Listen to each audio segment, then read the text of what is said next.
city. The social media influencer and rockstar killer. Maria from Miami. And Lucy, aspiring actress.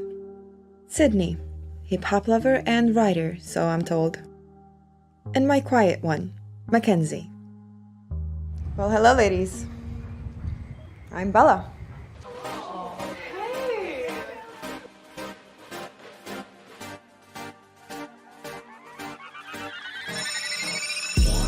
I have a question for everyone.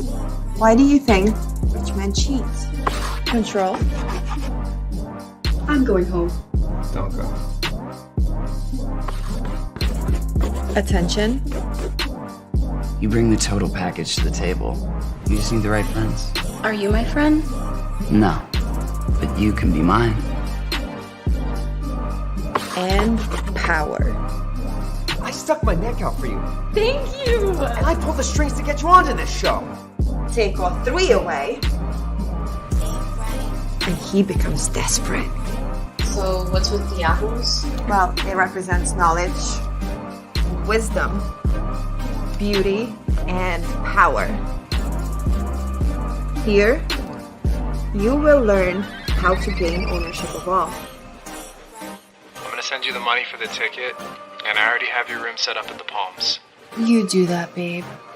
Because once you have possession of the apple, no man alive will have power over you. You make it sound so easy. Oh, it's not easy. Brett, look, I'm sorry. Save it! Save it! I get no auditions. I'm gonna stop you right there. I get no callbacks. I really need to get upstairs. They stole all my money. I don't know who the fuck you think you are, but you're no better than the rest of us. Right now, they have a do not disturb until this afternoon. If they call you, great. How is he gonna call me if he doesn't? If not, charge it to the game.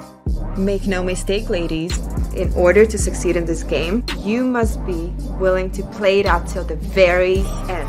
This business is all types of savage. What are you doing? But if you follow my blueprints, I guarantee you will become a millionaire within the next 3 years. Possibly way earlier. So, are you ready to take that step? Another day, another dollar. Ain't about money, don't you holla. 100 miles and racing, and that money conversation been my only motivation, yeah.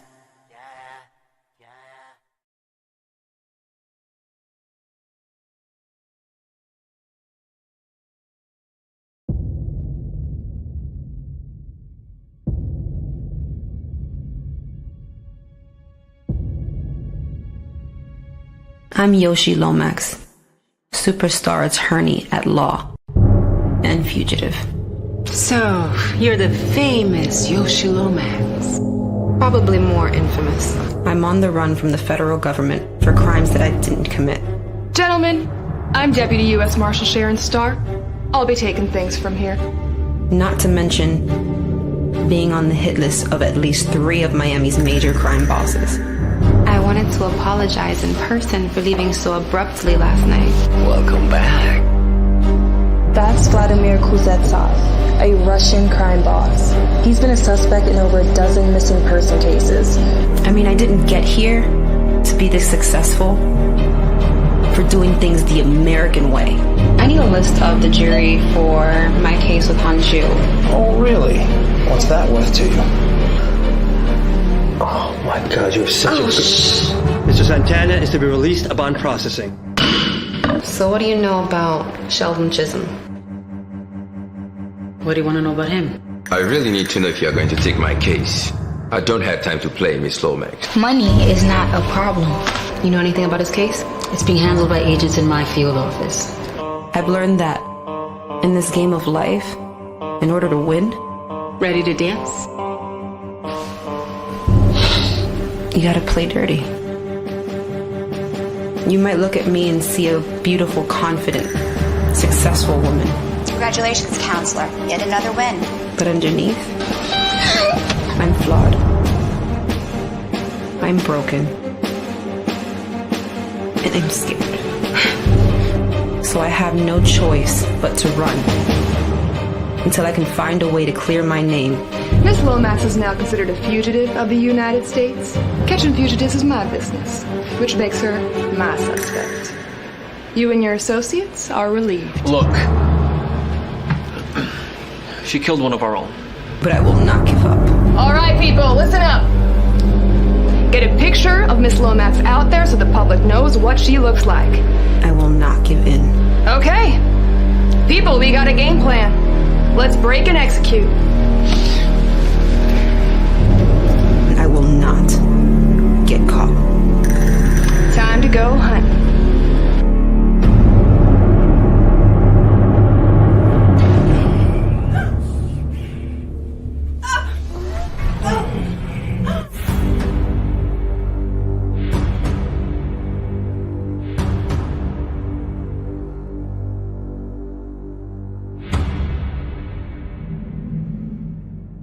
Y'all, this is Rayon Lawrence, and you're watching Real Talk with the Director.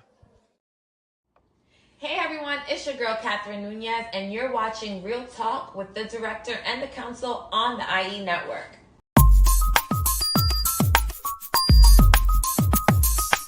Real Talk. Hey, I'm Gina Lou, and you're listening to Real Talk with the Director on Dollhouse Radio. Hey, what's up? It's Logan Browning, and you're listening to Real Talk with the Director on Dollhouse Radio. Real Talk. Hi, this is Alana De La Garza, and you're listening to Real Talk with the Director on Dollhouse Radio. Hi, I'm Diane Franklin from Better Off Dead and Bill and Ted's Excellent Adventures. You're listening to Real Talk with the Director on Dollhouse Radio. Hi, this is Monique Dupree, and you are watching Real Talk with the Director on Blog Talk Radio. Hey, I'm Stormy Maya, and you are listening to Real Talk with the Director on Dollhouse Radio. It's Vicky Judy, Orange is the New Black, and I'm here with Real Talk. Yo, what up? This is Jay Ellis, and you're watching Real Talk with the Director on Dollhouse Radio. Keep it locked. Hi, I'm Trina Parks, and you're listening to Real Talk Radio with the Director. Hey, I'm Issa Rae, and you're watching Real Talk with the Director on Dollhouse Radio. All I'm offering is the truth, nothing more. Nothing more, nothing less. What's up? Welcome to another edition of Real Talk with the Director and the Jedi Council. I'm the Director. We'll be with you for the next 120 minutes or so. And Real Talk is brought to you each and every Monday by B2S Media. We broadcast live via the World Wide Web on... Where are we broadcasting? I'm joking. On the IE Network, IE Network TV, on YouTube, and of course we have a social network itself, Facebook.com, as well as Twitter. So we're in for another week. What's going on, people? As you can see, the Fair Use Act flowing on the bottom there, because just to kind of cover our butts when it comes to what we're going to be doing for the next few weeks or so. We will be ranking the top TV themes of all time, TV theme songs of all time. And that'll be hopefully tonight. We can get it ranked. Myself, Ralph, and I guess Kev too. And we'll try to get these things ranked up. Make sure when you come through the door that you like, subscribe, and share with your friends. Subscribe to the channel if you have not already. Maybe become a member. And most importantly, share it with your friends. Comment. Leave comments below because we want to have your opinion. We will be ranking these top. We have the top 64 songs. We have 64 television theme songs that range from maybe even the 60s, definitely the 70s, all the way up till more recent. So in the 2000s, the 2010s, So out of these 64 that it was tough to even pick these because we still haven't finished. We still have a couple honorable mentions that we may move in to the ranks. So once we have the 64 ranked, we will then proceed to have, like we always do here, a tournament. We will have our bracket NCAA style tournament of the top television theme songs of all time. And they will battle it out in a field of 64 brackets all the way down to the final four and to the final two and to the champion. Just like we do all of our tournaments. As if you don't, you could go back and check some of our tournaments we've done. The last one we did was the top female TV characters of all time. So now we're doing theme songs. This one is going to be a tough one, and it's going to be a big debate. Check when you come through the door. We did leave a poll. There's a poll set up. Just a few of the songs that we consider favorites. But what is your favorite? Check the poll. The poll is basically asking you which of these songs that are listed would you rank number one out of this list right here. Now, if there's plenty more in the list, but we can only put in about 4 or 5 at a time. So I just picked those for now. It's not the end all be all, but just make your decision based on what's there.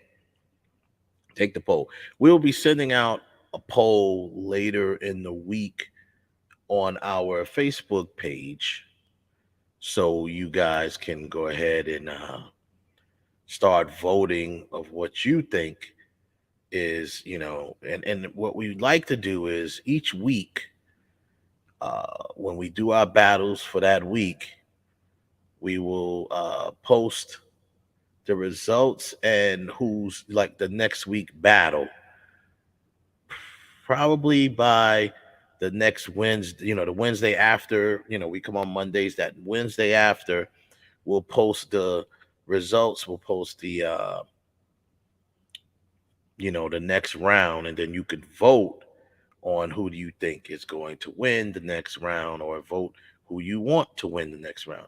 We'd like to do this tournament a little different and consider the audience. We like to make it a little interactive if possible. Consider the audience and what you guys think, because TV theme songs is just, everyone has their favorite.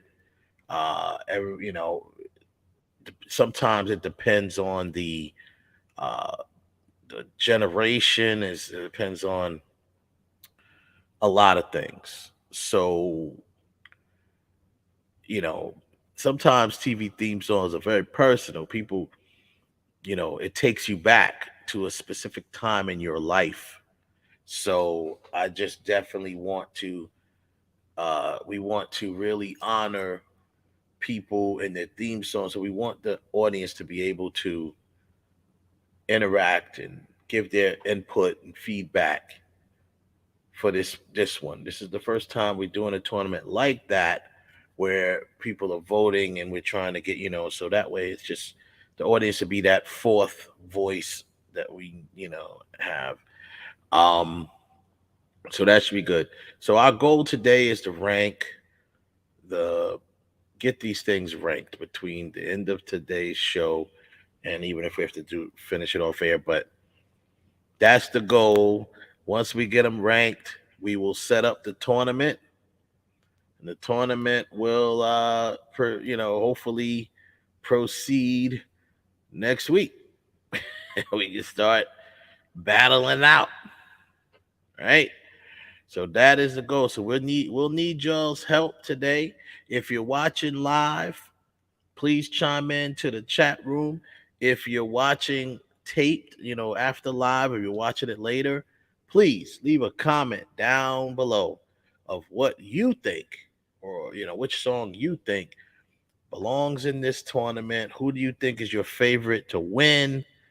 Things like that. And we will be discussing that in depth. Like I said, take the poll. It says right now, it says I only was able to put like a few choices, But the poll is which theme song should be ranked number one.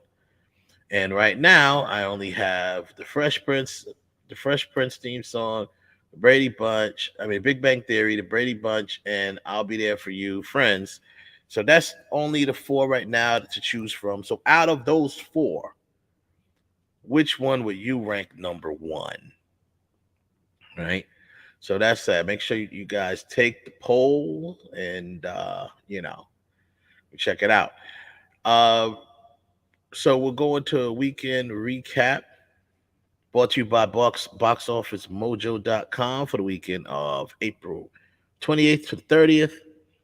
Number 5, John Wick Chapter 4, still out there doing his thing, made another 4.3 million, adding on to the worldwide total of $402 million. As we know, there'll be another John Wick film. Number 4 is Star Wars.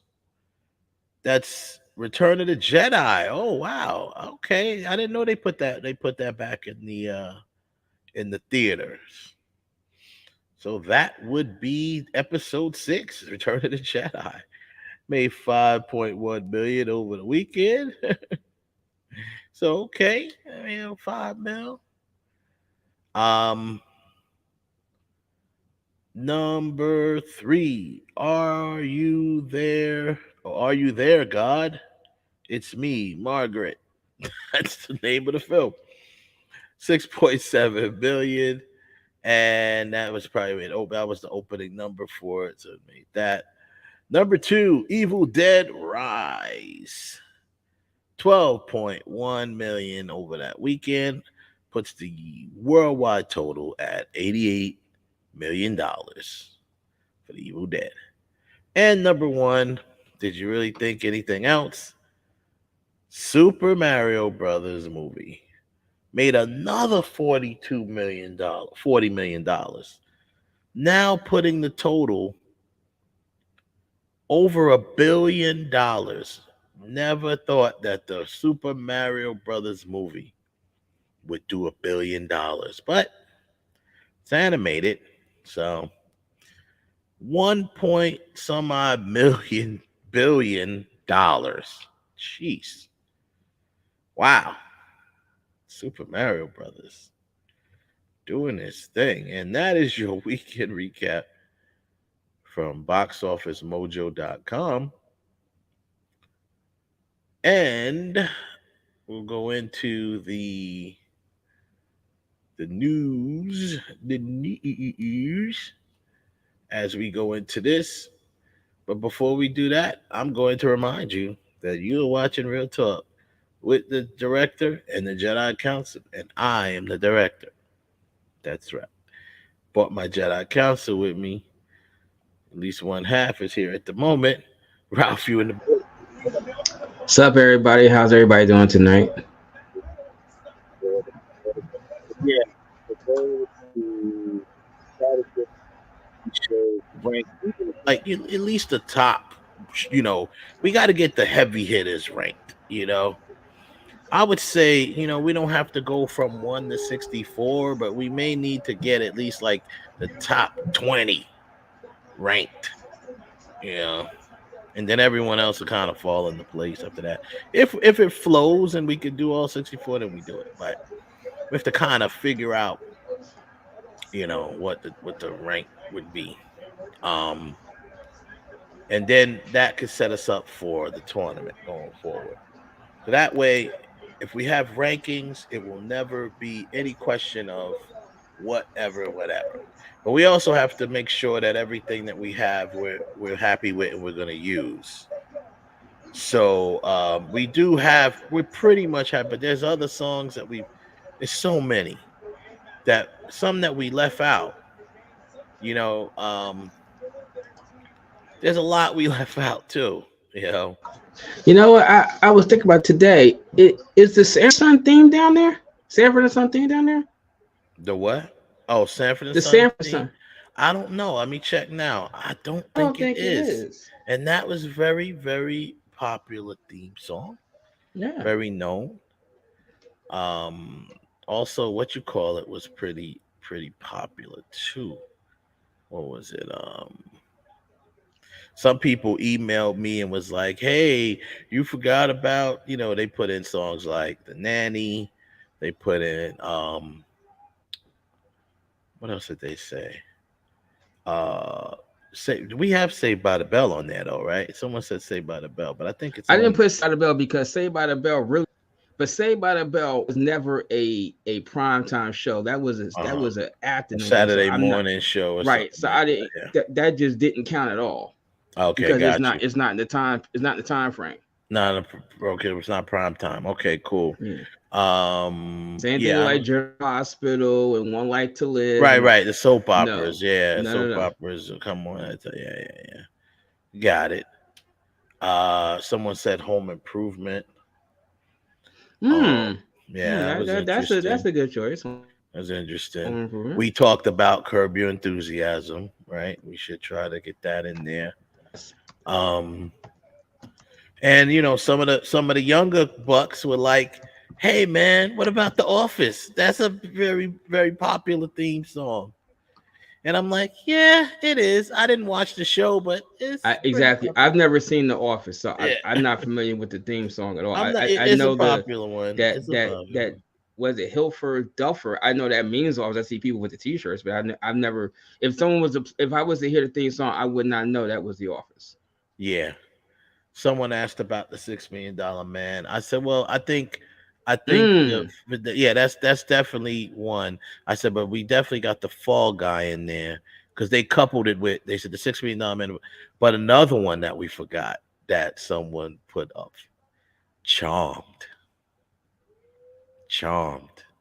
And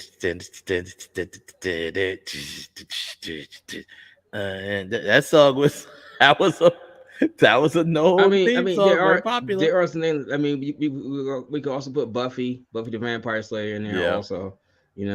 Charmed went on for 9 seasons, bro. 9 seasons. 9 seasons. That's a long time. It's ranked as one of the longest running shows. That is a very long time. That's a long time for a TV show. 9 seasons. Like matter of fact, someone else also. What about 21 Jump Street? It's funny you said that. I'm looking at my TV guide, and that's on right now. I thought about 21 Jump Street. Barney Miller is not down there. No, Barney Miller's not down there. I know. Someone had even said Frasier. Someone even said the Frasier theme song. And I was like, I don't. Yeah, I guess Frasier was a popular show, but I'm just like, let's just go with Cheers. Yeah, but here's the thing, Room. I mean, no disrespect, but we only got 64 slots. I mean, we're going to miss a whole bunch of stuff. Yeah, and it's not that we don't want to include them. It's simply that it's 64. So it's only 64. We got to go with the best 64 we can. But of course, there's going to be parts that you're not. We're going to. It's not that we don't not including them. It's just that we only got 64 spaces. We can't include everything. And then my old head started hitting me with. They were like, "What about Airwolf?" I was like, "Airwolf is a badass theme, but it's not popular enough." Or the Equalizer as well. Both. I would sit there and say the Odd Couple. I love the Odd Couple, but if you heard that today. When anybody say, "No, that was the Odd Couple," because some people, there are people out there that never couple. You guys are crossed off my list if you've never seen an episode of the Odd Couple. I'm sorry. Here's one that somebody hit me with that really had me like, damn. ER. But it's very technical. It's like a techie electronic music thing. But yeah. Is it memorable? Yeah, kinda. Roseanne. Well, because Monica. What? I'm just saying. I'm just throwing stuff out there that people were. I'm literally reading off an email that somebody was sent to me. They was like, "Yo, you forgot." Someone said the Lost theme. Now I don't know. I didn't watch Lost. I know it was a popular show. Oh man, Lost. Yeah, but I didn't really get into Lost, so I'm lost when it comes to Lost. You know what, man? Lost. I used to love Lost, but Lost towards the end got all confusing. You're like, what? And I gotta admit, man, that ending just blew my mind. It was like, whoa, I did not see that. Yeah, I'm gonna tell y'all what's wrong with y'all list off the bat. What? Is that y'all didn't open up the list to everybody, because then it would have been a more balanced list. Well, but it would have been a lot of. We didn't open up the entire list to everyone to choose it, because that would have made it even harder. Because that's what I was just talking about with at the top of the show. I was talking about what I plan to do is to, because this show we want to rank, try to get these things ranked, and then I am getting more. I want the audience to be more interactive, and I'm going to send out some polls. There's a poll set up now, but I'm going to send out some polls and get their input on it. However, theme songs can become they can become generational. They can become even personal, where you hear a theme song because it takes you back, because you watched that show so many times at whatever age you was when you watched it. And if we made it solely on, opened it up fully to the entire public, it'll take even longer for us to get them ranked. No, right. It wouldn't have, because all you would have to do was list the songs, list it in the same way you do a poll, and then once that's done, you take you crunch the numbers, and you compile your list. Well, also you have to wait for people to actually participate in the poll. And if not enough people to participate in it right away, we have to wait. So these are the things. No, you don't have to wait. All you have to do is when it was first decided on what the next thing was going to be. Okay, we're going to set up a poll. The poll is going to be posted on this date. By this date, those of you who are listening in the show, and then you push it out on social media. Do a social media push. And then once you get it, you have a certain date that everybody needs to reply by. If nobody replies by that date, then we have to rank them ourselves anyway. So we might as well. No, you don't have to. No, you don't have to rank them yourselves. You compile the numbers, and then you set it up, and then you rock. And then we rock from there and start eliminating. I'm just gonna be quite honest. Right now, if the Mandalorian ain't on the list, I ain't playing.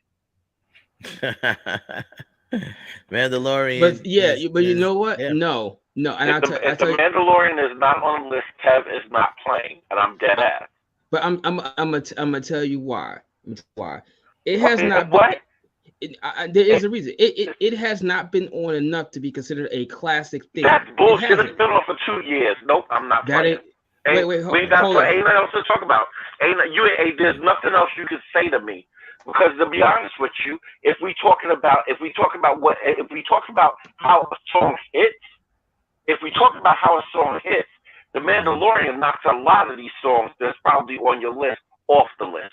Not necessarily, because it's not. Ain't nothing to talk about. Mandalorian's not on the Mandalorian. Even if it's on the list. The Mandalorian is not on the list, so I am not playing. It's nothing to discuss. We'll find somebody. And listen, any of you listeners out there that want to play this game with them can get on and play this round. I'm not playing this one. Okay, even if the Mandalorian is on the list, okay, some of the reasons doesn't mean that not everybody knows that song, bro. Because not everybody has Disney Plus. And not everybody watches it, and not everyone has. And not everybody was born in 1970. So let's stop it. No. Okay. What I'm saying is, hold on. But Kev, that what you just said. Like I said, it ain't on the list. I'm not playing. Ain't nothing else to talk about. We wasted time having this conversation. Hold on. I'm not playing. Kevin, it's nothing to put it on the list. It's just the fact of how deep will it go if we put on the list, which is fine. Like I said, that's like why we have it. That's like saying why put Claire Huxtable on the list. No. How far did she go? That's a different story. That's a vastly different. I'm out. That is a vastly different story. I'm sorry, but Wes is right. A lot of people don't have Disney Plus, and like you said, although you may not have been born in 1970, a lot of people that's on our list were you born in the 1980s. But so Kev, but Kev, you know what? I wasn't even included on to even figure out what needs to be on the list. You were invited to. You was right here. Told about it. We was told about it when we planned it. You were right here on the show. Okay, and you never sent in anything on your list. You never sent in anything. Sent to me. Nothing has to be sent to you, Kev. We said it on the air. We said it on the air. We said it off the air. This was going to be the next time. If it's said on you said it on the air, but what was physically sent to me for me to look at? Nothing had to be physically sent to you. We this list was compiled from our brain, from our memory. That's all it was. So just like Ralph just made a list of songs from his memory, I made a list of songs from my memory. I told him, let me see what you got. Since I made a list, you made a list. Let me see what you got, so we don't have the same things on the list. But when we first did this, Kev, you were right here on the air with us, and we said exactly what we were gonna do. I said, everybody start writing down songs that you know that we could compile a list. Now, if you missed the memo, that's on you. If you didn't, like I said, Mandalorian ain't on the list. So I mean, the Mandalorian being on the list is nothing. That's not a problem. All right. So I mean, that's not a problem. This is the reason why we're doing this show, because we have several songs that we want to finalize. We want to finalize what's going to be the ranking on the list. What songs are, because there's plenty of songs that's on here, and there's plenty of songs that's under my honorable mentions. And the Mandalorian, if I look again, it's probably one of them, because I had the Mandalorian and something else as an honorable mention. Those are the ones that I didn't put in the rankings yet, but we need to talk about them and see what belongs in there. That, I think, Beverly Hills Hillbillies, Step by Step, Get Smart, Game of Thrones. These are all theme songs, especially the more recent theme songs. It's about what recent theme songs should go on there. But the ones that are on, it gets a little tricky. The ones that are on but I kind of treat the ones that are on streaming services kind of like cable. We don't have a lot of cable shows on here because not everybody had cable or had that particular cable channel. So that's why, when you have only cable ones that I could see off the top is obviously The Sopranos. That's one. But not everybody had HBO. It was everybody knows that song. Everybody knows that song. It's a popular song. It was used in other situations, but yeah. So that's what we hear. Okay. Is 50 on the list? Big Rich Town? No, you talking about? It's not. Why? You talking about Big Rich? It's on my list. It's on my. It's a mention, but it's not on the list. It's on my. That's what we hear. This is what we hear to decide, Kev. This is what we hear to decide, Kev. That's the whole point of this show today. That's some bullshit. And I think I did say that. Nobody give a damn about no Beverly Hillbillies. Hillbillies is not on the list. That's not on the list.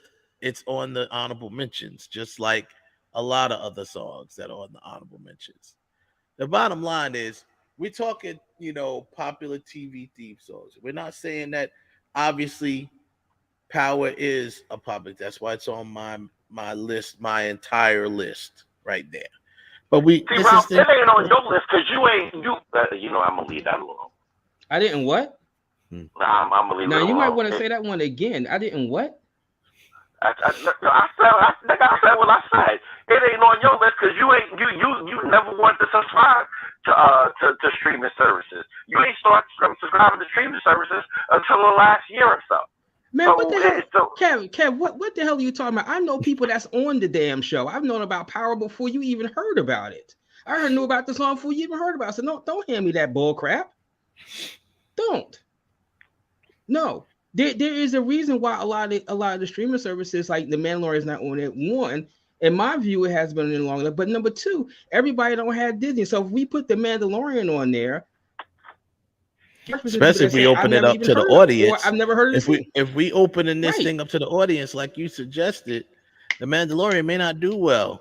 But you know, regardless, doesn't mean that it don't belong on the list. I'm just saying, we trying to see, you know, we're trying to originally go with television theme songs that even if you didn't watch the show, you probably know you heard of the song, or you probably heard it. Like I'm sorry, most of the time. A lot of people have heard of the song from the Duke Has It, whether you like the show or not. You've heard of the song.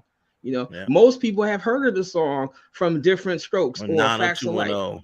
902, they've heard that song, and even though you're Big right, Bang Theory, right? You was right. You said, "Well, Ralph, they may not." I wasn't born 1970s, but here's the difference between what was on 1970s and 80s compared to streaming: is that so many TV shows have been in reruns on DVD or VHS, where you can go or streaming service where you can go see them. If you don't have Disney, you're never going to see The Mandalorian. If you don't have Stars, you're never going to see Power. But if we put down there the Facts of Life, you could probably have a channel on your cable channel or your streaming channel that is showing it in a rerun.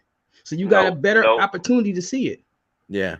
Most of these songs, the whole idea is to find the songs. That's what's making it so tough ranking and putting everything in here.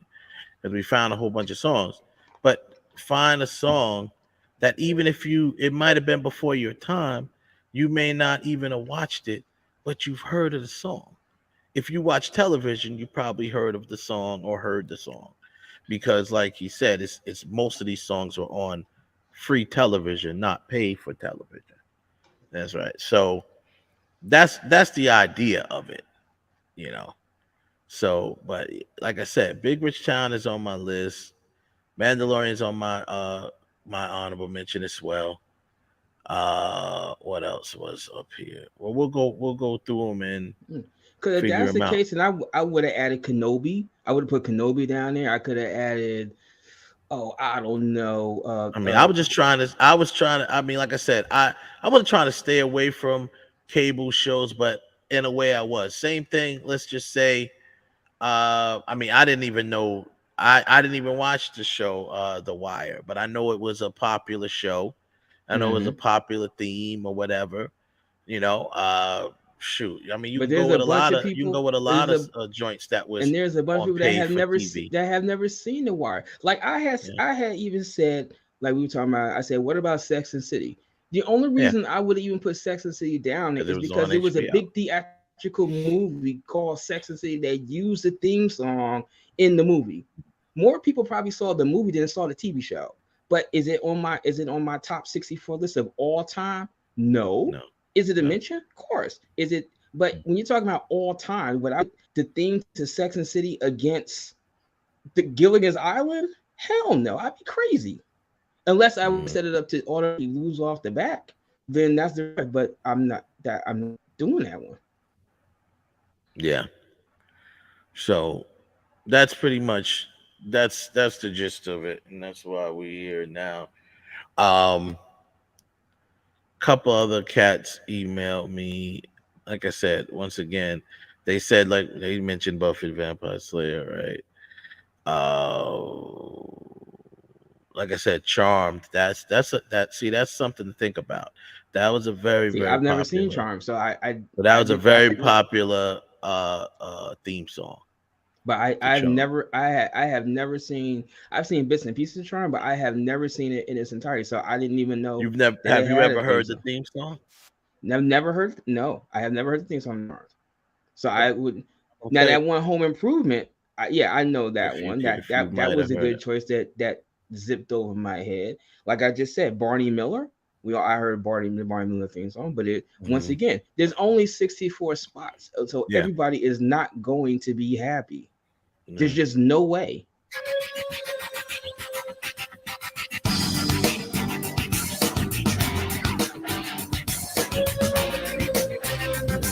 Now with you playing that, if I've never seen the show, I don't know what show that goes to. And it doesn't even tell you in the video that you're watching what song it is. It doesn't tell you what show it goes to. Maybe if you go further down the description. Charm theme song. It says Charm theme song. Oh, it does say that. Yeah. But I'm right. But and actually the song has lyrics to it too. This is just the instrumental, I guess. Yeah. But I've never seen Charm, so I couldn't say that. Or hell, Smallville, Arrow. I know they Smallville had songs, but I never watched the show. Big. And that went for what? 10 seasons? Smallville? That's 10 seasons. That's only a 10 season. The only 2 episodes of Smallville I saw was the one that Christopher Reeve came on. And guess what? When he was on, what they used? The thing from the Superman the movie. And the very last one, when you finally see him get in the costume. That's it. Yeah, but the Smallville theme song is "Somebody Save Me." That was pretty known too. I mean, it's arguable. But I guess here's my thing with this whole thing. I understand the last. I understand every other thing that we've done as far as this ranking thing. I understand every other thing that we've done. I'm gonna be honest with you. This is I'm just out of puzzle with. I was trolling a little bit. I was trolling a lot of it, and I apologize for trolling so much. But because I just don't understand this. I mean, what's the purpose of this one? I mean, because to be honest with you, I mean, what's the purpose of any of them? No. The other ones I can understand the purpose of it. It makes some sense. This one, I'm like, I like. It's like, so to be honest with you, some of the 90% of these theme songs are trash. It mean absolutely nothing to me. All right, like, what are you saying that you're not understanding as far as? Are you trying to judge them? Are you just talking about judging them on the quality of the song? That's not really the purpose. The purpose is not judging on the quality of the song. If that's the case, 90% of these songs, they're theme songs, so they're gonna be cool. 30 seconds. Who walks around listening to a theme song all the time? When they get some theme songs when they get. Let me finish. Some theme songs. Some of them. When they get caught in I listen to the Mandalorian. I listen to that. Like believe it or not, I'm walking on air. Like right now, I can't get that song out of my head. Right, I got you. So what I'm saying is the reason that you can't get the song out of your head is not because it's a chart-topping great song. It's catchy. That's why you can't get it out of your head. Which would make it. If this were Demolition Man, and we were listening to theme songs, somebody that, believe it or not, would be a top 10 hit. No, but it is a top 10 hit. But here's the thing: the only reason it's stuck in your head is because of the TV show. Because of the TV show. No, because it's a good song. I'm not even related. To be honest with you, some of this stuff I don't even relate to the show. Like I wasn't a big fan of Charm, but the Charm song is dope. I'm not a huge fan of Charm. You know why? I'm gonna be honest with you. The reason why I watch a lot of episodes of Charm is because when I was engaged, my ex-fiance's kids, that's all they watched. When they came home from school or whenever their TV was on, they were watching. They actually recorded reruns of Charm because the boys like Charm so much. Now, don't get me wrong. I love Homegirl because Homegirl was fine. And I watched the new Charm. I was more interested in the new Charm than I was in the old Charm. Based on what you just told me, yeah, you like the song, but because you heard it over and over again, could be one of the reasons why you like it. So you hear it over and over again because it's catchy. Wait a minute. I have a but Kev, I got a question. You can't say that people don't. Repetition does become a situation where people end up liking the song, whether they No, not really, because I've changed the channel on certain stuff, or I fast forward past stuff when I don't want to hear the theme. So that's one thing that I love about streaming. I can skip the intro. But Kev, here, let me say one thing before you finish, Ralph. Most theme songs, right? You're talking about, okay, you like this song because it's a good song. All right, fine. Most of the time, you're not going to find that with television shows, but it doesn't mean that you didn't like the television show. But whether you consciously know it or not, these songs only exist because of the television shows. Exactly. For the shows, you'd never even heard the songs. So you have to relate the songs to the shows. So therefore, No, I don't. I can separate the two. There is no separating the two. You can't separate it because without the show, without the show, there wouldn't have been the song. They don't exist. Quite easily. I am not a huge fan of Law and Order, but I can sit down and listen to that. If that thing was on repeat, especially the whistle, especially the flute part, which I think of what's his face from SpongeBob playing Squidward. Squidward. Just Squidward playing that part. But if that show never existed, and it's not to say that Law and Order is a bad show, it's a great show. The song wouldn't have existed then. The song wouldn't have existed. Well, you don't know that.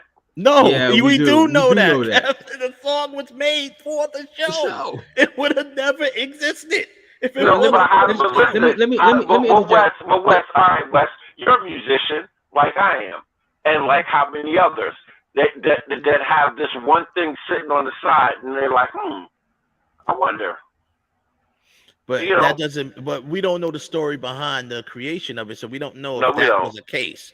But the song was created for the show, for the theme song. I guess my thing is like how we feel, because if I'm judging songs, I'm judging songs like they're beats. But we shouldn't be judging them like the reason why I'm saying you're judging it like that, but I don't think that's not going to help you, because then you're only going to really judge a handful of songs, because not all theme songs they're not good. Not all theme songs are good because they're good. Sometimes they're good because they serve the purpose that they were supposed to be. They're memorable. I mean, the Brady Bunch theme song, that's not a good song as far as quality of song, but it is served its purpose. People who didn't even watch the Brady Bunch knows that song. Same thing with any other, Use Them or Happy Days. Like, Happy Days was a good damn song. Well, okay, that's your opinion. That's not my opinion. But Kevin's right. It is a good song, but without Happy Days, that song does not exist. But what I'm saying is, Happy Days to me belongs on this list, not because I like the song Happy Days. It belongs on this list because it is when I hear it, and when a lot of people hear it, can't say everybody, but it's safe to say when most people hear it, it reminds them of the show Happy Days. That's the point. That's why it belongs on this list. Okay, I hated the show MASH. I'm gonna let y'all know now. If I'm playing because I'm judging song by song quality. But we're not judging songs. These are not like. Well, that's what I'm doing. You have to follow criteria. No, listen. A part of the criteria is whether it's a good song or not, right? That is a part of the criteria, right? Whether it's a good or bad song is a part of the criteria, right? Not really. Good. If it was a bad song, it's a small. If we were judging on good and bad, a lot of these songs would be on the list. I can't play. Then I can't play. Wait, hold it. But Kev, this is my question. You just said you want to judge it on the criteria if it's a good song.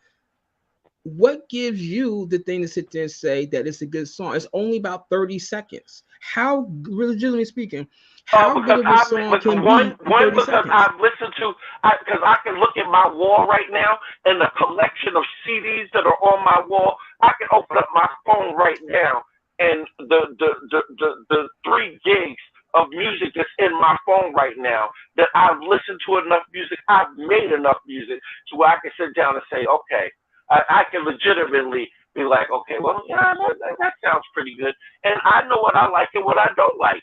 That necessarily doesn't mean that's what somebody else has to like or doesn't like.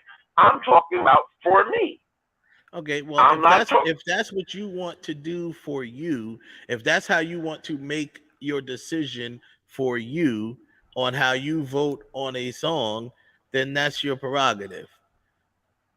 I mean, I don't really look at it in that way because we're talking about TV theme songs. So therefore, TV theme songs are made for the television show.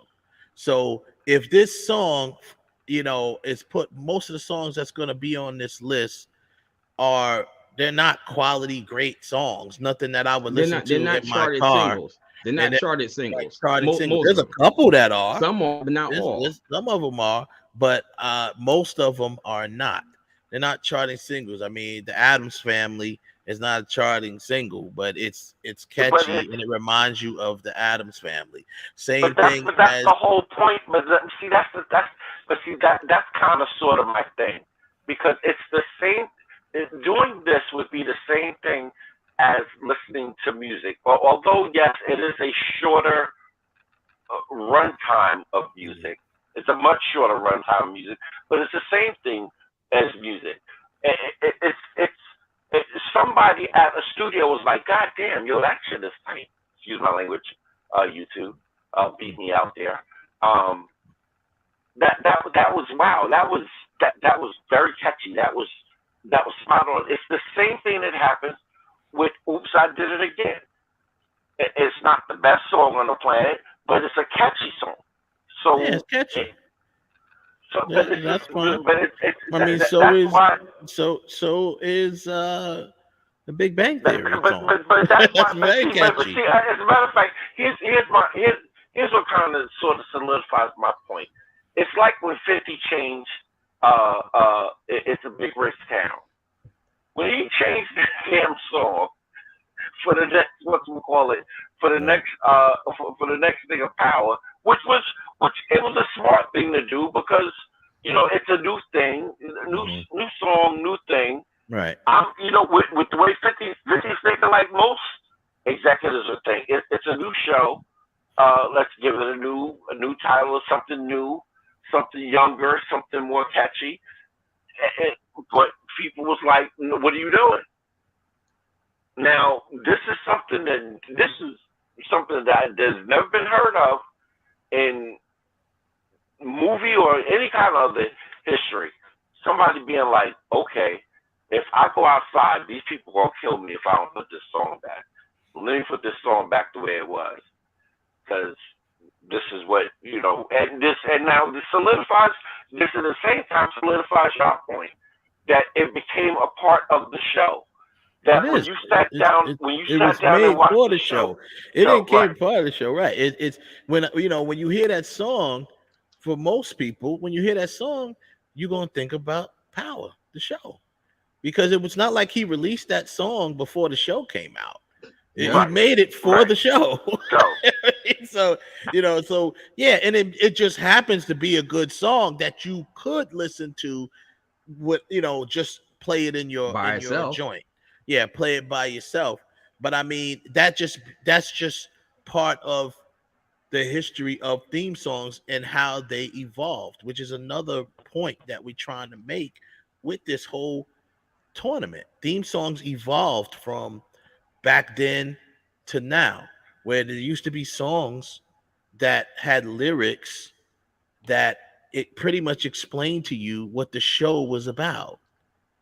That was the theme song. That's how when someone was hired to write a theme song, they had to learn about the show. They were told what the show was about, and they wrote a song that in some cases described the show. So if you've never seen this show before and you watch the opening with the theme song, it kind of already puts you halfway there. Puts you halfway there. It already sets you up for the show. Why? Because these are episodic shows. Episodic shows is not one long story. They're separate episodes with stories each time. It has a beginning and an end at every episode. So you wouldn't know, you wouldn't get, everything. You'd be confused if you didn't have something like a theme song or something like that or opening that helps. So they made songs like that back then, such as Gilligan's Island. Really. Yeah, Gilligan's Island tells you exactly what the show's about. Well, no, I'm not talking about that part. No, I'm not talking about that part. I'm talking about the part the way like you need to change some or you be confused. Well, not really. What I mean is, if you never heard of the show before, if you never saw the Brady Bunch and you turned it on, you'd know exactly what the show's about before you watch the episode because you listen to the theme song. The theme song tells you exactly the exact story of what this is. So you literally won't be like. Okay, so what about shows with instrumentals? No, that's what I said. This is what I'm telling you. That's how it started evolving. Some shows had instrumentals and some songs had lyrics. There's a lot of them. No, because back in the day, wait a minute, I got that stupid Law and Order song stuck in my head now. Well, you can go, like I said, Taxi, Barney Miller. These are shows. Yeah, those are shows that had no lyrics. They were had no words on their instrumental. Yeah. But that's right. That more so is tied to the show. I Love Lucy. I mean, hell, there's no words in it. When you hear that song. The Honeymoon is just the guy saying Art Carney. But if you didn't put the names of the people in the cast, it's just an instrumental. That's all it is. But when anybody hears it to the show, yeah. But when anybody hears it, you know exactly. Oh, that's the Honeymooners. That's the Twilight Zone. Right. That's Charlie's Angels. Most people we don't talk about the Twilight Zone. Most people ain't gonna drive around playing the Twilight Zone in their car, but they definitely will know that song. That shit is just creepy as number one. The Twilight Zone theme. I'm sorry, called me a sucker, sissy, punk, whatever. The Twilight Zone. I literally used to turn down the TV until that was over because that was just creepy. Yeah, I mean, but beat this. You just said you turned the song down because it was creepy, right? For this TV show. If the Twilight TV show never existed, you've never been knocked out by anything because the song wouldn't existed. It wouldn't existed. And if you hear the song, yeah, it's creepy. Just like there's plenty of the Twilight Zone is creepy to a lot of people. Yeah. But Ralph, knowing my luck, Ralph. They would have found a way to put it on something just for me to hear it. I feel the same. Kevin's a troller, so we're gonna troll Kevin by putting this song. You eat your cornflakes and Twilight Zone come on. You know what? I feel the same way. It's not a TV theme song. It ain't TV, but I feel the same way about the Halloween theme song. John Carpenter, Halloween theme song. That's my favorite. It's creepy as hell to me, and I'm like, damn. And the reason why is it creepy to me? Because I think of Michael Myers. So he did his job by making that theme song to that movie. Did you guys ever notice that when you see Halloween, depending on who make it, the theme song changes some kind of way? Ralph, I was just great minds think alike, Ralph. Yep. I was just subtle changes the same thing. What are you talking about? Depending on the scene, that's what makes the Halloween music a little bit more creepy, is because it's either at regular speed when the show opens, it up a little bit, and then or they speed it up or they slow it down, depending on who's about to get killed, and depending on the lighting.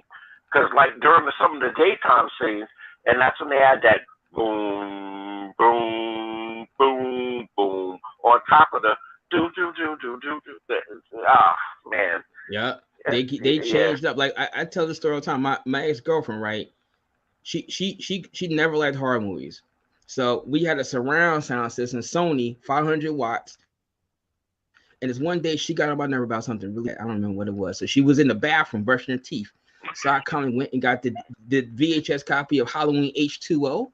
Fast forwarded to when they played the music, because in that one there's like a flute instrumental before the bass kicks in. So I turned up, and as soon as it said "duh," she comes running right back and saying, "Ralph, stop playing, stop getting on my nerves, woman, stop getting on my nerves." Right? But every kind of incarnation of Halloween.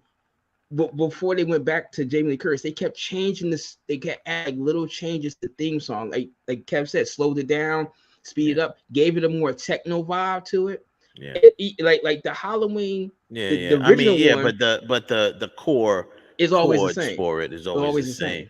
But now, and good that you mentioned that, because another little nugget that I feel is appropriate to do is, as we started listing these songs, we listed the actual composers and writers of the songs, because you know what? Give them a little shine. They deserve the shine, because it's not easy to write a theme song. That's not easy. Theme songs and jingles are the two hardest things to compose. And because they're short, they have to say a lot in a small amount of time. So a theme song. By the way, shout out. Sorry, West, I don't mean to cut you off. Shout out to Pusha T. Unfortunately, you didn't get a check, but still shout out to Pusha T. Right. Pusha T? Yeah. For what? What do you do? The McDonald's jingle. What, Pusha T supposedly composed the McDonald's jingle? Yeah, really? He did that. And he got an upfront check for it, and didn't. That's why when he did, there was a couple other things he did after that. He learned his lesson, and he made sure that he set himself up right. So that's why. That's why. I never heard of that. I never heard that. That's before, interesting. But damn, bro. But yeah, so I mean, yeah, he didn't, unfortunately. But yeah, but jingles and theme songs are the hardest things to compose, because now you're thinking about, as the composer, you're thinking, I have to make a song that's going to make this impact that we're all talking about right now. 10 seconds. And the impact of the song has to go with the show. And that's one of my other things that I'm like I understand that everything is tied to the show. I guess I'm kind of messed up on this one, because I'm coming from a more musical standpoint. See, that'd be different if we were doing soundtracks. If we were doing soundtracks, that's a whole nother story. A movie. Now it's more of the song, the quality of the song. No, it's not the same. It is theme not song the and same. the soundtrack's not the same thing. Kev, the soundtrack is throughout the entire movie. You have this theme song to Three's Company, for example. It opens up with the theme song, but over the course of the show, that song is never played again until the end credits, when it's all over with. The soundtrack is played throughout the entire film, and whether it's a score or whatever, somewhere it's played throughout the entire thing. That's and technically, different. I'll even add to that, Ralph. Technically, the soundtrack and the score are different things. Do different things, right? Yeah. They'll release a whole CD of just the score, which is kind of like a version of the soundtrack. But then they have the soundtrack with songs, the music, the motion picture soundtrack. Well, okay. You know what? Again, I'm thinking from a more advanced version of TV. Whereas right now we can hear songs that are on the radio, on TV shows that are separate from. I mean, you could say, Alexa, play the TV theme for MASH, and she'll play it. But you can say the same thing. Play the soundtrack from Star Trek to the Wrath of Khan. No, but you know what? It's funny you said that, but you know what? It wouldn't play. It won't. It will play the opening to Star Trek 2. It will not play the Star Trek version from the TV show, because it's too different. Right. It'll play the opening theme from the movie. Yeah. But the hums from the original TV show is not going to play that one. Now very well. It's cues in certain points throughout the Star Trek 2, the Wrath of Khan. It is in there someplace, but realistically speaking, Star Trek 2 has got totally new original music. Right now, that carried over into Star Trek 3, but Star Trek 4 came whole nother set of music, whole new opening thing, and so on and so on. Yeah. So it's simply because one is it's synonymous with it, and now you got the new Star Trek. There's three different theme songs in new Star Trek now. Right. What we're doing here is the equivalent of if we were doing the best movie scores. It's the equivalent because the score, the theme song is the main thing to a TV show. It's what introduces the show. It's the first thing you hear most of the time, or at least with the opening of the show. So they go hand in hand. So just like the Star Trek, score, the original, Star Trek, or even the Star Wars score as a movie, we just say. We know what that is, but it's got plenty of scores within it that John Williams did. But you only hear the actual opening song in the beginning. You know what I mean? So it's like, damn. But yeah, so I think this is an opportunity to just go through these songs and get, also we listed the writers and or the composers. Sometimes it's both. Sometimes it's one person that did both. Sometimes it's more than one person. Someone might have composed the score itself, and then composed the music itself for the theme song, and someone wrote lyrics to it. So, no, wait, Joseph, that's an interesting thing you said. What about the theme song for Mystery Science Theater 3000? I'm gonna be honest with you.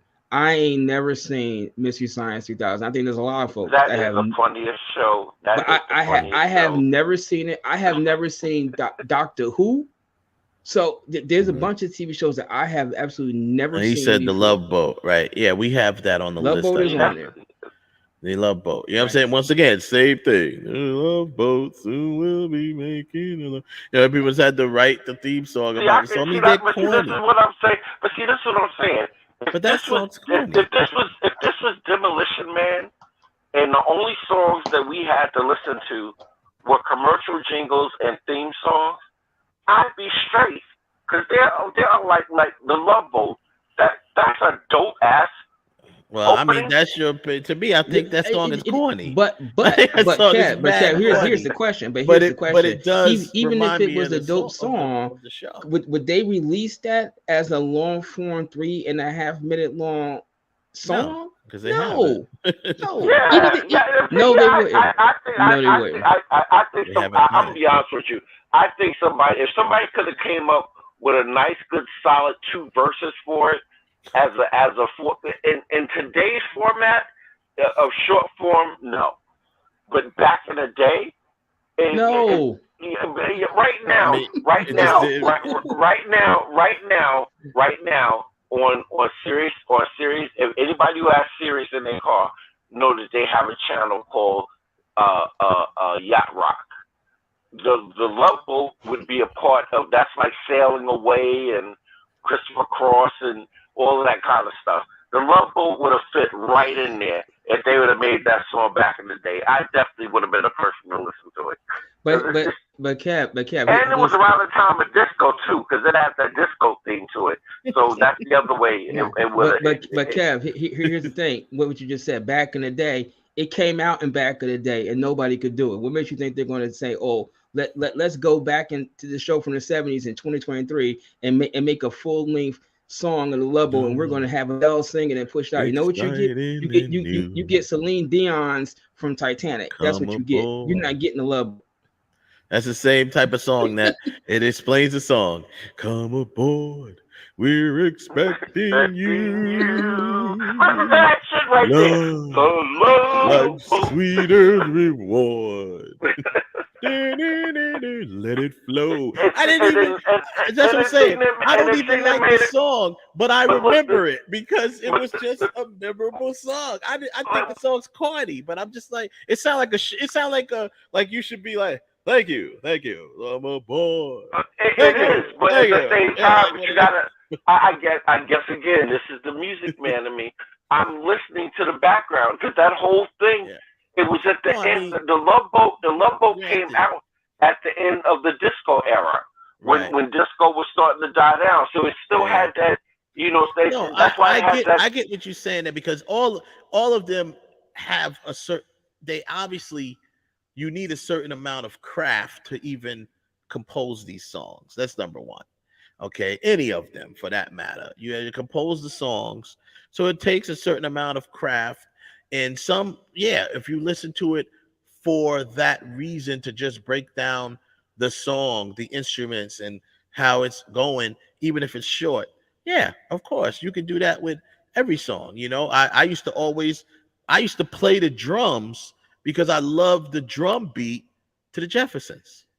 You know what I'm saying? I used to literally put on the Jeffersons theme song and play the drums to it.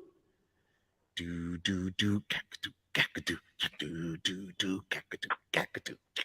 do do, and I just like, and I like, but so yeah, it all does, you know, a little bit of craft to it, but you know, I mean, the whole thing is most people, and if that's how you want to judge the songs, that's on you.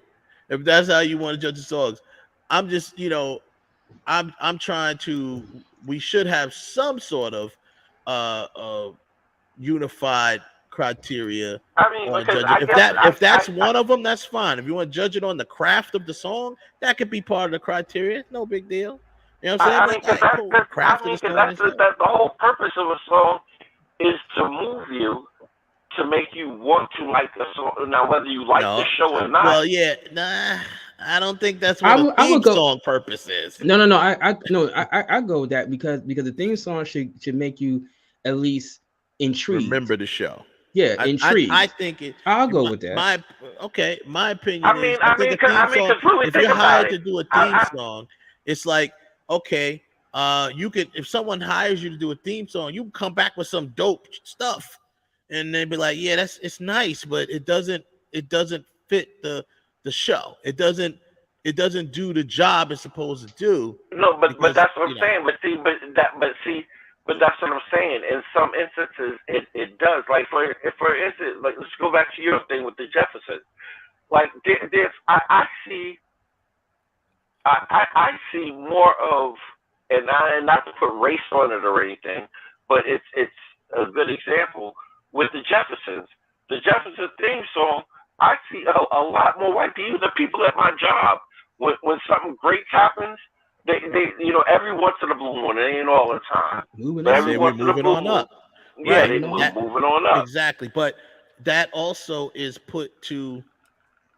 that's also moving on up. Someone says they're moving on up, right? That's a lot of people do that. Right. Credit to the person who wrote the Jeffersons theme song. But however, it also, the original thing is, it relates to the Jeffersons. That's what the show's about. Where it comes from. They were moving on up to a deluxe apartment in the sky. Not everybody's moving on up to a deluxe apartment in the sky, but they just take in, you know, everyone does that. That's just making relevant reference to something. Oh, wow, we're moving on up. Right. But the song literally explains to you what the show's about.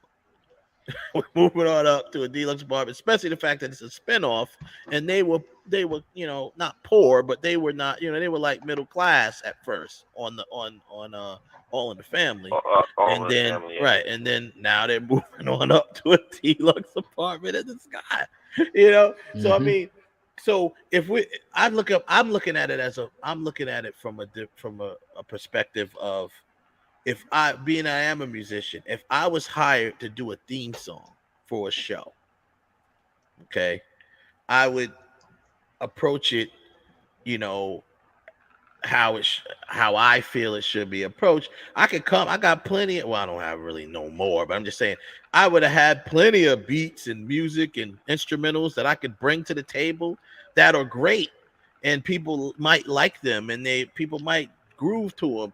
But that person on that TV show might be like, yeah, this is a great song, but I don't want, don't fit the show. Doesn't fit the show. It needs to be able to fit the show, you know, whatever the case may be. That's just like the Law and Order theme song.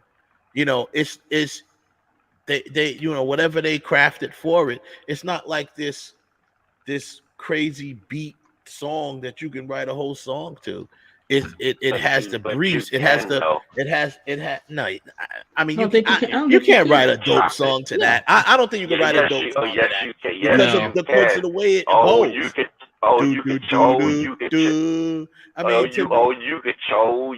chop that up and do some. No, you're missing that. That's a whole nother story. Now I'm talking but about that case, writing that everybody's a song to that particular instrumental.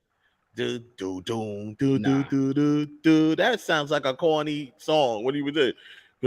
It's Well, one you could write lyrics to it, but that's the whole point. I to be honest with you, I think if we go behind the scenes and get some background on some of this stuff that had lyrics, some of the stuff that doesn't have lyrics, I think it doesn't have lyrics. So somebody said exactly what you just said. What the hell is that? Yeah, like James Jameson. What the hell is that? Take that off of there.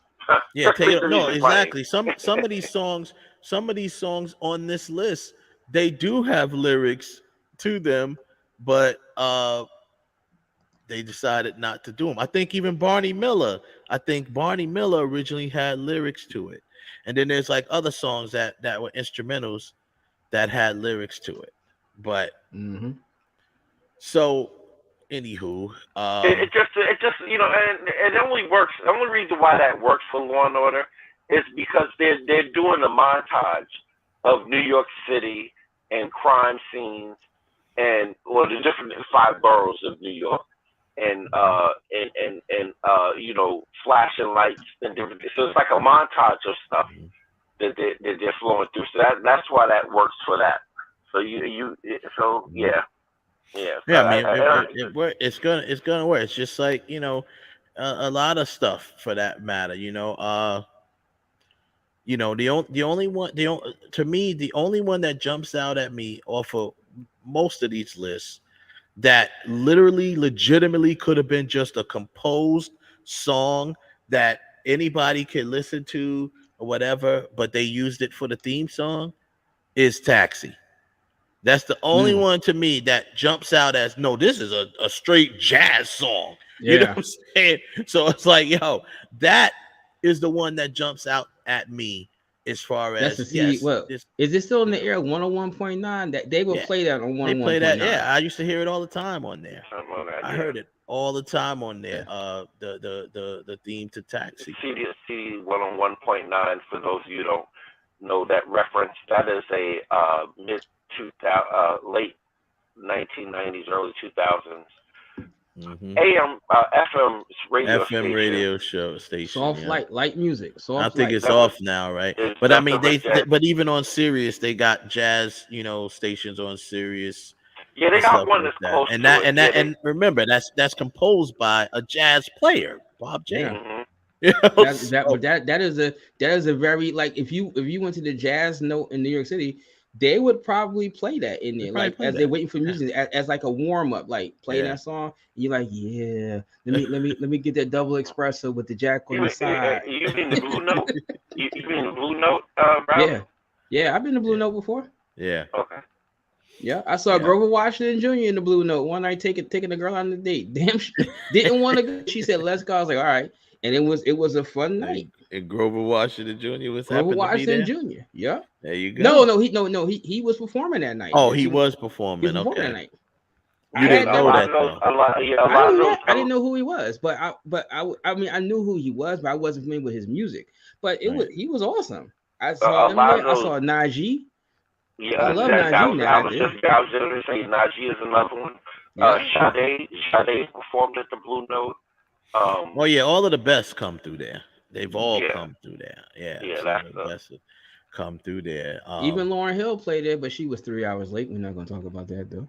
Yeah, of course. Yeah, the only thing about the Blue Note is like if you go there, be prepared to have your back scratched by somebody else's chair. Yeah.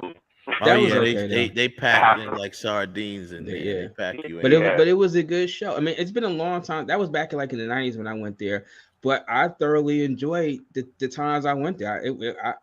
I was not a big jazz fan, but I have come to appreciate the artists that I saw it. Particularly, I got all of Najee's records, and they don't play him at all. But if I saw a new Najee, I'm like, you know what? This man could get my money because I remember the expression of Blue Note.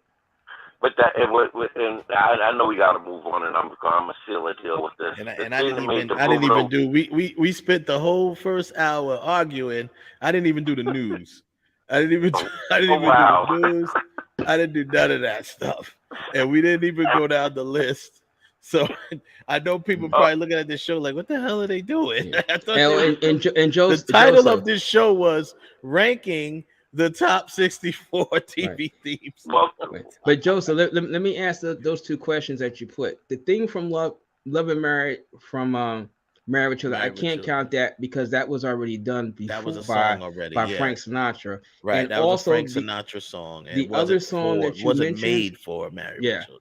And the other song, Bosom Buddies, sorry, that's the Billy Joel cut. So no, we can't add that's that. That's a Billy Joel song, so you can't use that either. It wasn't made for Bosom Buddies. You know what I mean? It's a smoke. MASH is up there, Joseph. The theme song for MASH is up there. It's up there.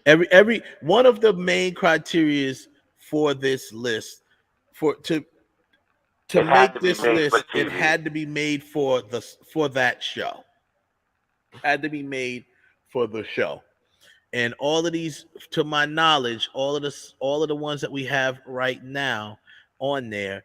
So that's why, obviously, except one, only one. Which only one? One. That's the scene from The Sopranos, because that was originally done, but nobody had ever heard of it until The Sopranos came on.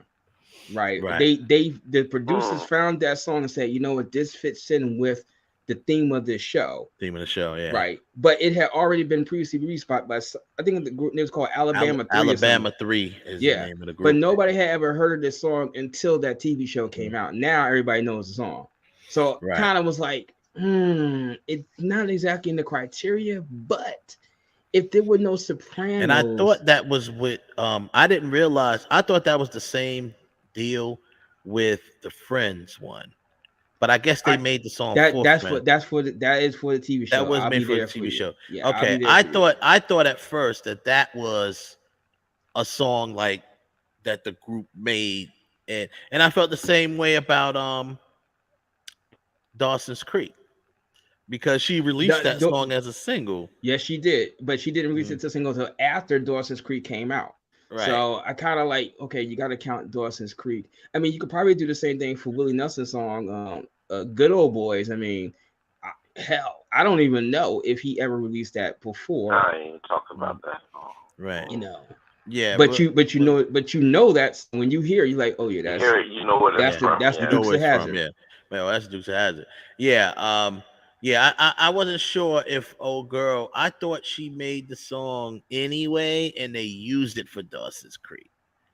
I think it might have been like just a album track that wasn't going nowhere, and then the producers found and they just took it and used it. Yeah. And they used it because it fit. I mean that and I started finding with music to movies and TV shows. That's not an uncommon thing for them to when find you're using an actual song. Yeah. There's not uncommon to go on someone's record, or the producer or the director heard, hey, what about this song? And if it's and it's just an album, it sits there that nobody heard of. I did that exact thing for Groupie. You know, shout out to my man Lo. You know, he had a song. The song, the title of the song is called "The Balcony," but the song fit the theme of the show so well, and I'm like, yo, I want to use that for the theme song. You know, of course you do stuff like that, but honestly, and I'm not that I don't respect the people that do it that way, but I really respect the people that compose the songs for the show, because it's like I said, a lot has to be done in a short period of time. It has to embody the show to the satisfactory of whoever, the producers or the creators or whoever picks the theme. It has to satisfy them. They have to feel like, you know, you're taking somebody else's vision and you're creating whether it's an instrumental or writing a song to express or even detail out this song. I mean, this show. So when you look at songs like, like what we were saying before, like even if they're kooky little songs like Gilligan's Island, which is really like a weird rap, basically. Gilligan's Island is basically like a rap. They're not really singing, but it details exactly what happened, because you never see, there is no episode where they're on the 3-hour tour and then they get into a hurricane or whatever, and then they end up on an island. There's no episode like that. So if you came in at the middle of Gilligan's Island, you've never seen it before, you're probably gonna wonder, where's the episode where they get shipwrecked? Yeah, where's the episode where they get? There is no episode where they get shipwrecked. It's all told in the theme song, so you know how they got shipwrecked because the theme song told you. You know what I'm saying? So that's what I think is tough. At least that's what I think. It's hard, man. Shoot, I couldn't write a theme song. I mean, not that I couldn't write one ever, but I mean, there's times that I've tried to write theme songs for my own stuff, and I'm like, nope. I'll sit there and try to bang it out. I'm like, nah, delete. So give up. But then what happened? It didn't take me long. I literally was trying to compose something for Groupie because I asked people to do it, and guess what? People couldn't do it. And I said they couldn't do it, but they didn't come up with nothing that I liked. So I was like, eh. And then I just all of a sudden heard my man's song, and I'm like, oh, that fits. So, anywho, let me just run through this news, and then I'll run through the list, and we'll end the show because that's pretty much it. We're already at 10:30 almost. So, Sylvester Stallone is doing a cliffhanger reboot. Why a reboot? I mean, I can see if you wanted to do a sequel because you're playing in it. Like when I first read the headline, I thought he meant like he's going to produce a reboot and get someone else to star in it. No, he's starring in it as the same character. So why are you doing it as a reboot? Now, maybe because it's early reports, maybe it will become a sequel, But is it really a sequel? I mean, it's just another. No, it would be a sequel if he's playing the same character. Yeah, it's a sequel. I guess he's older. But why? I mean, I like cliffhanger. It would come across better. I think it would come across better as a sequel because why are you doing a reboot? I don't get it. The same guy doing it. It's just and really, I think because they couldn't find another word to use. I mean, like I said, maybe because it's an early report, it may, depending on how the script comes out, it may end up being a sequel. I mean, it's just like if Tom Cruise did a reboot of Top Gun. Like, why? You're much older now. This many years later, and I mean, the movie was pretty much the same movie, but I mean, it was a sequel. Here's the thing. It would only be a reboot if you came in and your character was a different character. Right, but he's not. He's the same character. If it's the same character, it's not a reboot. It's a sequel. I hate even using that word, but it's why you hate using that word? That's what it is. I mean, if it's a different. I don't know. I guess he's playing the same Gabe Walker. He's playing. It says here Stallone reprises his role of mountain climber and rescue ranger Gabe Walker. The reboot has a script by Mark Binchel. So that's not him saying it. That's the article saying it. Right. No, I'm saying a writer, consulting producer on the Amazon series Hunters, and then it says Neil Moritz, original film, best known for the multi-billion-dollar, the Fast and the Furious franchise, will produce the film. So so the producer of the Fast and Furious franchise will produce the production, and so sales outfit rockets. Yeah, it's got money behind it. Rocket Science. Okay, it says, as well as Stallone, of course, will be producing it as well. After Goods Balboa Productions. Then it says Balboa Productions. Yeah. Adrian. Yeah. Rocket Science is launch sales during the months of the Cannes Film Festival. CAA Media will represent the North American and Chinese rights. Written by Michael France with the rewrite by Stallone. They're talking about the original cliffhanger. With a rewrite by Stallone, cliffhanger featured Stallone as Walker, a man haunted by his rescue. We know the story. I hope he does it. If he's going to do it, he better do it like he did that Rambo movie. Not the last one. The last one was trash. The one before the last one. Right. Man. Yo, that Rambo was I mean, that was crazy. It was nice and violent. That was like, damn. That shit was incredible. Right or wrong, Ralph. They were great. I mean, it was great. Stunned. That last one. I was stunned because Rambo 3 was it was okay, but then you came with this, and I was like, God damn, Rambo just blew a circuit and went raw. He just wiped. I would really like to know. Like, no remorse.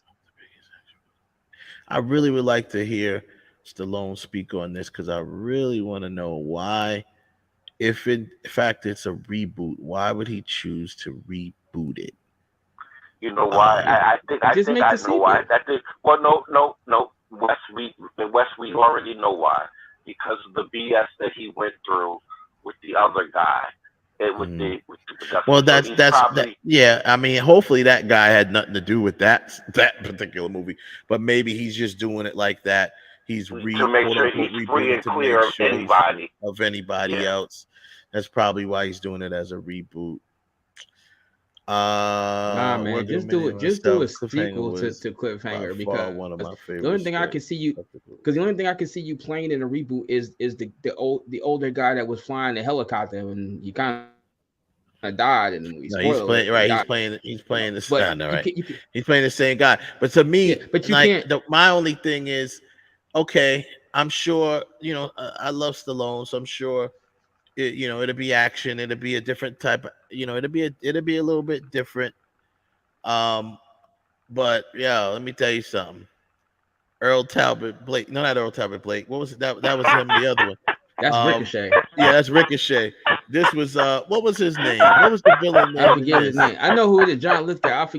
John Lithgow had another he got another good villain name in this one. Yeah, he does. I can't remember the name of it though. Wait a minute, let me look it up. I'm like Earl Talbot Blake. That's my nigga right there. Ricochet is I don't care. People dog me for it a lot. Ricochet is my movie, man. It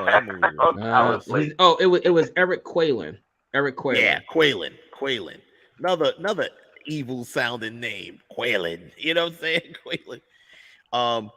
But yeah, Earl Talbot Blake is probably one of the best villain names I've ever heard. Like that's a really, really good villain name. It keeps the whole. That's how they try to make you sound like a menace. They throw in your middle name. Lee Harvey Oswald, John Wilkes Booth. Like they throw in that middle name to make you sound more. But you know what that comes from, right? If you trace it back. That comes from parents that yell at their kids, and when the kids are in trouble, what do they call you by? Your full name. Yeah, and that just makes it sound more menacing. But yeah, you know what? If we did that before, like the greatest villains, and based on what Kev just said about judging it now, I want to go back and change it because I'm sorry, Darth Vader should still be number one over Hannibal Lecter for no other reason than Kenobi when he's walking. Hannibal Lecter wasn't number one. Yes, he was, and I hated it. I was like, y'all gotta be kidding me. No, he wasn't. I can't believe that. Maybe it wasn't Hannibal. It was the Joker. I think that was on. It was the Joker. Oh. And but he's still that's arguable. Nah, that's arguable. That's arguable. I'm gonna tell you what needs to be changed. Kenobi, when he's walking, he breaks his neck as he's sitting there, and then he drags the people out the house with the Force. Nah, buddy, Vader need to go back to number one. It's arguable. With the big bullet. That's a whole nother show. With a big bullet. It's arguable because I can tell you some stuff that the Joker did. That's really bad. It ain't on the screen. It ain't on the screen. The Joker used the Scarecrow's serum, his gas, and he tricked Superman into thinking he was fighting Doomsday. He tricked him into killing Lois Lane because he thought Lois Lane was that ain't on the Doomsday. screen. Wait. Let me finish. He tricks him into Superman, who doesn't kill anybody, human, tricks him into killing the love of his life, who was pregnant with his child. And when her heart stopped, he had it connected to a trigger that set off a nuclear bomb in the middle of Metropolis. It killed millions of people. All right, that's bad, but it ain't on the screen yet. But what you did, it is on the screen. Vader did a whole lot. It's on the screen. It's on. If you go watch Injustice, if you go watch Injustice, that is a movie. You can go watch it. It's on screen, and he does it right there. I have to see it. It's animation, Ralph. That's probably why it's animated, but still, it's still on screen. Yeah, I know they. Ralph, the one thing I can tell you, Ralph, that I highly suggest you do. I know you're not into the comic book thing that much, but I'm telling you, go watch. You'll see why me and Wes gripe so much about Warner Brothers. It's because they can take scripts directly from some of these cartoons and make them into live action, and it would work. It would work. I mean, but they would never do it because it's too dark. Yeah, because they're scared of being so dark. Said the word. And that's what it is. He tricked. He hit him with krypton. It was the. All right, real quick. It was the gas from the Scarecrow laced with kryptonite, right? And he sprayed him with it. Then he immediately thought he was fighting Doomsday. Now, you know how Doomsday is the one who literally killed him. So he's fighting him. He takes Doomsday and all the way up into space. And then when the gas wears off, he realizes that it's Lois Lane. It's not Doomsday. And Lois Lane, and then the Joker says, "Oh no, it's still not over." And he had the trigger to his bomb. The Justice League was trying to find the bomb in the city. The trigger to the bomb was connected to Lois's heartbeat. So the moment her heart officially stopped, it set off a nuclear bomb in the middle of Metropolis and killed millions. All of that. And that's what the Joker did. And it just triggered an entire downfall from there. Superman basically turned bad. He didn't turn bad, but this is why with Zack Snyder's Justice League and his whole series, this is why his story needed to be finished. That's what they were. That was the route he was going, basically. Something like that. Speaking of that, did those tickets ever go available to him doing the preview? They were only available to a certain amount of. That was a charitable event. It was like a charitable event. Yeah, I saw that part. I thought it was on. There's clips of it on YouTube, and I think they're gonna put the whole thing on there. But a lot of people that was there put some clips of it on there where he had panels. He had panels afterwards and stuff after every movie, and Ben Affleck was there for the panel for Justice League. That was a surprise. Only people from the cast that was there was him and Ray Fisher. But no one expected Ben Affleck to be there. Like they introduced, obviously the producers, Zack Snyder, then Ray Fisher came out, and everybody just thought that was it. And then he's like, the guy's like, oh, yeah, I got one more person to introduce. Because you saw an empty chair up there. And he's like, yeah, phenomenal writer, phenomenal director. And in my opinion, the best Batman. And when they said that, the place went nuts. They was like, what? Oh, my God. And then he shows up and they go, so that was cool. So the Snydercon or whatever it's called, it's that was cool, man, and a lot of good feedback. And once again, he's dropping more Easter eggs and stuff that like Zack Snyder did so much preparation, and some stuff was filmed. He also said in that thing, he said we would have got a comic accurate murder of Robin.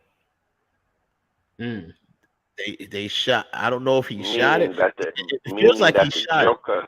Yeah, the Joker beat him with a crowbar. Beat him to death with a baseball bat. With a crowbar, actually, and blew him up. Yeah. And then blew him up. But he was like, Zach said, I don't want to tell you everything because I'd like to leave it out there because it might be seen one day. Who knows? This is what he says. Which means he shot it. That means he shot it.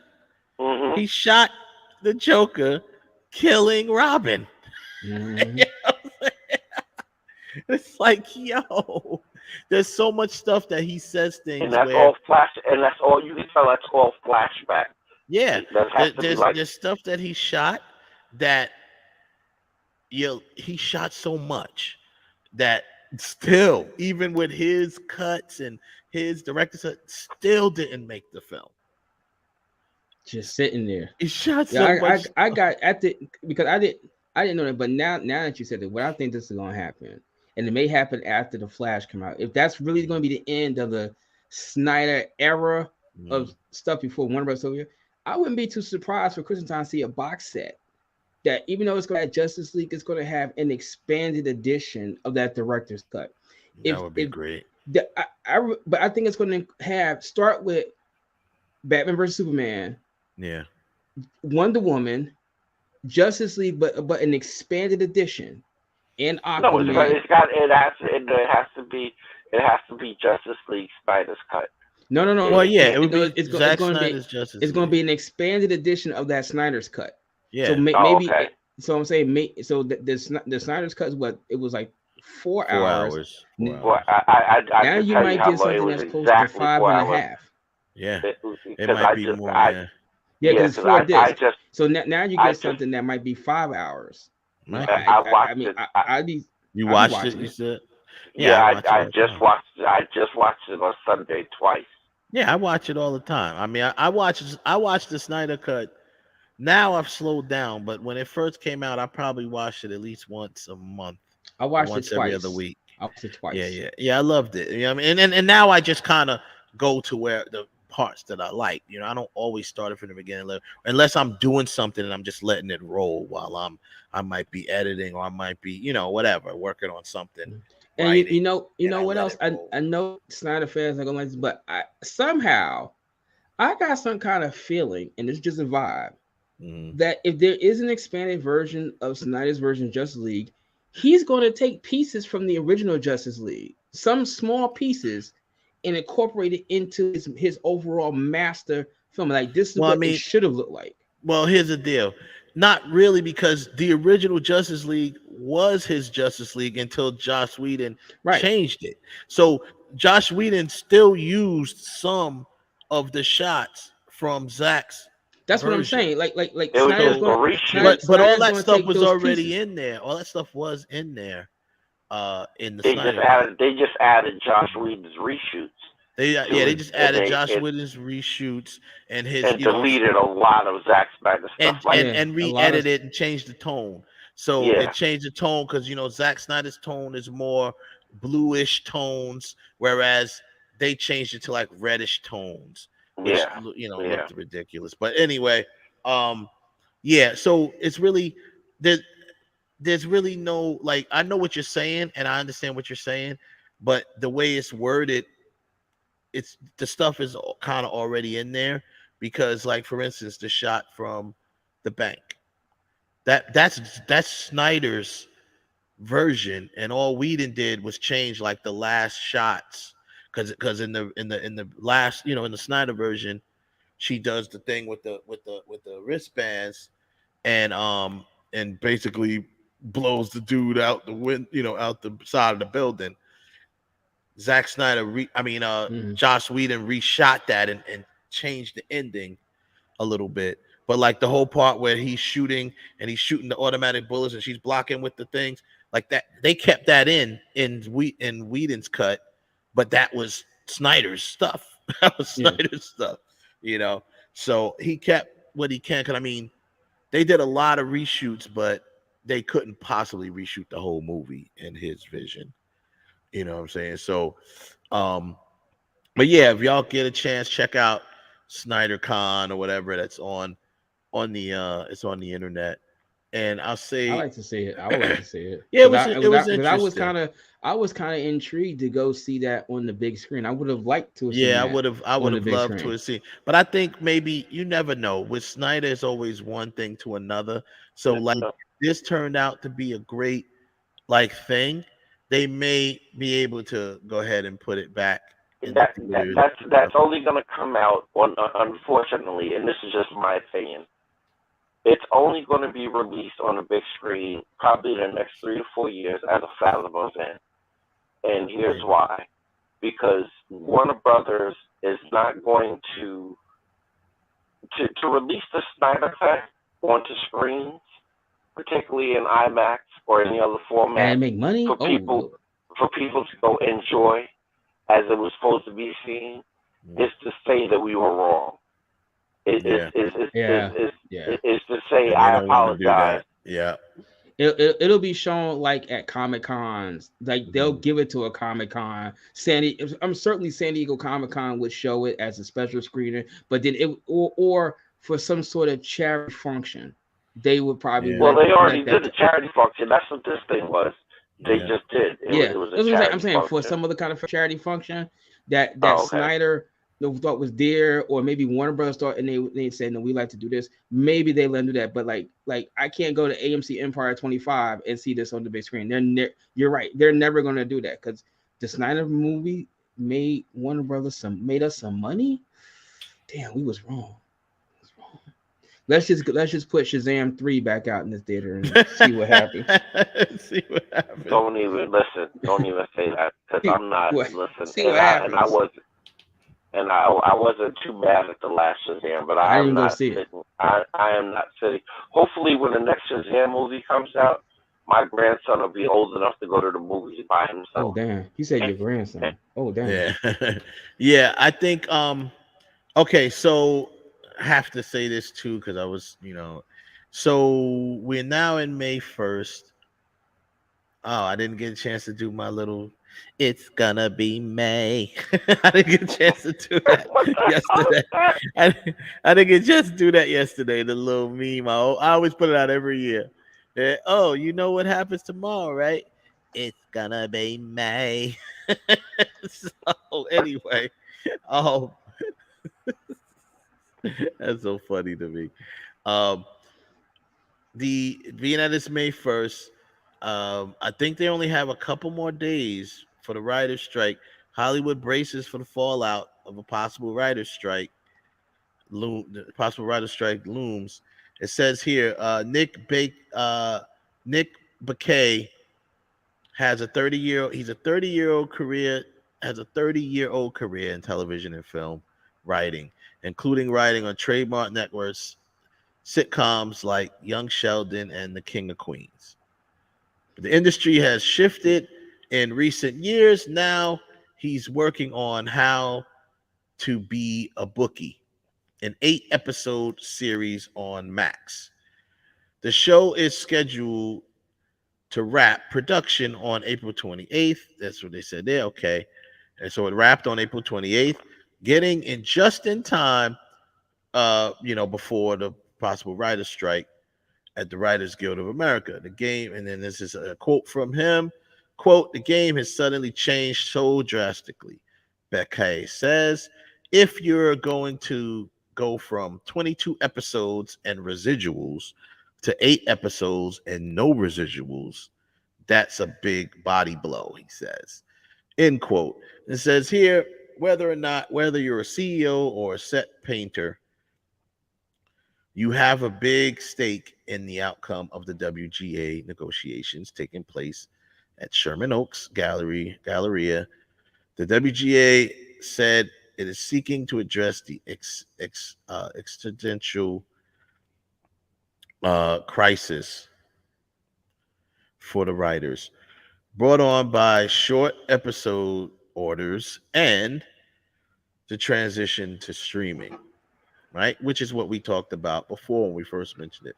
Then it says here, remains possible that the deal could be reached as contract expires on May 1st. So today is the expiration of their previous bargaining agreement.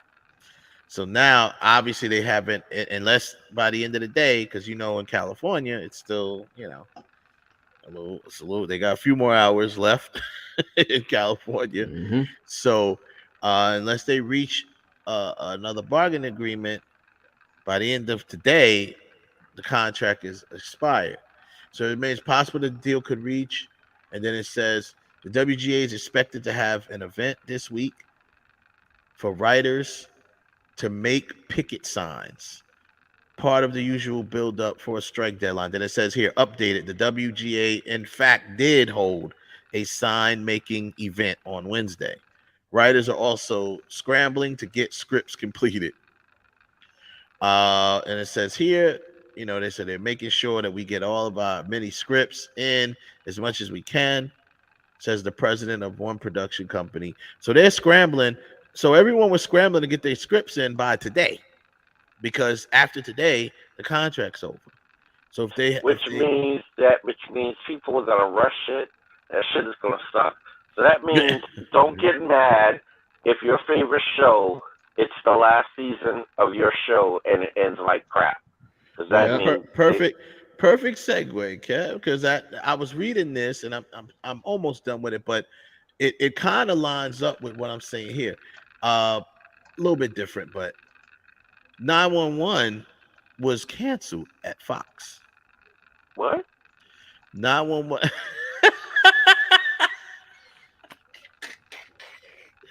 Yeah, Kev's like, what?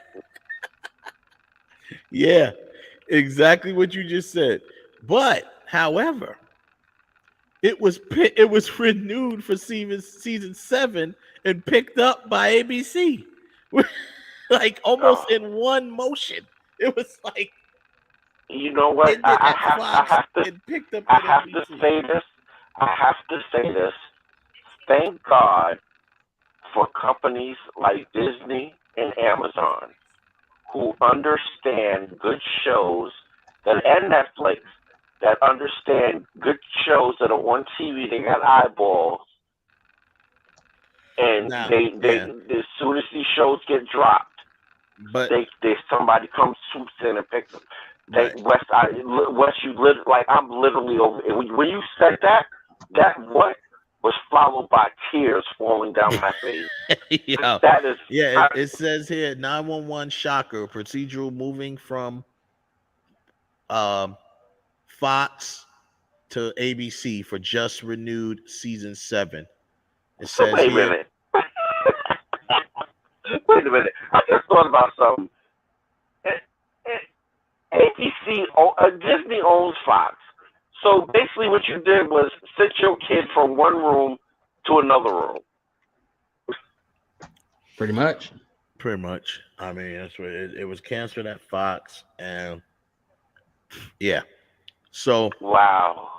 It says here, season to date, 911 is average 7. It says to date, 911 averaging 7.3 million total viewers and a 1.0 demo rating. And it says here, numbers are not only good enough. It says the numbers that are not only good enough for number one among all Fox dramas, but that would also qualify as the most watched and top rated entertainment program on ABC this season. So that should have been a no-brainer, right? Thanks for the creative. Okay, so then they go there.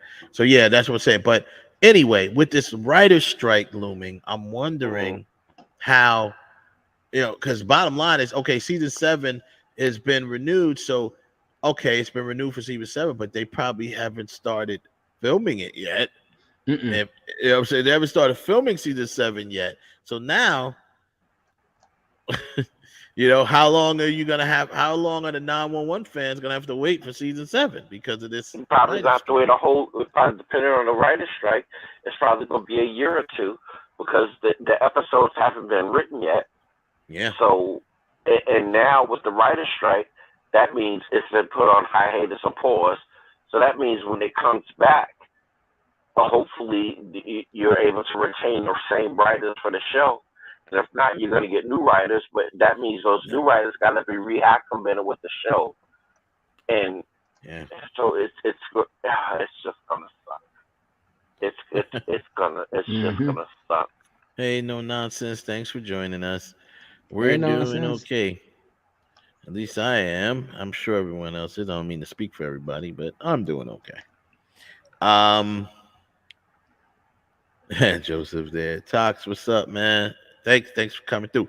So yeah, so that's what. So with this writer's strike, we have to wonder now what's going to go on with these shows. Another reason, obviously, eventually they'll get written, and some of them may already be written. Some of the next seasons and stuff like that. You think about other shows that we're watching now that's currently on. Some of them have already started filming the next seasons, and that kind of makes me sad because I remember hearing about some of the shows like in the Power universe that were filming. Like I think they already started filming season 4 of Power Book 2, which that kind of surprised me. And I'm like, maybe that's why they sped up the production, because of the writer's strike or the possible writer's strike. Yeah, because of the possible writer's strike might have been reason why they say, you know what, let's go ahead and get in what we can get in.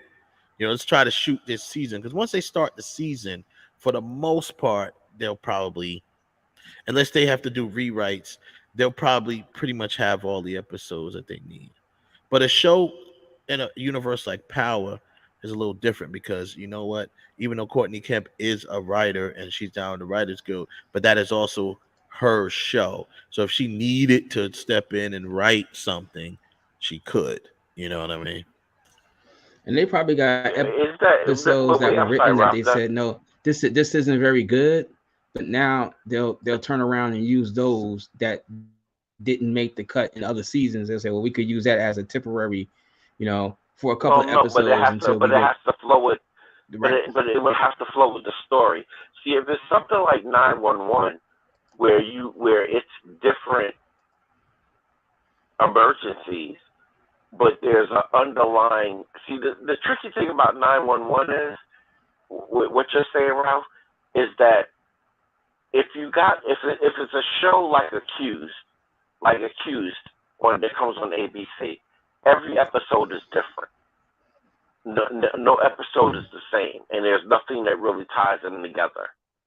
Whereas 911, there are underlying stories that tie in, because they're families, they have personal lives, and they also interact with each other. And there's stuff that happens, like for instance this season, Buck got struck by lightning while he was on the ladder, trying to rescue somebody from a building. Spoiler. Right. I'm sorry. Tox was in here and said, I thought Courtney Kemp was done with Stars completely. We don't want to scare nobody, Tox, because a lot of people. I know I'm one of the people that are actually happy that Courtney Kemp is no longer writing episodes for the Power, especially for the show Ghost. But I mean, yeah, she's done with it, but it's still her show. She still gets the credits for it. And so I guess what I was saying, Tox, was in an emergency, she sure can come back. Yeah, she could. But wouldn't she be? What do you call those people that step over the line during the strike? A scab or whatever. Picket cross. I don't know if that picket line cross. I don't know. I'm not saying that she would. But if she's a part of the union, I don't think. Is she it depends, I guess. I mean, that is her show, though. You know what I mean? It doesn't. I don't think it matters whether it's your show or not, because if you become a member of a union, it doesn't matter whether it's your show or not. If she does that, she's asking for trouble. Right. Well, it all depends on the. It depends on. It depends on the type of person you are. Because if it's George Lucas, he'd say, "Kiss my ass."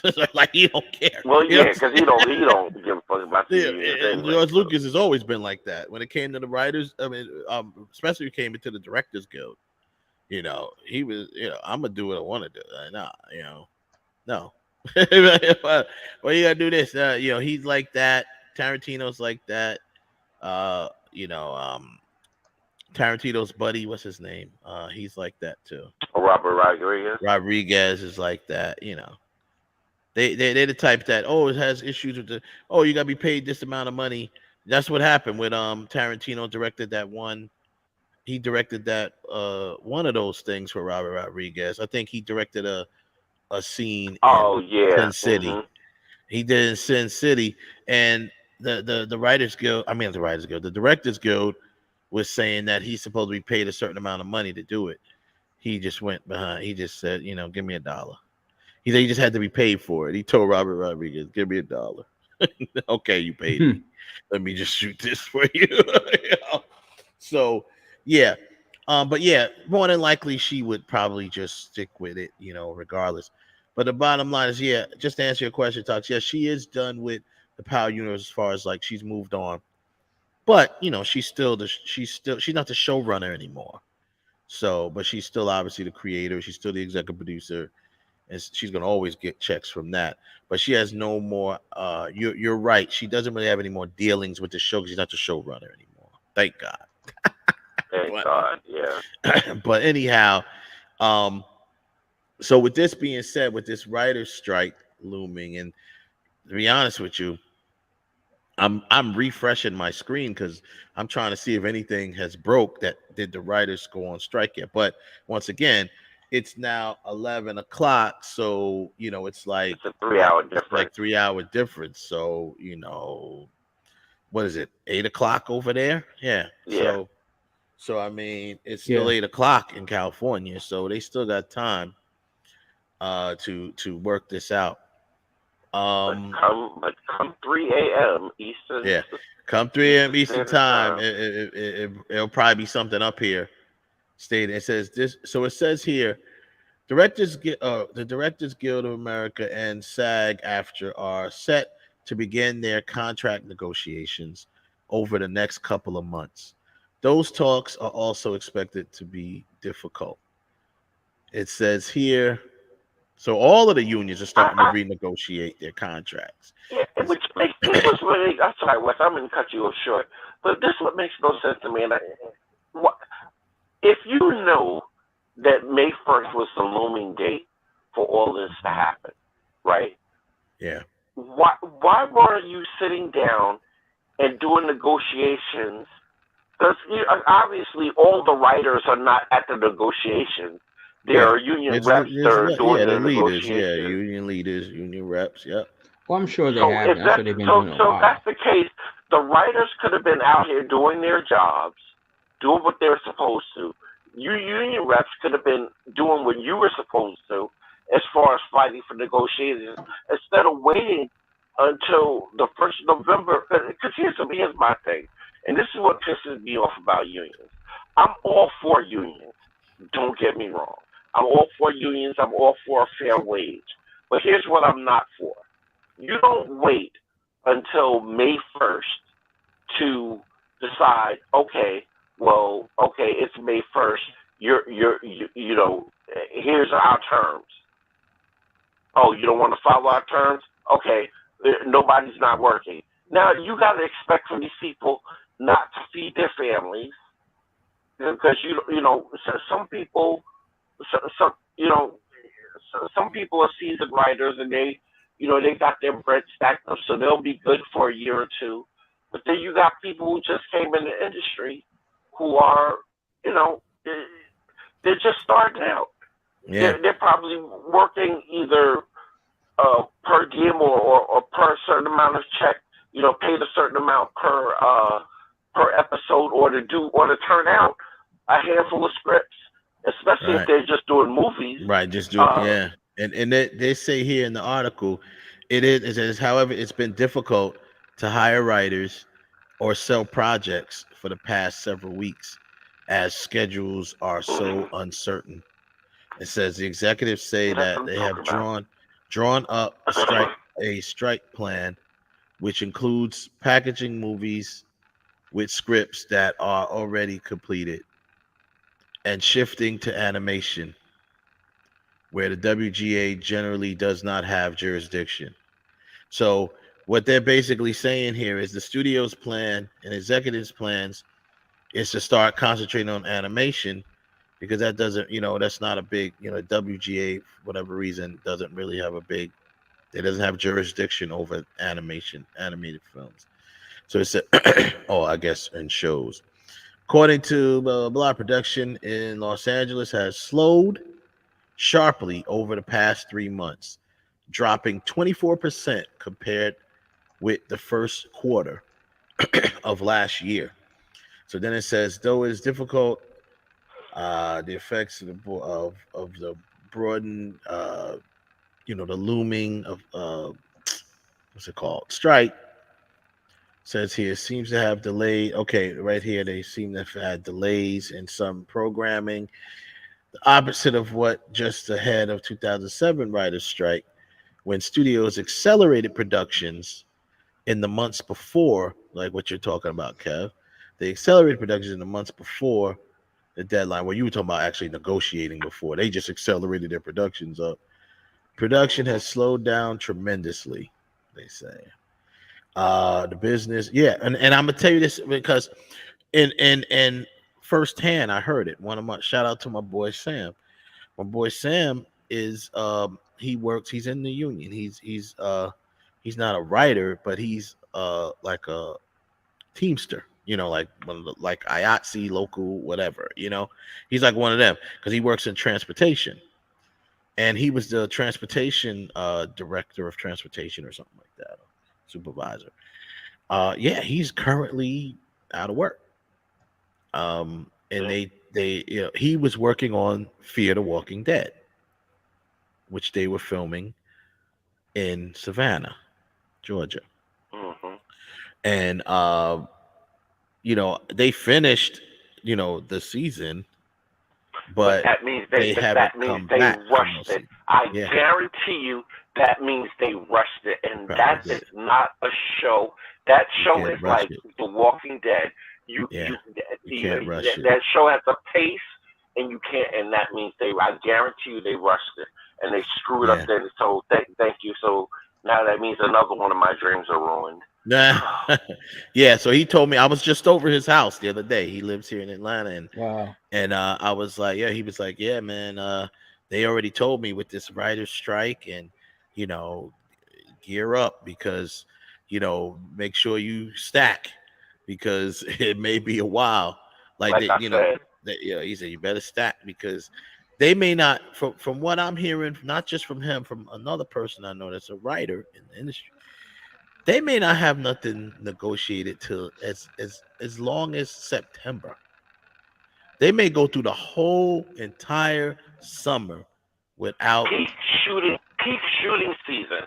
Yeah, peak shooting season. Well, they have to get it. They have to get something done. They because they start making the deals in September, the pilot season, as they say, right? And that's when they start making more deals and presenting pilots and trying to get it. So they got to get something done by then. But this means everything is going to be pushed off a year, except for stuff that's already been written, obviously. Except for stuff that's already been written. But here's the thing that sucks. Like right now, I started watching this thing on Shudder called Slasher. Mm-hmm. I actually watched the second season first. I have to go back and watch the first season. But it's only at episode 5. Mm-hmm. So I don't even know if did they finish. And that's the other thing. Like what they were saying, one of their chief complaints is now because of streaming, which this is the downside to streaming. I as much as I love and I'm such a fan of streaming, but here's a downside to streaming: shorter seasons for episodic TV. Everything is limited between 10 and 6 episodes for the most part. And depending on if it's your first shot, if your show is shooting its first shot, usually if you're not catching on by season 6, you're gonna be cut short. And if you get a season, if you're already written in for season 2, like they did that with I can't think of the show. But anyway, right. I'm wondering, like I don't understand what's the problem. Pay these people, man. Well, this way. So here's some key issues, and this will move from this. So key issues, mini rooms. So they call that mini as in MINI. The WGA wants to mandate a minimum number of writers per TV show. Studios are increasingly using quote unquote mini rooms where just a handful of writers break a whole season in a matter of weeks. The Guild worries that if left unchecked, studios could do away with the traditional writer's room model, replacing it with a cheaper way of making scripted TV. Okay, I'm sorry, Wes. I know we're trying to move on from this, but I have a question. How are they wrong for this? The studios. Well, I mean, they're not really saying they're wrong. This is just what this is what the writers want. But here's the thing: if I can get a script done with just me, you, and Ralph in a room, versus me, you, Ralph, Demetrius, Samantha, and Pam, and some other person that ain't contributing shit, just to expend more money. Yeah, I mean, from the writer's standpoint, obviously, it puts writers out of work because the traditional writer's room model, I mean, pretty much everyone in the writer's room contributes because that's what it is. Like everybody in there is bouncing the story off each other, and some people may write, one person may be tasked with actually writing the episode, but everyone's contributing to it, and someone will get credit for writing it, but the writer's room all pitched in. You know what I mean? No, and understandable. But if I could do that with 5 people versus doing it with 12. Well, I mean, you're looking at it from the studio standpoint. They're looking at it from the writer's standpoint. That's what I'm saying. So, I mean, but the writers need. But that's the thing. But that's what the writers need to understand. The writers need to understand too. They're like, okay, listen, do we necessarily need to have 12 people in the room to come up with an idea that 5 people can come up with, or at the very least 6? Right. Well, it's very like there has to be some compromise. So right. So streaming residuals. This is the second point. The current WGA streaming residual is a fixed amount, regardless of whether a show is watched by 10 million people or 10 people. The Writers Guild, the WGA, wants to add a quote-unquote success factor where shows that generate more views receive a higher residual. But that would require opening up viewership data, which the streamers are not willing to do. Not gonna do. So now the third point they have here is called span protection. Writers are typically paid by the episode. In the streaming era, TV series have fewer episodes, but take just as long to produce. So writers make less per week. So the WGA previously worked out a deal where the episode rate buys no more than 2.4 weeks of work. The deal doesn't apply to writers who make $400,000 or more. The WGA wants to remove the $400,000 cap, so writers above that level can make more. So that's basic. So there's basically it says here there's a 400,000. It says there's a cap in the previous agreement. They said the WGA previously worked out a deal where the episode rate buys no more than 2.4 weeks of work. That's all they work for per episode, right? That deal doesn't apply to writers who make 400,000 or more. It says it says that the WGA wants to remove the $400,000 cap, so writers above that level can make more. Well, no. See that. Well, these are the things that they want. So the bottom line is, obviously the stuff that they're bringing to the table is, they're trying, and the other factor that they mentioned here, like we talked about last time, is the use of AI technology, which now that part, yeah. They're I don't see that. I don't see them agreeing to that, the studios. But see, here's the deal. Now, speaking of AI technology, I've been diving into it a lot this week, this past week. And obviously I've been doing a lot of tests with it, seeing the limitations and trying to see, what it could do. And I'm nowhere, I'm like a novice. I'm nowhere near mastering this technology, but I do see where it goes. I can see where it could be a problem for the Writers Guild, and I can see where it could be an ally as well. So, what they're gonna have to do, period, they're going to have to find a compromise because I'm telling you now, them cats is not going to not use AI technology. That's not gonna happen. It says here 9 hours ago, the writers strike, frequent asked questions, everything you need to know about the possible shutdown. Yeah. Writers to be ready to picket if no deal is reached. So anyway, yeah, so they need to figure out, AI, what does she say here? AI is taking over everything. Yeah, you're right. You're right. No nonsense. It's really, really heavy in the writing realm right now. It's really heavy in the writing realm. So I agree with you there. It's taking over everything. Um so with that being said, man, like I was just saying, the bottom line is we'll have to see how it happens. I don't see no deal being reached today. It's just not gonna happen. That's just not gonna happen. Based on what I just read to y'all, what deal you see being being made tonight? No, Unfortunately, I don't see anything. They're going to they're gonna strike. They're going to strike, and it's going to last however it's gonna last. But it just makes no sense to me. Why? I don't understand. You knew this was coming all of this time, and now really, it's the studios.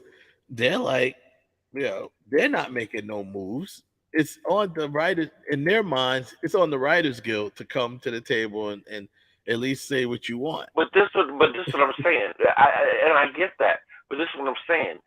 The table is always there. Why are and I might be wrong. I don't know what negotiations go on behind the scenes, but like this makes no sense to me. Like this is the second writer strike in how many years now? And on the back end of a pandemic where people are just getting back to work. Now, granted, the writers weren't really affected with the pandemic as much as everybody else was, because they were still able to sit at home and type away. Yeah, they work from home anyway. Yeah, so so they really hurt them. Only thing hurting about it is productions maybe not buying scripts because they didn't know when they were going to go into production. Right. That's the only thing. But they still could work. Now, obviously, with a strike, you really can't work if you're going to be on the side of the union. You can write just to have it, but you can't do that with it. So,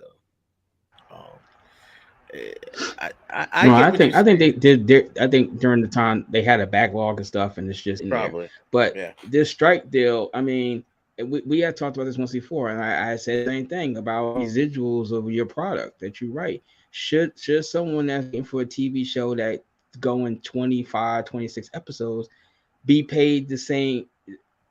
Should that person be paid more than someone that's writing something that does 10 episodes? I don't think that's a fair wage because if I'm doing it for 26 and you're only doing it for 9, 10, you're not putting in the kind of work that I'm putting in. So no, you shouldn't get paid the same amount. You should get paid a fair wage, but not the exact amount that I'm getting paid. Hell no. Well, that's where you should be. See, here's the thing. That's where it should be. You should be getting paid per episode.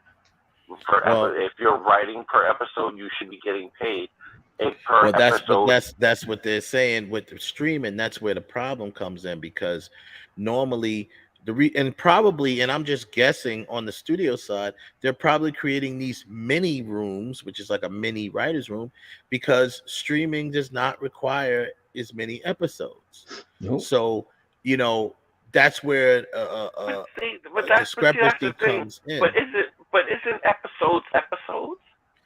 Yeah, but if no, what I'm saying is if you have a show that's 25 episodes for the season, right? Like Big Bang Theory, and then you have a show like, Ozark that's only 8 to 10 episodes. Maybe if you're lucky, you'll get 13 for the season. That's like the most you get from a streaming service most of the time. Okay, but that's what I'm saying.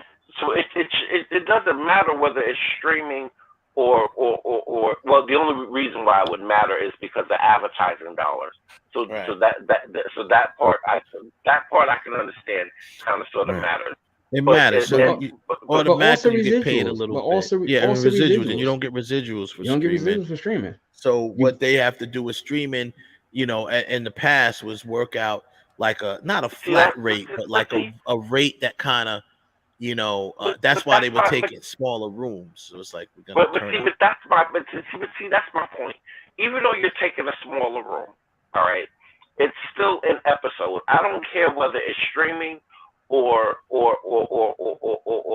regular TV, where and really, if you really look at it, streaming and cable, and if you're talking about HBO or Stars or something like that, it's basically the same thing. You're basically still getting paid off subscribership. So there should be a set rate set per episode rate, and unless you're a great writer and you're commanding whatever you're commanding to get just to come to the table to sit down and write. But I don't understand if it's an episode is an episode. Whether, granted, Big Bang Theory is 25, Ozark is 10. So what? All right, you're working less. Okay, granted, you're working less, but this is where. But again, that's why they're asking for residuals, I think, Kev, because you don't normally get residuals with streaming. So because you're working less, they're probably feeling we should get a small cut. Which is stupid, because if you're getting residuals, if this shit was coming on NBC and you're getting residuals from that, and again, depending on your writing status, if it's Ozark, and I guess that's what that popularity thing that you mentioned. Right, that's what they're saying. They want to put like a clause in where if it's a really popular show, then there should be something kicked back to the writers, because right now they get paid whatever rate, whether 10 people watch it or 10 million people watch it, right? So if it's a very popular show, like, Wednesday was, the #1 show on Netflix at one point, and it's it supposedly has the most streams or something like that on Netflix. So the writers, I guess what they're saying in their new agreement is something should be, whether it's some sort of performance based or something. The wrong fight. You know what it is, Wes? I just realized what it is. It's they're picking up the wrong fight. You know how you fix all of this shit? Excuse me for cursing. I apologize. Beat me out there. You know how you fix this? You fix it by going to the whatchamacallit and getting some way, somehow, these studios need to be forced to start giving up what their streaming data is. I'm sorry. This is why we have the problem that we're having with the writers. I think this one little, if you want to fix that, if you get these numbers to be opened up like everything else, cool. Well, so No Nonsense says, she said they should. Her opinion is they should get residuals off of streaming, especially if it's a popular show. Well, this is what they're aiming for. They're aiming for that. Maybe a performance-based type of deal where, almost like for lack of a better word, a commission, for lack of a better word. Whereas, if you wrote the show that is the number one show on Netflix and number one show in the country, and it's making, all of these whatever. So this is what they're saying from their perspective. Some sort of compensation, right? Time, right. Either the next time or maybe a bonus or something, some sort of kickback. And they're calling it residuals. I don't know. Residuals might be a little too much to deal with. Instead of residuals, how about giving them, a bonus or a kickback? But I say, no. I agree with No Nonsense. It should be residuals, and this is why these streaming companies, just like Nielsen can turn on their computers and see what's going on with everybody else, but all of a sudden Netflix, Disney Plus, blah blah blah, whatever. I mean, if HBO and Stars can give you their numbers, how all of a sudden these streaming? I don't understand that. Like, how all of a sudden Disney Plus and Netflix and Amazon are automatically, mysteriously, we can't figure out what those numbers are. But when it comes to Stars, they don't want to give them. Yeah, they don't want to give them. I think the key to answering that kind of question is because the streaming services are not tied into AC Nielsen. So like you said, if Wednesday this month there's the number one show on Netflix, right? It's got 17,000 subscribers, right? They're not 17,000 new subscribers. If you were already subscribed to it, you could just turn it on. If it said, well, last month it had 17,000 followers, but because the show already is, now it's still on and it's picked up, it went from 17,000 to next month, it went to 19. Then you can say, then based on that data, Wednesday generated 2,000 new subscribers. That's a different story. But it doesn't mean, but Ralph, that's a tricky thing, because it doesn't, that number, viewership doesn't actually equate to subscribership. Because and you could be subscribed and not watching it, and or be subscribed and watch it.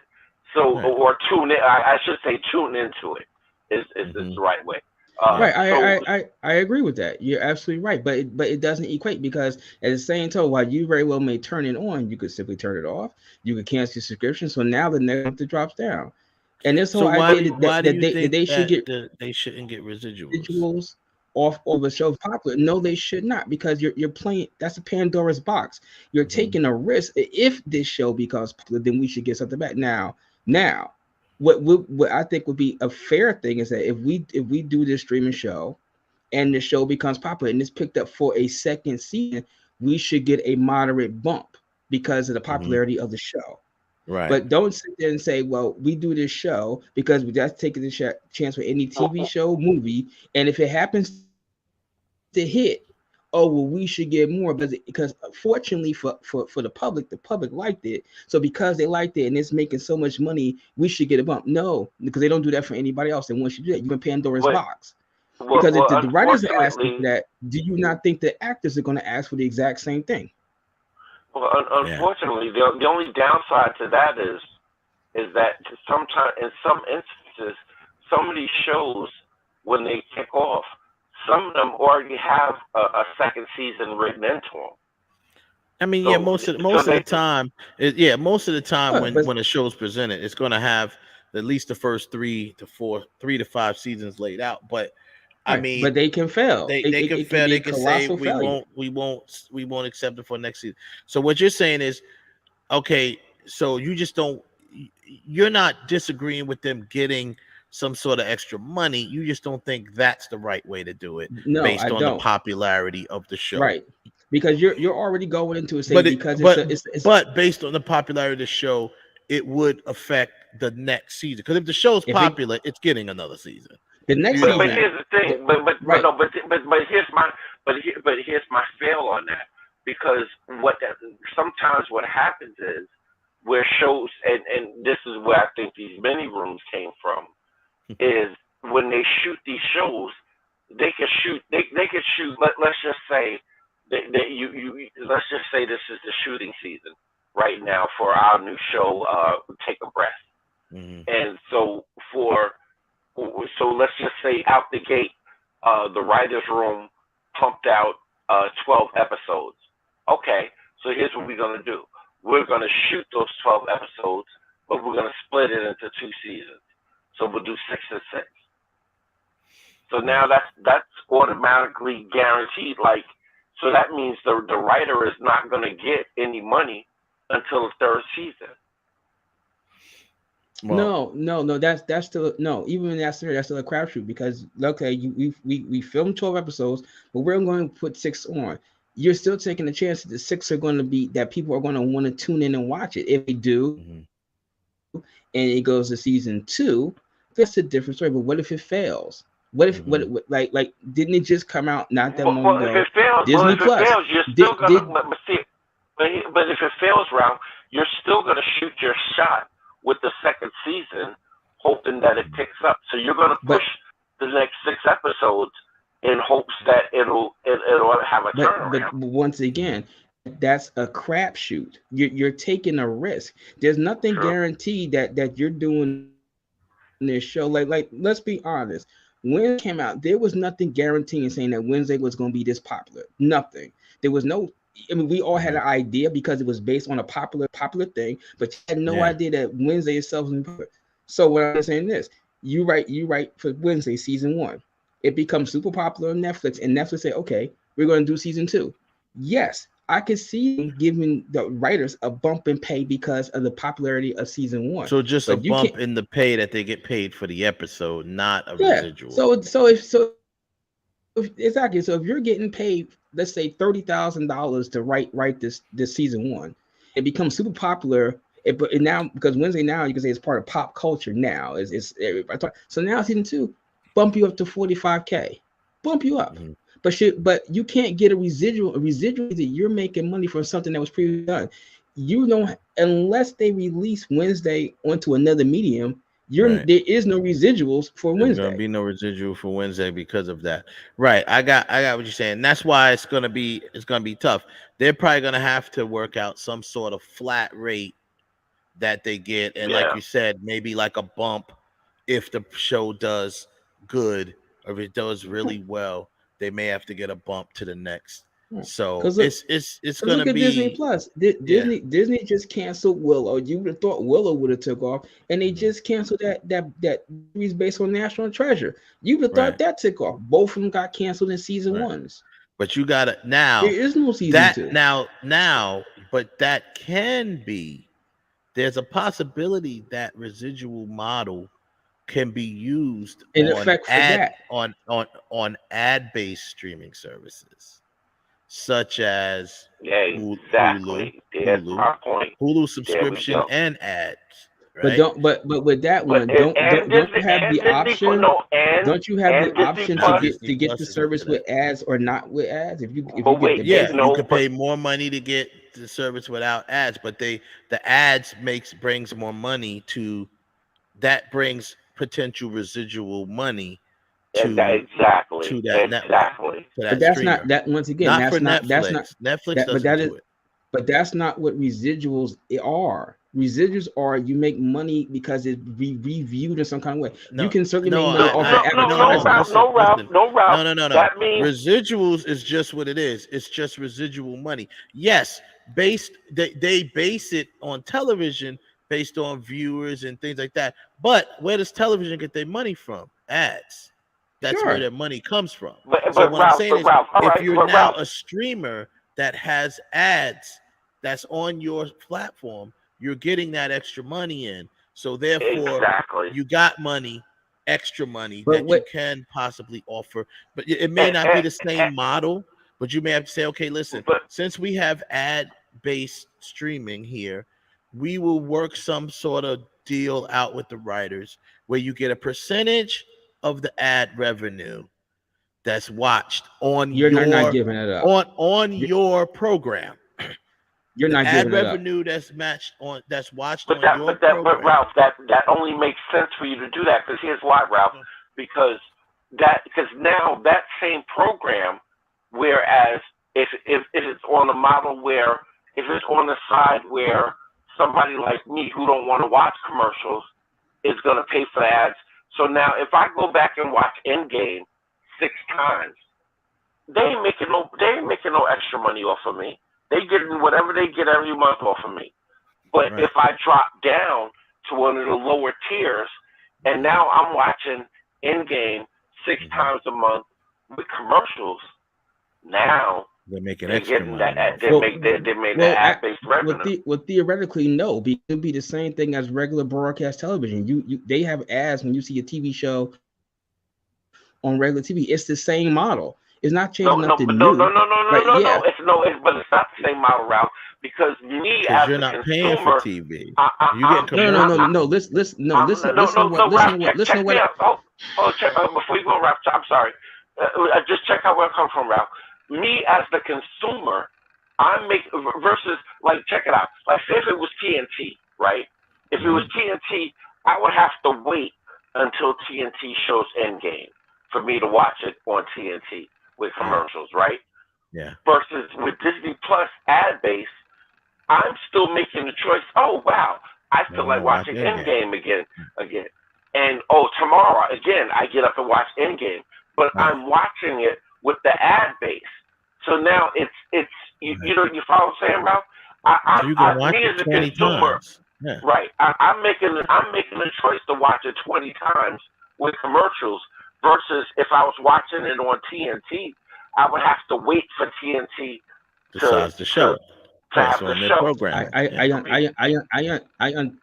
understand it, but I'm saying it's even basically what you say is still the exact same thing. If you did watch it on TNT, right? There isn't no extra that's coming from it. And it is, Ralph. It is, Ralph, because every time I watch it. Let me phrase it. You alone is not enough to justify that one. Ralph, he represents millions of people do the same thing. That's what I'm saying. You have to get millions of people to constantly do that exact same thing for a writer to see any type. Now, okay. And they will. That still has to new subscribers, because if you're already subscribed to Disney Plus and I want to watch Endgame every other day of the entire month, but I want to watch it with the commercials. Okay, but you're not bringing in new. You're bringing in new money though. You're not bringing in new subscribers, but you're bringing in more money, Ralph, because they're getting ads shown on that show. Hold it. I'm just thinking this logically. If I'm Disney and I say, okay, you got the option to either have our service with ads or to have it without ads. The ads are already there. All you're doing is dropping it down. They've already made that deal. That deal is already made. Let me explain to you, Ralph. They would if it doesn't bring in more money, Ralph, why do it? Because they weren't doing that before. They added that feature because they saw other ad-based streaming making a lot of money. That's why they added it, because it brings extra. It brings more money to Disney Plus, not writers. Disney Plus is not. But that's what I'm saying. That's Disney Plus that we go back to. I got that, but Disney Plus is not. Disney is not going to do that. They're not going to break off. I mean, well, that's a whole other argument. What I'm saying is, what we're talking about is what the type of stuff that they're looking for. So what I'm saying is that those list of requests, demands, whatever you want to call them, is not going to fly well with a streamer such as Netflix, because they don't make extra money off of anything. It's just off of subscribers, right? Right. However, Hulu, Disney Plus now, some of the other ones, Amazon soon, the ones that are importing the ad-based streaming into their model will be making extra money. So what I'm saying is a possibility like that you of can, the world. like Tubi does. Pretty much, to be honest with you, everybody was looking at all the money. Fox went and snatched up Tubi and is making all this extra money from Tubi because of the ad-based model that they have, right? And I want to, you don't even see that many commercials, but and I want to piggyback off of something. Now, here's the thing. Now, here's what happens, and this is how we get those numbers. Because in order to entice Coca-Cola to come in, and be like, why should I give you ad money? Oh, well, because we have 15,000 or we have 150 million Kevin Yuleys watching Endgame 6 times a week. Right. And that's to entice an advertiser to buy advertising space on their mouth. Exactly. And once again, Ralph, even though the commercials, you're saying the commercials are there, they are there, but guess what? It's this model, it's not like they just buy 5 commercials and that's all you see. This model is a constant, right? It's a constant. Of course, and it has to be on 2 different levels, right? Because you have a level that a person pays for no commercials, right? So the commercials are not there because they paid the extra money, right? But they do have they would have what it done because because they would still have to take the movie before time, break it down to where they're going to put commercials in. That you get all that thing said. You're not going. But that's a totally different stream. That's a totally different stream. But Ralph, that's not the same stream. That's a different stream. I'll show you how simple it is, Ralph. Those streams are on 2 separate servers. Yeah, you have exactly. That's what I'm saying. That's what I'm saying. You have a server without commercials. Right, but I'm saying is that you already have that set up from Jump Street. So the money, whatever money that you get for advertising, Coca-Cola, Pepsi, McDonald's, whatever, is already there. No, but it's ongoing, Ralph. It continues. Of course, right? Of course, that's the point. But that's not the issue. What I said is that the streaming services are not going to break a chunk of that advertising off to the writers. Sure, they will. Why not? Right. Where else are they going to get residuals from? Because they don't get because you open Pandora's box. And if you put like this, if you do that for the writers, why wouldn't you do that for the actors? Why wouldn't you do that for the Directors Guild? Why wouldn't you do that for anybody else? Well, but it already is like that, Ralph. It's already like that anyway. But what I'm saying is, I get what you're saying, but my whole point of this getting into this whole debate is the fact that if you're saying that there's no traditional residuals with streamers, yes, that is true for the traditional way of streamers went, right?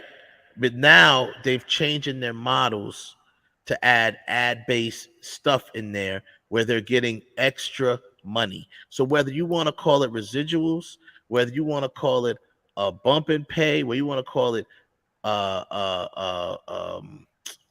what's it called? Commission, incentives, the money's got to come from somewhere. That's the point. So where they pull the money from is really not the concern of the Writers Guild. They can base it on a percentage of the things, they could base it on a percentage of the commercials, or they could pull the money from wherever they want to pull it from.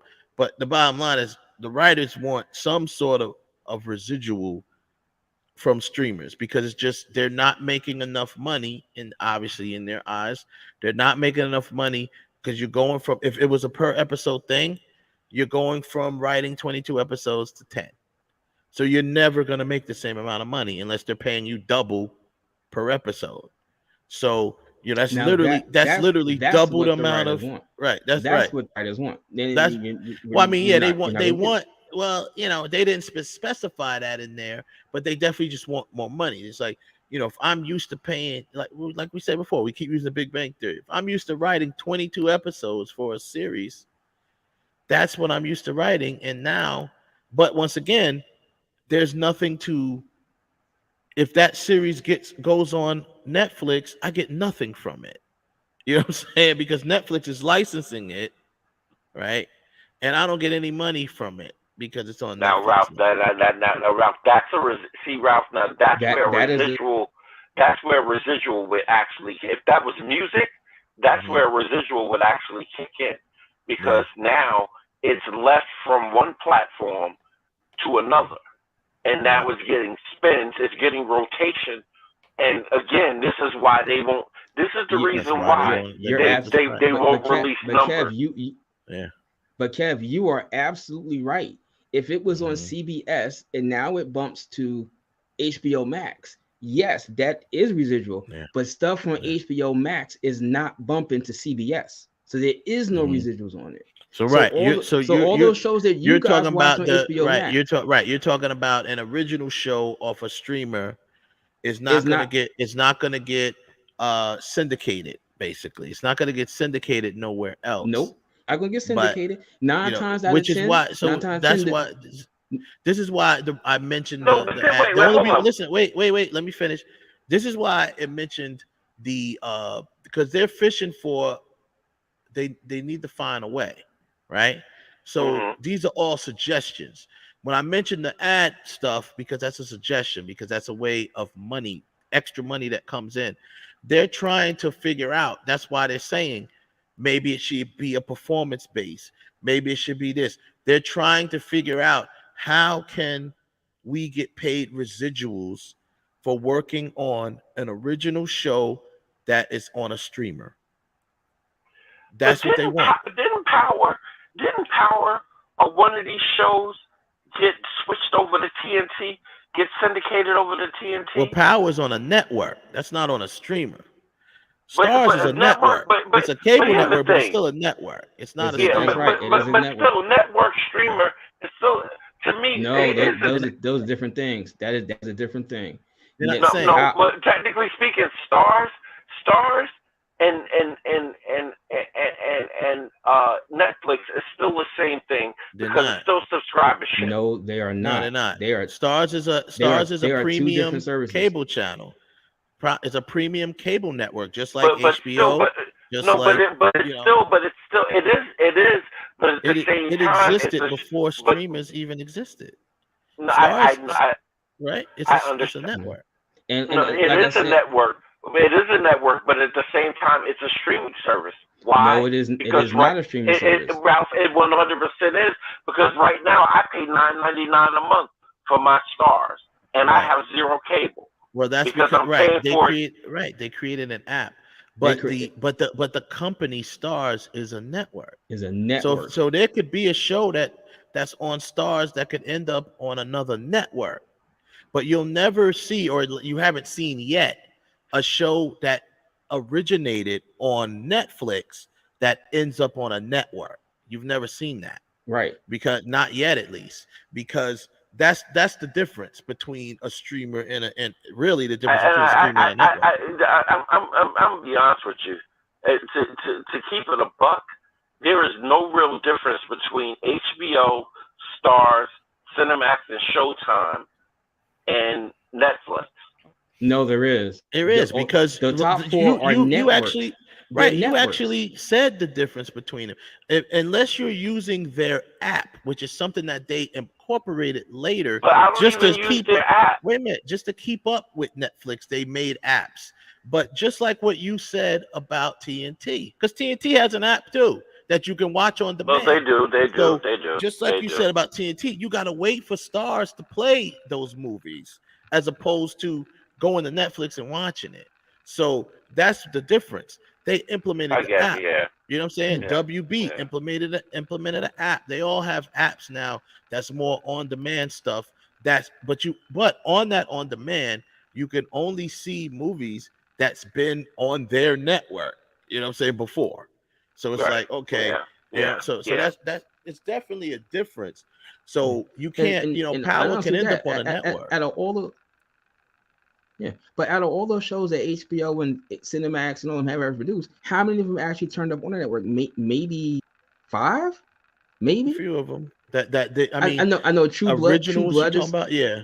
True I know Blood True got Blood. syndicated somewhere. Sex in the City. Sopranos has never been. I don't think Sopranos has ever been syndicated, or The Wire, or Deadwood, any of that stuff. And I can't say that for Showtime. I mean, you never seen what's that? Dexter. On ABC, it hasn't happened. Not but those same shows have gone to DVDs or VHS tapes. They have done that one. So that some of them, like I said, you got a few that syndicate. But either way, the whole point is that's pretty much what they're looking for. We'll have to, But I say I'm not opposed to the writers, but the idea of residual.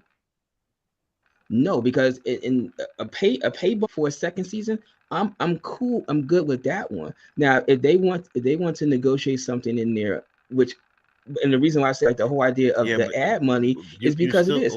If Netflix is not going to tell you how much money they're making from their subscriber base, how many subscribers they got, what makes they going to tell you how much what makes they going to tell the Writers Guild how much money they don't have to tell them how much they're making. They could just decide to pay them.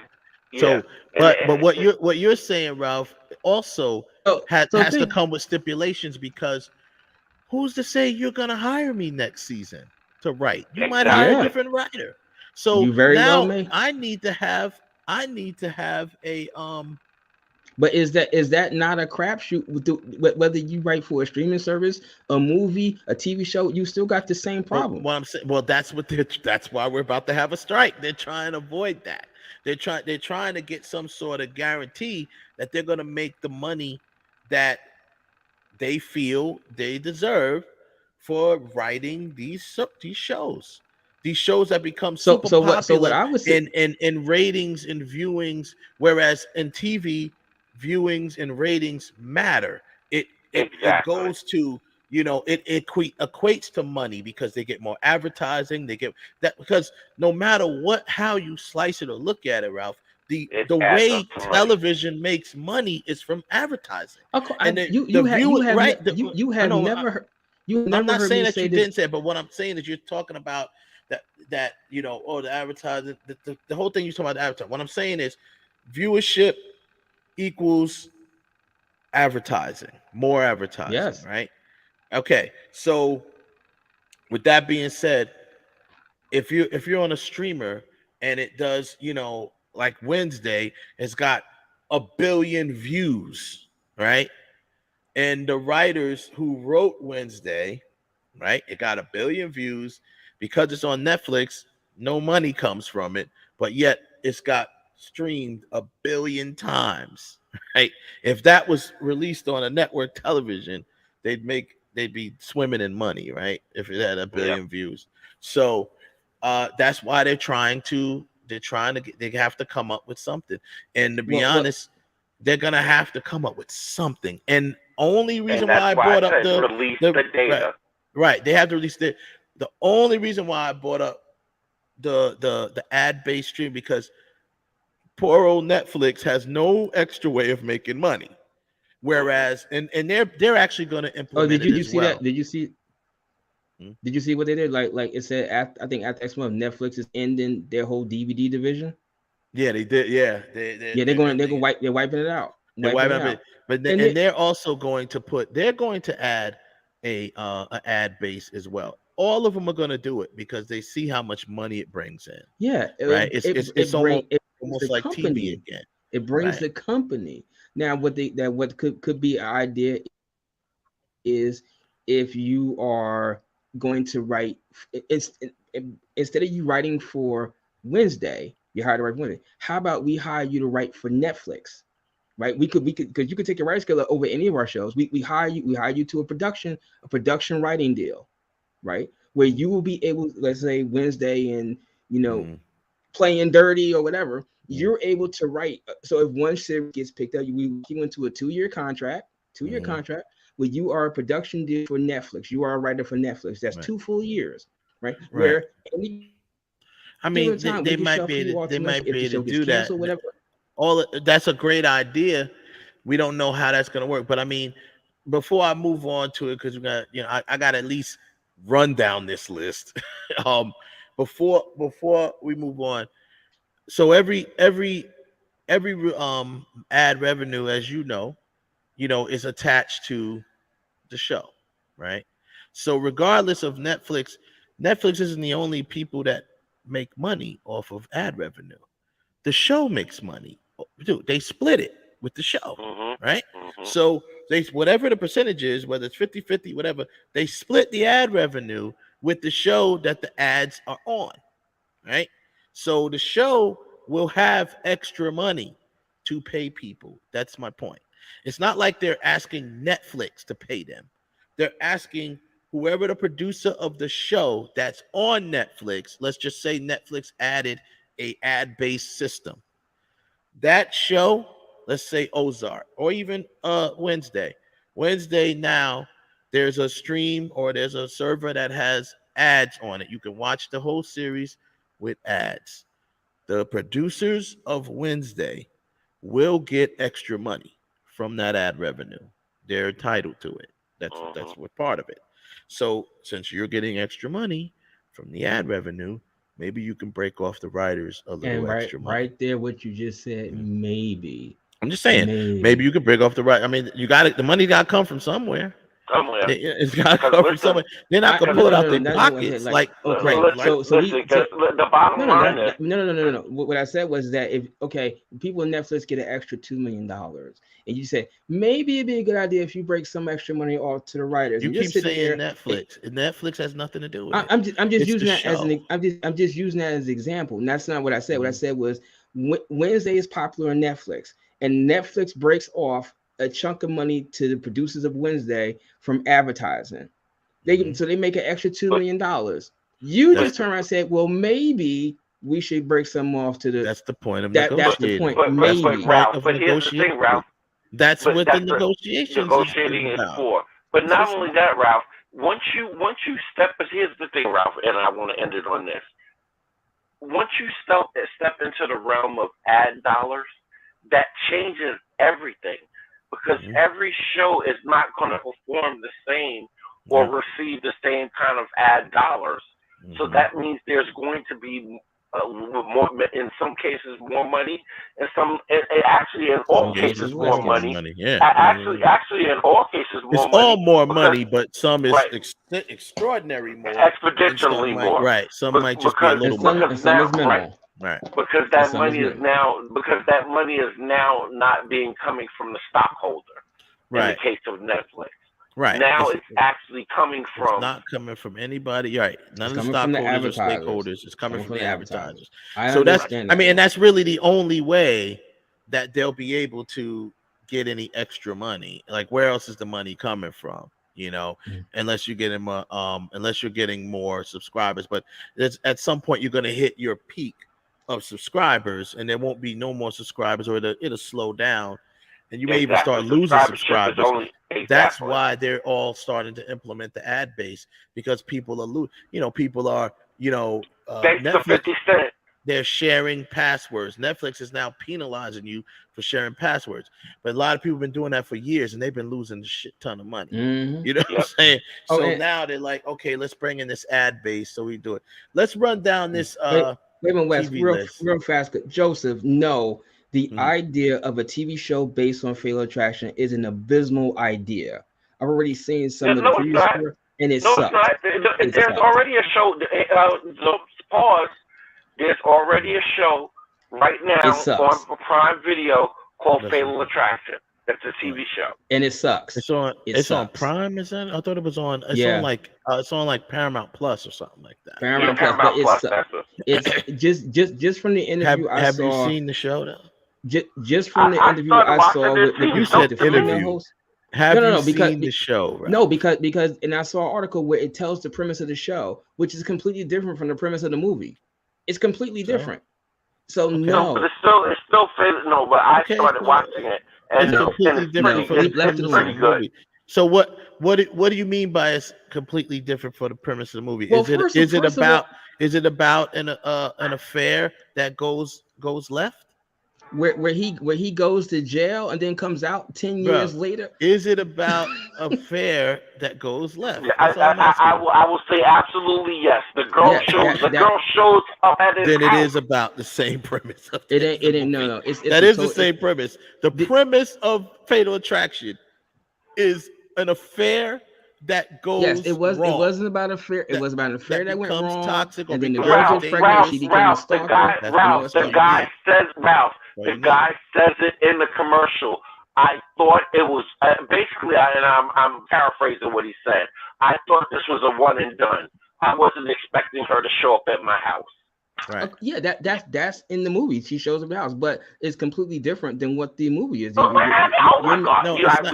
Just because it's a show, but I get what you're saying, Ralph. But it seems like you're expecting the show to like spin off the movie, but it's still the same. It's the same premise, though.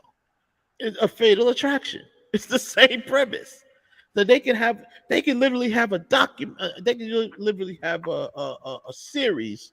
A docuseries called Fatal Attractions about real life fatal attractions, and it's still the same premise as the movie.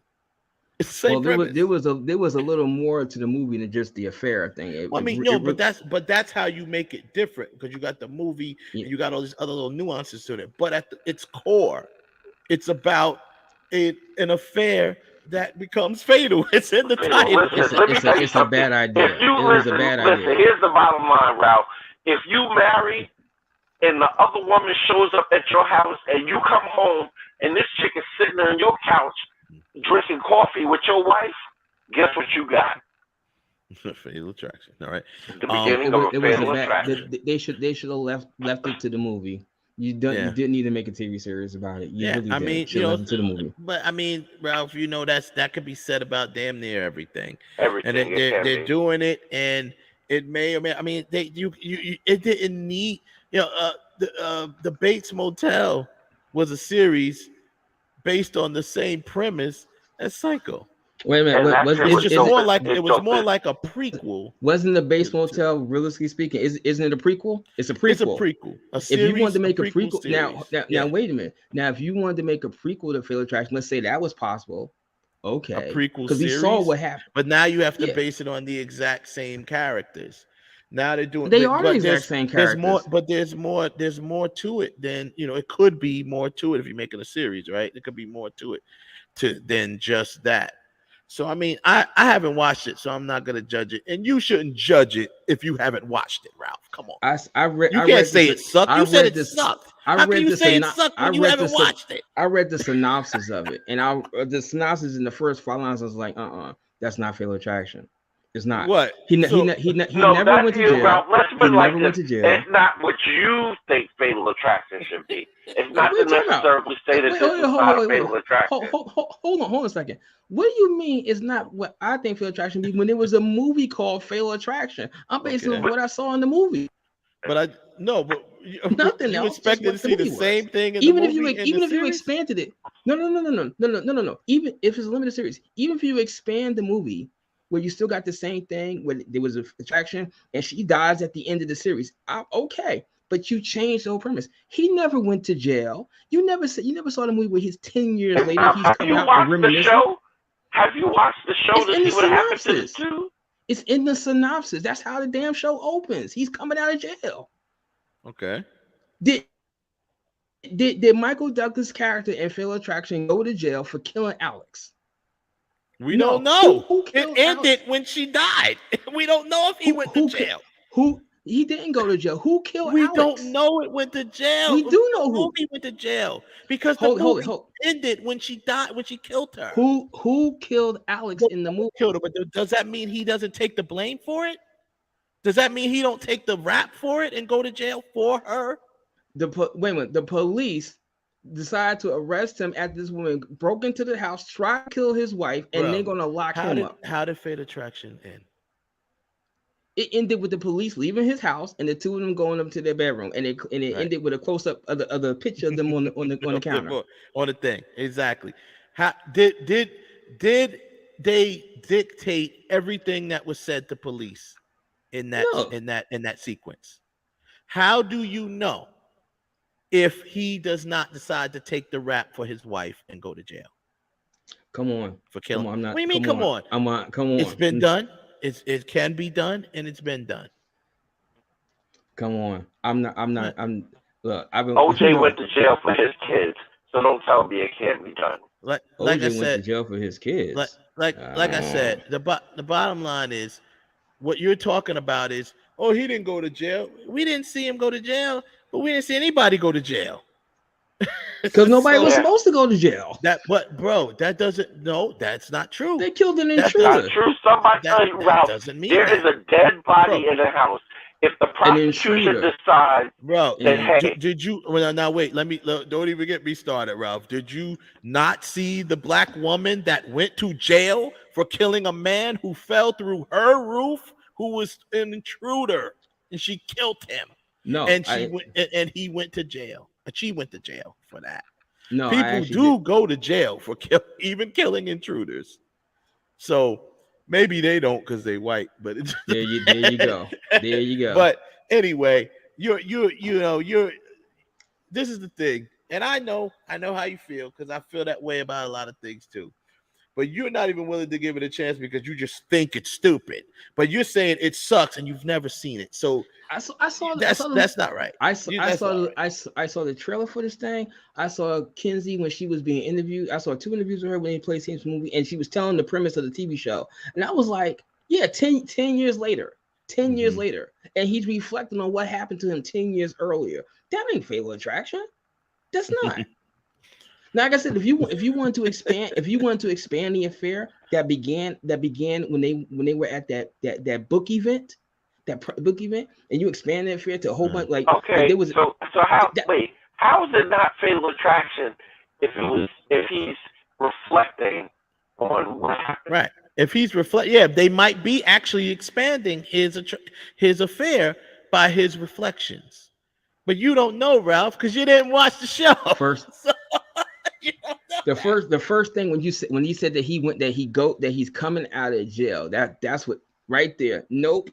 Why, Ralph? Why? That's no? like that. Why? That's like you sit there. This That's crazy like you sit woman. when you make a TV version of RoboCop, right? You make a TV version of RoboCop. We all know how he became RoboCop, right? If you make a TV version of RoboCop where Murphy dies of cancer and they bring him back as that's not how RoboCop came to be RoboCop. No, but this has nothing to do with how someone became anything. It's just like all it seems to me, and I haven't watched the show, but it seems to me based on what you're saying is all they're doing is taking the movie and basically using an opportunity to expand on it, because that's what they're doing. Because if it's 10 years later, they're expanding on it, and obviously maybe you find out how he went to jail. Or exactly how he went to jail. I don't know, but it's just like with Fatal. It's just like with reflection. It's just well, I mean, it's just I do. Right. It's it's just like oh my God. Think about it long and hard. Think about it. Sharon Stone. Part 2, she supposedly killed Nick Curran. We didn't see. No, she didn't. No, she didn't. She said that the two of them broke up. Right. Okay, they broke up or whatever the case. No, I thought he was supposed to be dead. No, she said they broke up. She said they broke up. Now, rightfully, she could have killed him and told the doctor that they broke up. I mean, we know that. Right? She could have killed him. She could have. She could have killed him. Yeah, we broke up. We broke up. Yeah. Yeah. He got the ice pick in his jugular. I could look at Basic Instinct and decide to say, okay, we could make whether it's a prequel show, because it's still a show based on it, right? If you want to make a prequel show, you could make a whole series if you wanted to, or a movie about Catherine Davis. Of course you could. Right? Before she even met Nick Curran, right? Of course you could. And or after, right? So okay. This show is not highlighting. Well, I mean, I guess if he's having, I don't know the premise, the whole thing, because I haven't watched it. But my point is, of course, there's something to build on. obviously, if he's doing reflections and it's reflecting on stuff that's based on their quote unquote affair that we did not see in the movie, there's absolutely space for them to make a series. Because what's the point of making a series and seeing the same thing that we saw in the movie? That don't make sense. It's a money grab. Well, That's I mean, exactly what everything's it a money is. grab. There was no need to make a lot of series that's based on movies, but it's always a money grab. It doesn't mean it can't be interesting. It doesn't mean it can't be even good, for that matter. Like So Scarface, for instance. And that's interesting because one of I correspond with one of the directors of that series. I'm gonna try to get him on here. Maybe we can just ask him.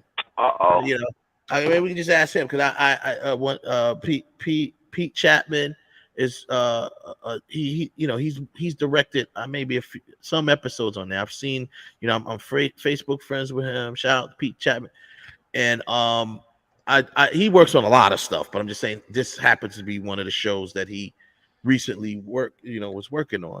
I saw him with pictures with the girl, I forget her name, Lizzie Kaplan. I wish I could find that review I saw of it. Lizzie Kaplan, and yeah. So, I'm hoping I've been trying to get him on the show anyway. If I can get him on the show, I definitely would like to, obviously if I get him on the show, I'm gonna watch it before he comes on, but at least watch his episodes and go from there. I don't think you could, unless he did the first 3 opening episodes. It would make sense just to watch as much. Well, I mean, I'm just saying, I would watch the whole thing as much as I could, but I'm just saying. All right, so let's jump to run down this list real quick. And unfortunately, we're gonna be ending the show, and we really didn't get to what we were supposed to get to on this show. So now I'm just gonna run down the list, and we'll just end the show and come back next week and try it again. So we have to try to rank some of these things. But as of right now, the list updated is this is the all-time TV series theme songs list so far. We have a list from one. Yeah, she said boo. See, no nonsense is booing us. So sorry. Exactly. So that's right. That's right. Have a 64. Boo them. That's right. No, boom. They need to be booed. we have a 64 list, and then there's honorable mentions, and anything else that we need to add, we'll add, and we got to decide the final list. So all-time series number 1. Okay, Those Were the Days. That's obviously from All in the Family. Suicide is Painless, which is the title of the song for MASH, the theme song for MASH. That's just the title of the song, but it's the theme song for MASH. Happy Days for Happy Days. Wonder Woman for Wonder Woman. Living Single, Queen Latifah. Then you got Yo, Home to Bel Air. That's actually the name of the Fresh Prince of Bel Air song. That's on there. Will Smith, of course, the writer. Good Times for Good Times. Moving on up for the Jeffersons, Janet Du Bois. Then Janet Du Bois. Right, Janet Du Bois. Believe It or Not, Joey Scarberry. That's from The Greatest American Hero. Woo! Batman theme. Batman. The actual the TV series Batman theme. Obviously, there's movie theme songs, stuff like that, obviously, but this is television. So this is it. That is the One Day at a Time theme song. Where Everybody Knows Your Name. Cheers. The Big Bang Theory, which is the Big Bang Theory theme song. A Different World, Aretha Franklin, A Different World. The Ballad of Gilligan's Island. Come and knock on our door. Three's Company. Mm. Without Us, Johnny Mathis and Denise Williams. That's Family Ties. Miami Vice theme, Jay Hammer.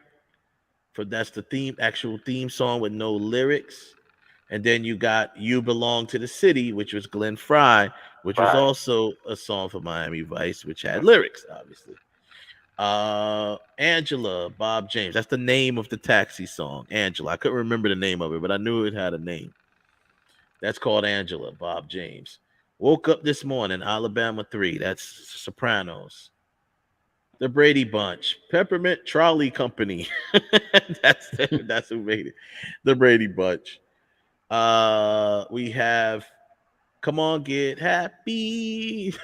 David Cassidy. That's the Partridge Family. Yeah. As Long as We Got Each Other. We got As Long as We Got Each Other, which is Growing Pains. Jennifer Warnes and BJ Thomas. Then you got Welcome Back, Carter. Welcome Back, Carter. It's just called Welcome Back. Y'all keep saying that these songs cannot be songs. Y'all bugging. No, we're not saying that. Of course, some of they are songs. The ones that made them songs. They're definitely songs. It takes different strokes. Different strokes. That's Alan Thicke. I did not know Alan Thicke wrote that theme song. Yeah, man. Alan Thicke and Gloria Loring did a lot of stuff in TVs. Yeah, they were married. They were like producing partners. Yeah, they were like producing partners. Yeah, Alan.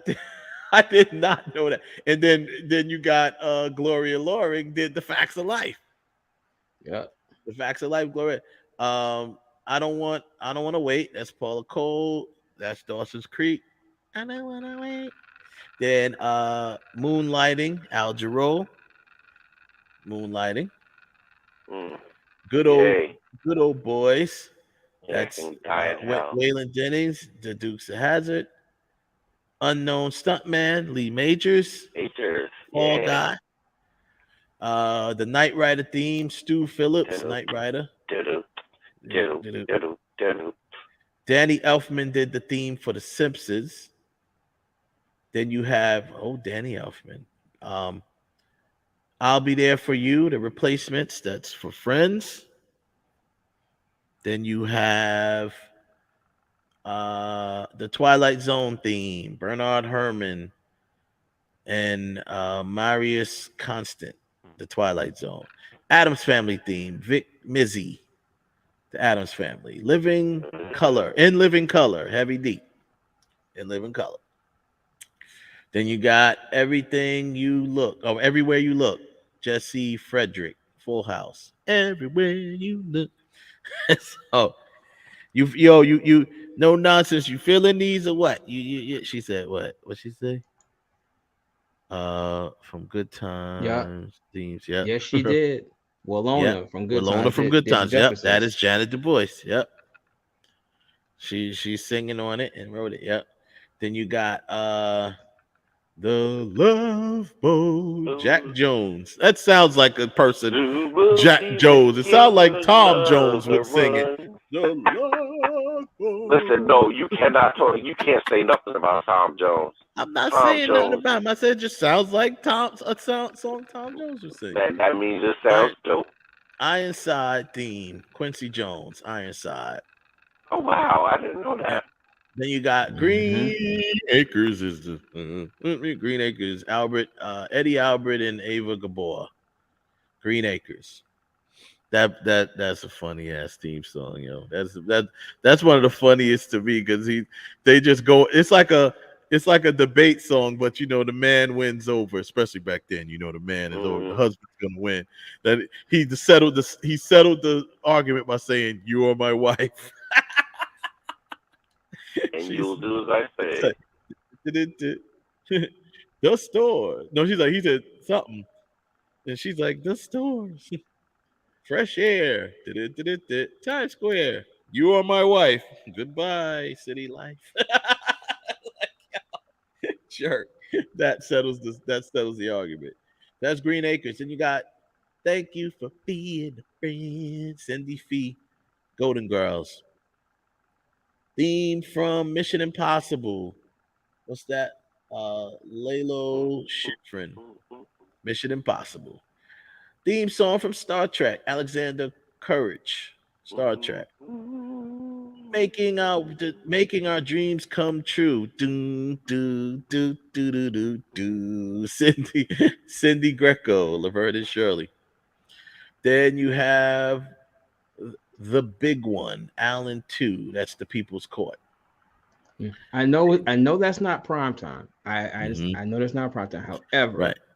Which we may end up taking that one out. We may end up replacing taking it out with another song. I just felt that when you hear it, you know what it is. You know that's right. People's Court. But if it did it in prime time, it's gonna happen. It may have to come out, but that's okay. Right. And then As Days Go By, Jesse Frederick, Family Matters. It happened in prime time? Yeah, the People's Court is never in prime time. It's like an afternoon show. It's not prime time. Right. So and for those, it's a TV show. No, it does matter because though it's a TV show, if it's like I can't put, the theme song on Life to Live up there because it's not prime time. So a lot of people didn't watch the show because we're at work or we're in school. I mean, that's the reason why we only implement that part of the criteria because we'll never pick the shows. There's so many. It's hundreds and hundreds and hundreds of people. But nah, man, it's the People's Court. It's a popular show. That should be the bottom line. Yeah, let's get the fuck out of here. Later for all this prime time stuff. If it's a popular show, it should count. Well, if that's the case, and I very well could put the theme song to DuckTales up there. If that's the case. But I can't do that because it's not a prime time show. Whereas the Flintstones, but prime, okay, like the Simpsons.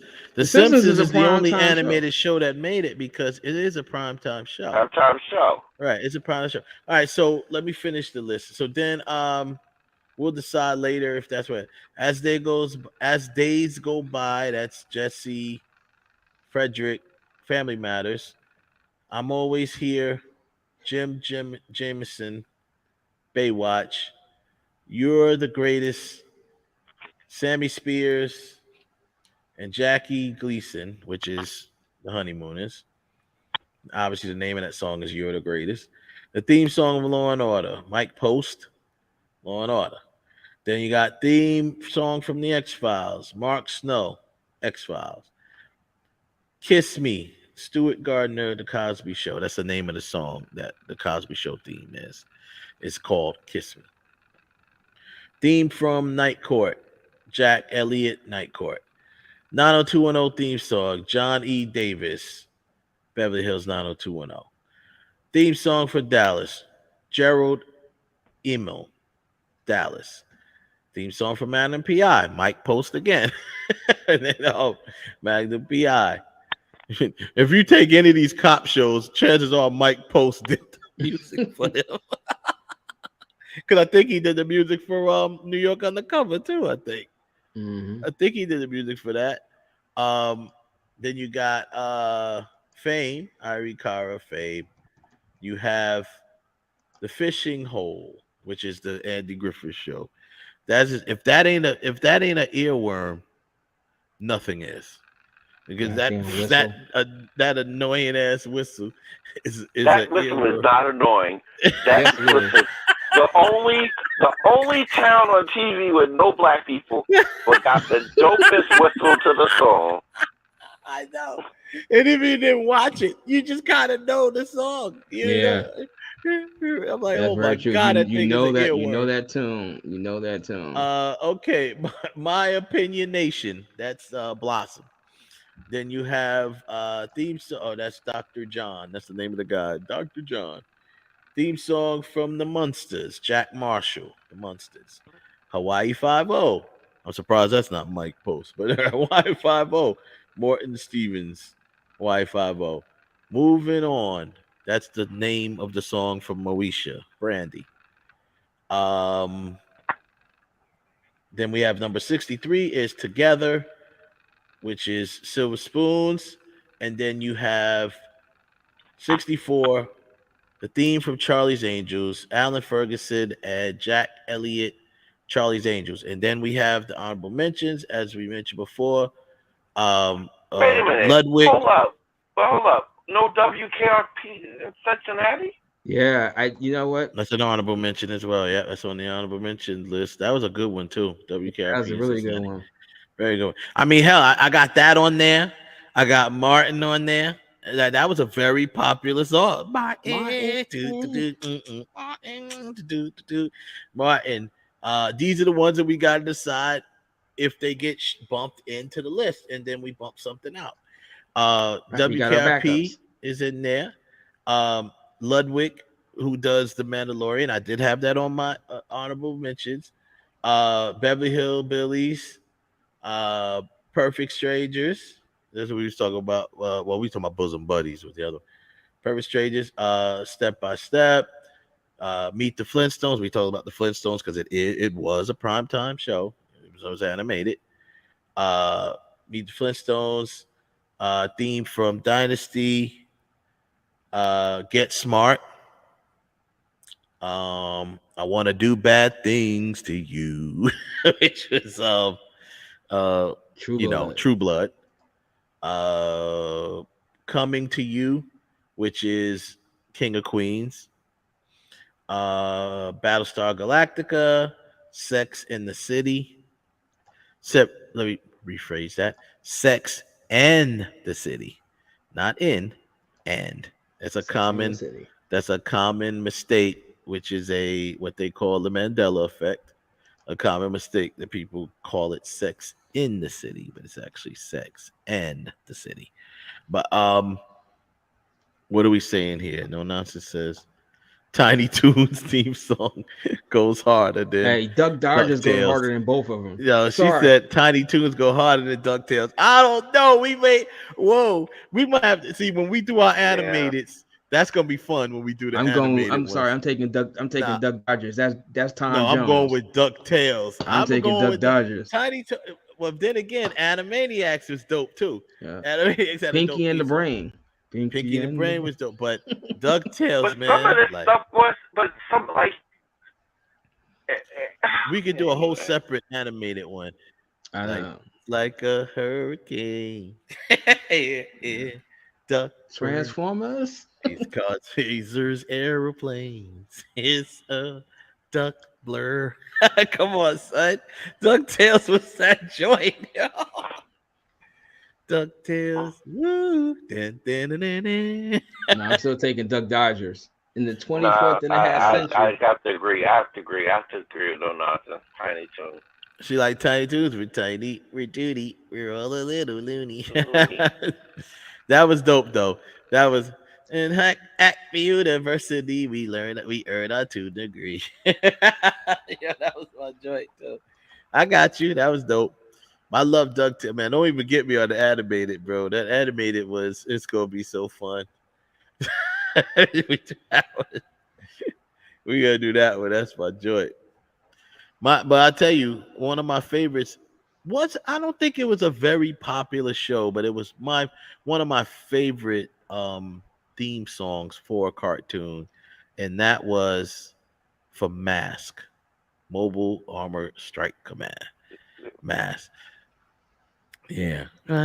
Crusaders working overtime, fighting crime. Mask is Secret Raiders. Yeah, that shit was hot, bro.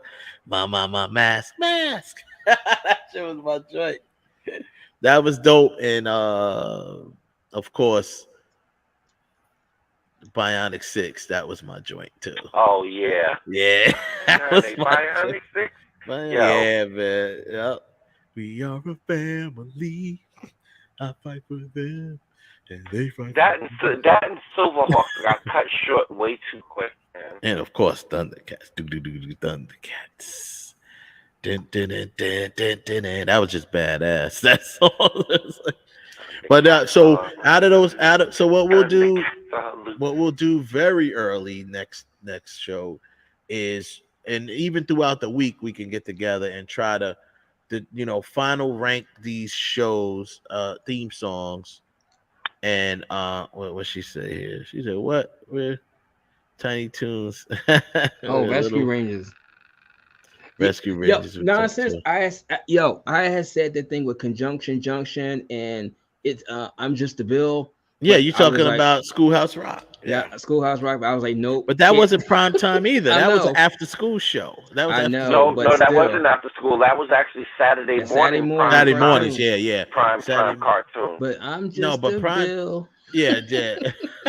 But that's what you see. Prime time has different. Prime time is 8 p.m. to 11 p.m. That's prime time. That's prime time. Because it's the prime viewing hour. Well, it used to be the prime viewing hour. People watch TV. That's where all the shows back then. 7.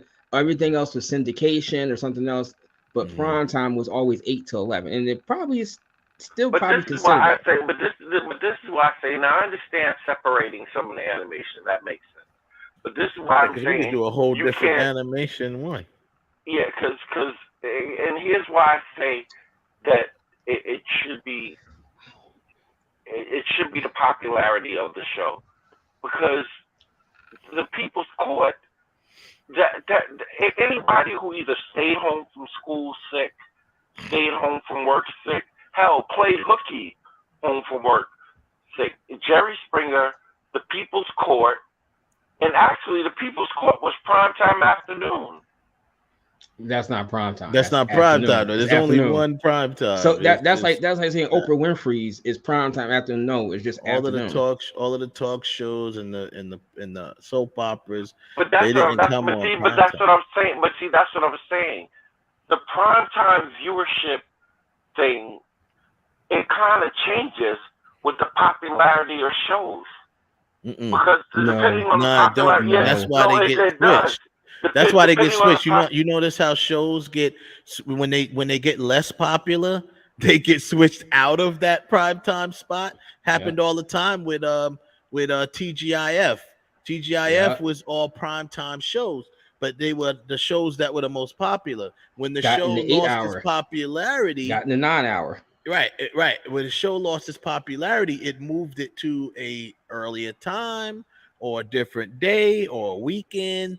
Weekends aren't considered prime time. They're talking about during like the week between those times and it might consider the weekend, but it's the times between like 8 p.m. or is it 7 p.m.? It's like 8 p.m. It's 8 and 11 p.m. 8 to 11 p.m. and 11 p.m. is the prime time for television, and that's how you know when shows are getting less popular. They get moved out of that slot.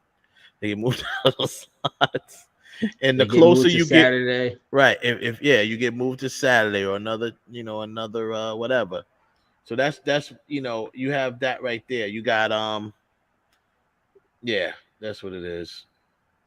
Prime time, that's what they call it. So like afterward, like between 4 and 7 is considered early fringe, they call it. Then it's prime access, which is 7 p.m. And prime time is 8 p.m. to 11 is when 11 is considered late night or late, from that point on it's considered late night. Early morning, obviously 7 a.m. and daytime is considered. That's why they do that. That's how they break up the Emmys. That's why the primetime Emmys are done a certain way on certain types of shows and time slots, and the daytime Emmys are done. You'll never see the soap operas like Young and the Restless. They won't be in the primetime Emmys. They'll be in the daytime Emmys. So, and they're a very popular show. Always been. They're one of the only soap operas left. But that's what I'm saying. For our purposes, it shouldn't matter. It should if the show's popularity should be key as to how, with the exception of animation, because it would just be too much to add, even though it would be kind of dope. Even though it would be kind of dope. We'll be robbing ourselves and our viewers by adding too much animation. We can do a whole nother tournament with animation. Period. Like because there's so many of them, theme songs and stuff. But anyway, like I said, I mean, we'll have to just look at it and say, even if we're just looking at it from a popularity standpoint, we still have to look and say, well, what's going to stay, what's going to go. And we'll decide that between now and the next show. I will be putting up. People's Court could definitely bump some people off. Well, the People's Court's already in there. Oh, you mean like in the tournament? Yeah. It's already it can. It definitely can. It depending on who it comes up against. He said that would be really good. Yeah, it would be really good. No nonsense. We did an animated. Well, we will do one. We'll get around to that. We got to get past this one first. And there's still a couple more that I didn't mention on my honorable mentions, like we said before. Sanford and Son. Let me add that now. How is that not on the list from Jump? Yeah, well, because it's so many, Kev. We just forgot. it ain't nothing personal. We just forgot. It's just so many. I don't know. It feels personal. No, it's not personal. It's just Sanford and Son. I'm adding that to the list now. No, and like you said, Home Improvement. That what someone said that Home Improvement was in there. Yeah. I don't know about Rose. I guess Roseanne to a degree, maybe. I'll lay it for that fat hole. Yeah, but once again, that has nothing to do with the show and the theme song. It's a very popular show, very popular theme song.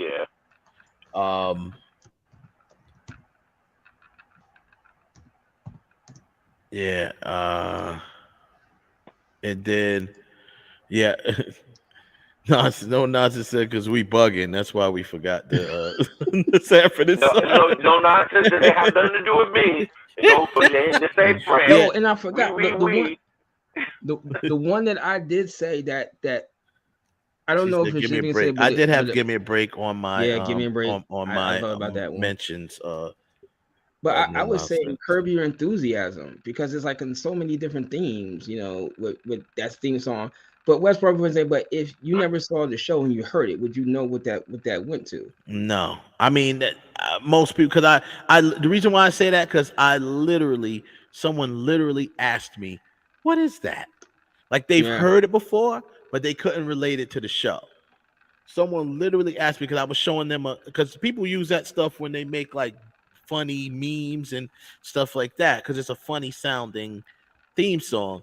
So I was showing somebody like a meme or something, and they laughed, and they was like, "What is that song?"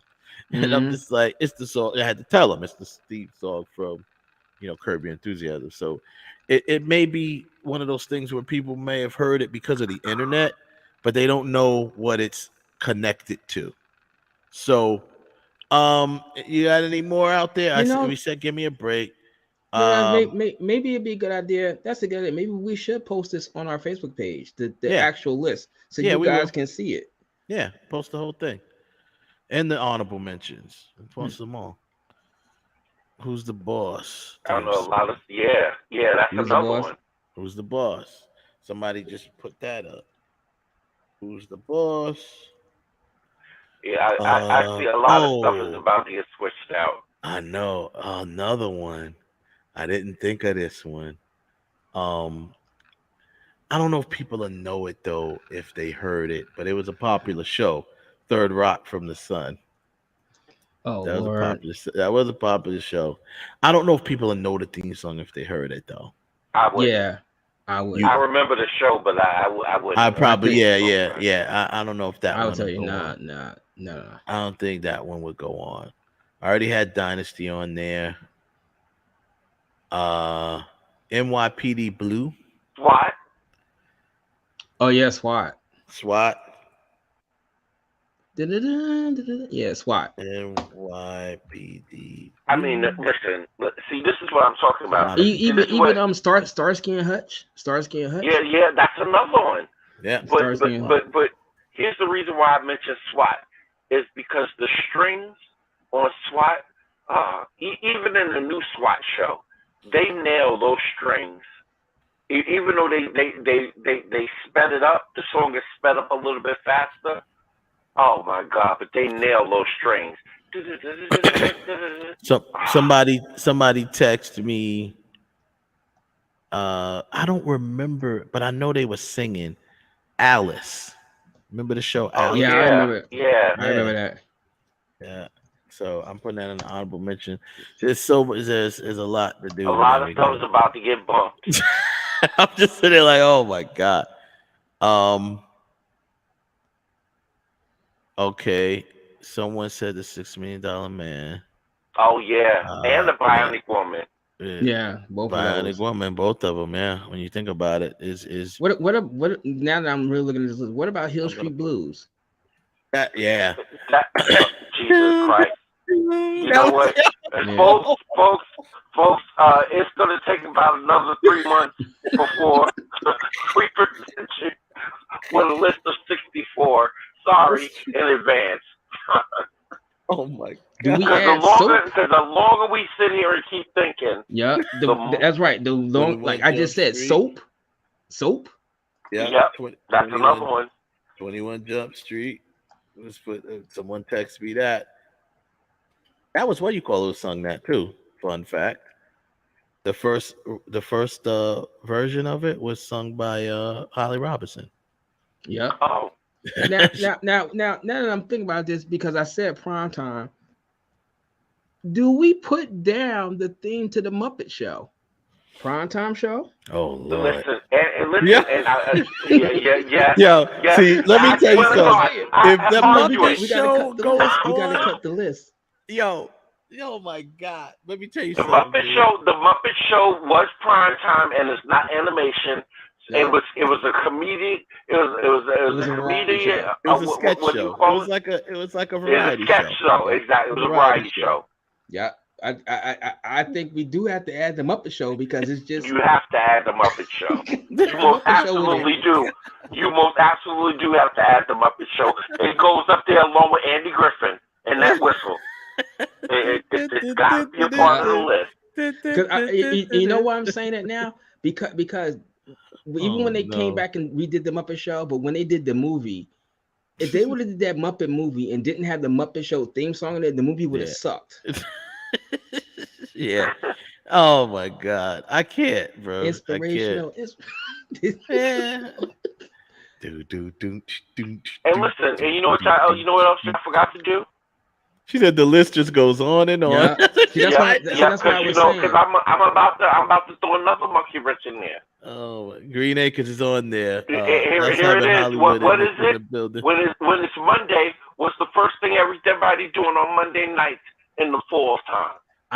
Wait. I said that. I said Monday Night Football. Me and Wes was different. Wes wanted to use the traditional thing, but I said the song now is are you ready for some football? No, I would use the theme. I would use I would use the theme.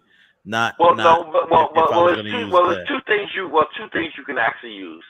You can use the theme, and then you can use what's her face. You can't use Carrie Underwood, because Carrie Underwood is for Sunday night. No, you what's his name? It was that guy who did Are You Ready? The guy that did it. The guy, him. Because the girl you're talking about was the one that Carrie Underwood replaced. She did something. Reba McEntire, was it? Was it Reba or was it Faith Hill? It was Faith Hill. That's what Faith Hill. It's Faith Hill. What she say here? We ready? Got that? Yeah, Hank Williams. Hank, are you ready for some football? That I had said, I thought that should be used. Fame, we have we got that one too. Fame is on there. not the WWE. WWE keeps changing their themes. They changed it. They don't have a set one. No. So I added what we've been talking about to at least to the list, and now we have to figure out what goes. Because I had to have Martin. You had to have Martin. Martin. People love that theme. Yeah, you gotta put Martin.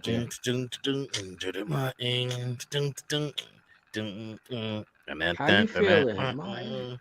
Yeah. Oh my goodness. Yeah. Dynasty's on there. No nonsense. It's on the list. It didn't make the list, but we're trying to figure out if we can get in there. It's on the honorable. Oh, it's gonna get in there because there's some trash like Green Acres that could just.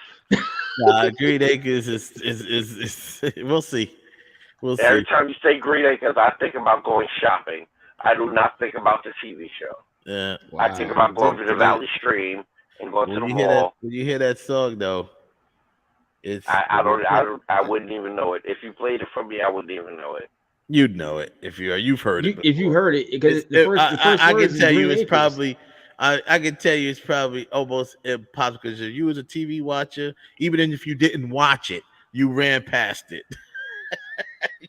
I'm gonna be honest with you. I'd never watched Green Acres. But if you heard the song, I know that. I'm saying that the first two words in the song are Green Acres, so you got like Green Acres. Okay. Maybe if they played it in a movie, maybe. Possibly. If somebody was watching TV in a movie, and maybe that's probably the only way. I don't remember ever physically on purpose watching Green Acres. Do do do do do boom boom do do do do do boom boom. Oh, okay, yeah. See, you heard it. Right. You're right. There's no way a you're right. producer or that you have not heard that song. Yeah. Impossible. That's Yeah. Do do do do do do do do yeah. See, you sit there singing the whole song, and you say you don't watch the movie. Yeah. And you know why? The only reason why is because I've heard somebody else at another show sing it. That's why I'm saying that. That's right. Sing it, Kev. He just went through the whole forgetting of shit. Talking about, I ain't never seen that show. Yeah, but you heard the No, but that's why I said I probably heard it either in a movie or somewhere else that I've heard it, and that's why I know I that's the only way I know it. I know I've never ever. Yep.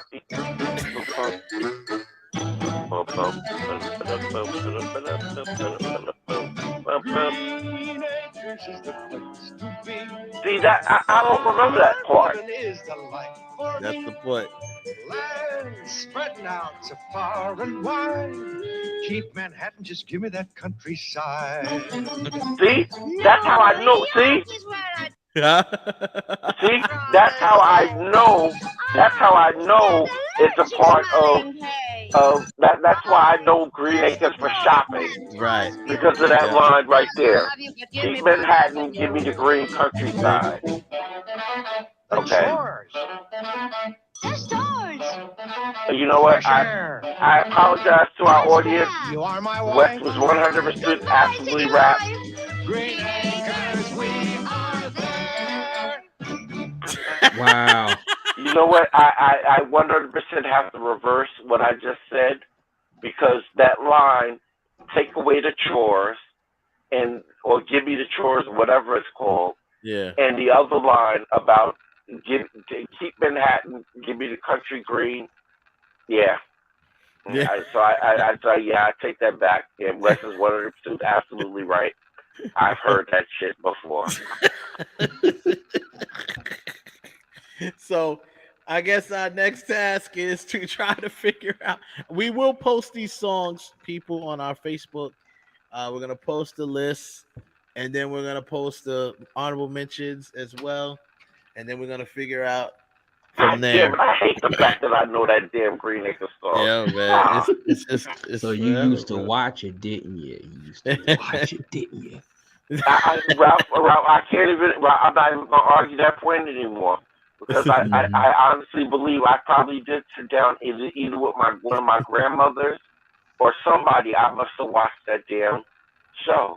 Yeah, you are my wife. I'm looking. See, now I'm looking. We got to add things on to the Wonder Years. Oh yeah, the Wonder Years. Damn. The Wonder Years. And then, but yeah. And I mean, and I didn't think about the other Savage Brothers song. I mean, show as well. The Boy Meets World.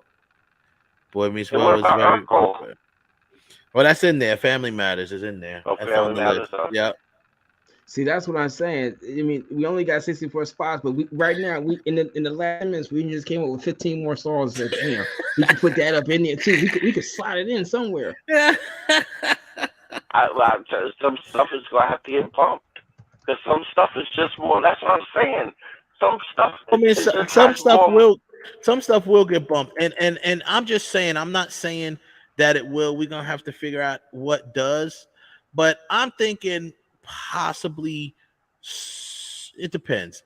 I say the iffy songs, like the songs that are Is it a primetime show? Is it this? Maybe we could consider bumping it. Or maybe some of the stuff that's just so old that maybe, whatever. Like, I don't know, maybe the Munsters that could be bumped. No, you can't. Maybe. Maybe the not the Addams Family, but the Munsters. What about the song from the Monkees? No, you can't bump the do do do do do. See, I agree. You can't bump I that, agree. bro. You can't bump that one. You can't bump Oh that. Carolina, the reggae song "Oh Carolina" is based off of that same '60s thing. Nah, the Munsters gotta stay. You can't bump that. You can't bump that. I'm agreeing. Like you Sanford can't bump Son, it. like Sanford and Son should be an automatic slide in. Like Yeah. Like that has to go in no matter what. Sanford and Son has to go in.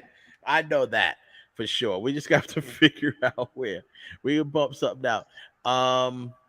Well, I hate to do it. You could take out "You Belong to the City" and put in Sanford Son. Yeah, theoretically, you could. No, wait, Kev, you're not listening to the reason. No, there's two Miami Vice teams. One of them can go. We got two on that list. That's right. Yeah. The Miami Vice theme, I don't think that we can tell, but "You Belong to the City," you could slide that out. Nah, "You Belong to the City," yo, it's the better song of the two. I think so too. I mean, I do. Because it's also a hit. But so was Miami Vice. Once again, without the Miami Vice theme song, nobody would have tuned into Miami Vice and "You Belong to the City" is only played in one episode, whereas Miami Vice is every episode. That's true. It's only played in that first episode. That right there, "You Belong to the City" is only played in that first episode, so that should bump it probably. Yeah, so you can slide Sanford and Son in that spot. God damn it, and that's my song too. Yeah, it was. I love that song. Yeah. Although personally, on the B side was even though Hustlers Blues. Hustlers Blues. That was the better song. That was the B side of that. Yeah, that was the better song and the better video.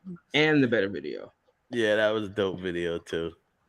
You belong to the city. Okay, there we go. So what does this say about the three of us? We watched too many television. We watched too much television. So it says we're old. That's okay. I'll take that. We had. It says we had a good childhood. We used to be indoors and watch. We used to watch TV, not playing PlayStation and Xbox and Worlds of Warcraft. Well, I'll put it like this: it depends on whose house you went to, because at a certain point in time, once the late Atari 2600, once it started getting into the 5200 and it's a ColecoVision, depending on who house you went to. Oh man, ColecoVision. I love my ColecoVision. I'm gonna be honest with y'all. I love this artist, but based on the show, it was a good song. But based on the show, we can get rid of Moonlighting. I was thinking the same thing. You can. You can. No, you can. You cannot. You cannot. No, you cannot. You cannot. You cannot.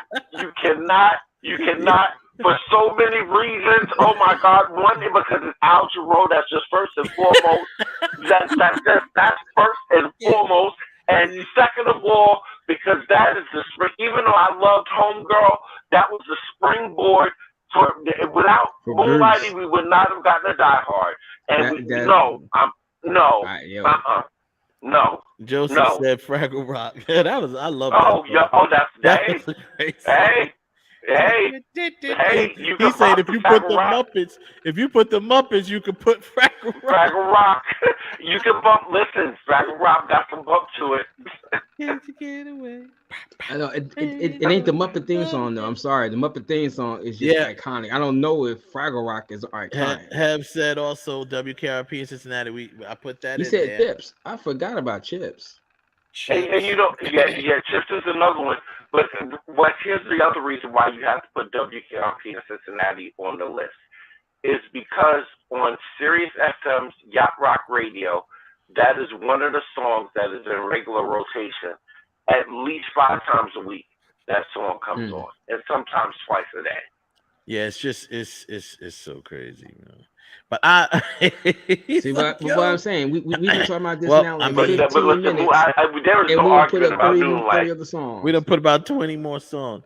I mean, like I said, I think it's a dope song, and I think it would go.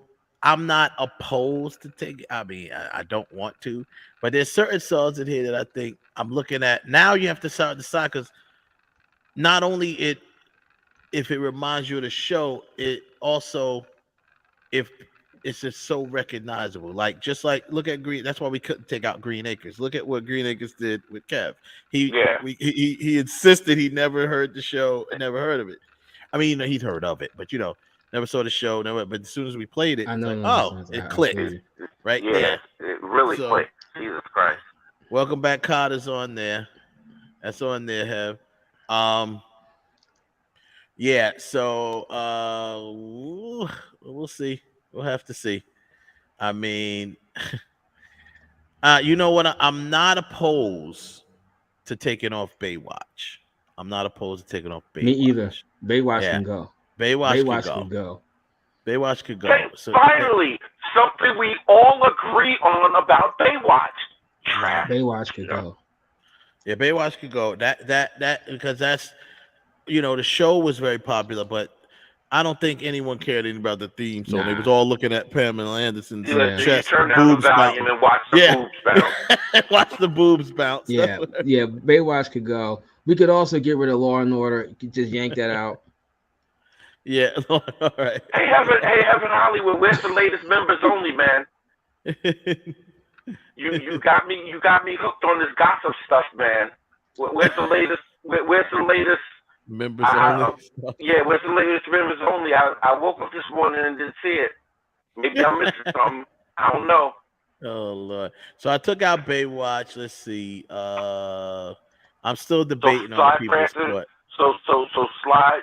Listen, at this point, the people's court can go. Even though do. Yeah. Listen, now I got it in my head now. Yeah. I think that's what I'm saying. That and I think if that stays, that's going to be one of the tougher outs. The people's court. That can knock some people.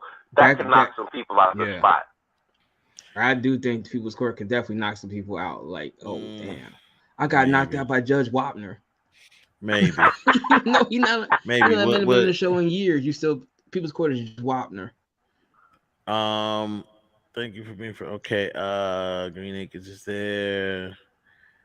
Maybe I don't want to do Quincy like that. I'm like maybe Ironside. No. You can't do the Q like that. You can't do the Q like that. Listen. You know what? Q was arguing too much about Michael Jackson, what he shouldn't do on Thriller. I think Q needs to learn this lesson. Q need to sit this one out. Yeah, and he needs to sit in the wheelchair with Ironside. Get on his wheelchair, get in the wheelchair, and take a couple of laps. Q might have to sit this one out. Yeah, ain't nobody remembering Ironside. I think you can take Moesha out. No, you cannot take. Yeah, maybe. I don't know if the boat to the. Yeah, you can't listen. You can't. That's like taking Moesha out. Is like taking Living Single out. You can't. You ain't taking Living Single out. No. You're not taking the Queen out. Listen, exactly. As long as you know. As long as you know, because anybody messing with Queen Latifah, Dana Owens is getting stabbed. I'm coming from the sideways. No. I'm telling you why. Look, I'm scared of Dana. Listen, Dana rolled up on me one time. She said, "You said what about me?" I was like, "I was kidding." No. Dana is not going to catch. Listen, Dana is not going to catch me in Orange at Sandwiches Unlimited, getting chef salad, and she's slapping me with a ham and cheese sandwich. It is not happening. She gonna say, "Who you calling a bitch?" You and exactly. Exactly. And she would do this. She would roll up on people at Sandwiches Unlimited in Orange. Anybody from East Orange know where it is. She would literally roll up on people in Sandwiches Unlimited. Getting that number 2 combo, the turkey club, and be like, "What'd you say about my music? Oh, you don't? No, oh no." Man. It's So those few that we took out, but that's not. And we ain't gonna talk about Coopers. Oh no, that's not even that many, bro. And it's like it's so crazy. I'm sorry, man. I don't know. Y'all just go ahead and say, I don't know. I think Moonlighter could go, bro. I think Moonlighter. No, you are bugging. You are bugging. Listen, if we going by y'all criteria, that has at that point in time, that thing has to listen. That was the that sparked up. Listen, that gave Al Jarreau a whole new career. Yes, it did. It resurrected him, man. Not kidding. It resurrected him. That TV show resurrected his career. That show sparked off so much stuff. I mean, even the smooth jazz era kind of sparked off from that. Like, nah, you can't. It might get bumped off easy, but I don't even want to get bumped off easy. But what? Since that's how you're feeling, you want to knock off my Moonlight, and then we need to come and knock on our door, knock it out. Look, you bugging. Now you bugging. You out. You losing your mind. You have lost your mind. You have lost your ever-loving mind now. You talking real crazy. You're not even talking crazy. You're talking greasy spoon in the back of the bodega. Like, you talking crazy right now. You're talking greasy spoon in the back of the bodega. Goddamn. In the back of the bodega. Yo. Yeah, that's hilarious. I'm in the bodega still looking for the strawberry. Y'all know what type of grease I'm talking about too. I'm talking about that red grease when you put the grease out the soup and exactly that greasy.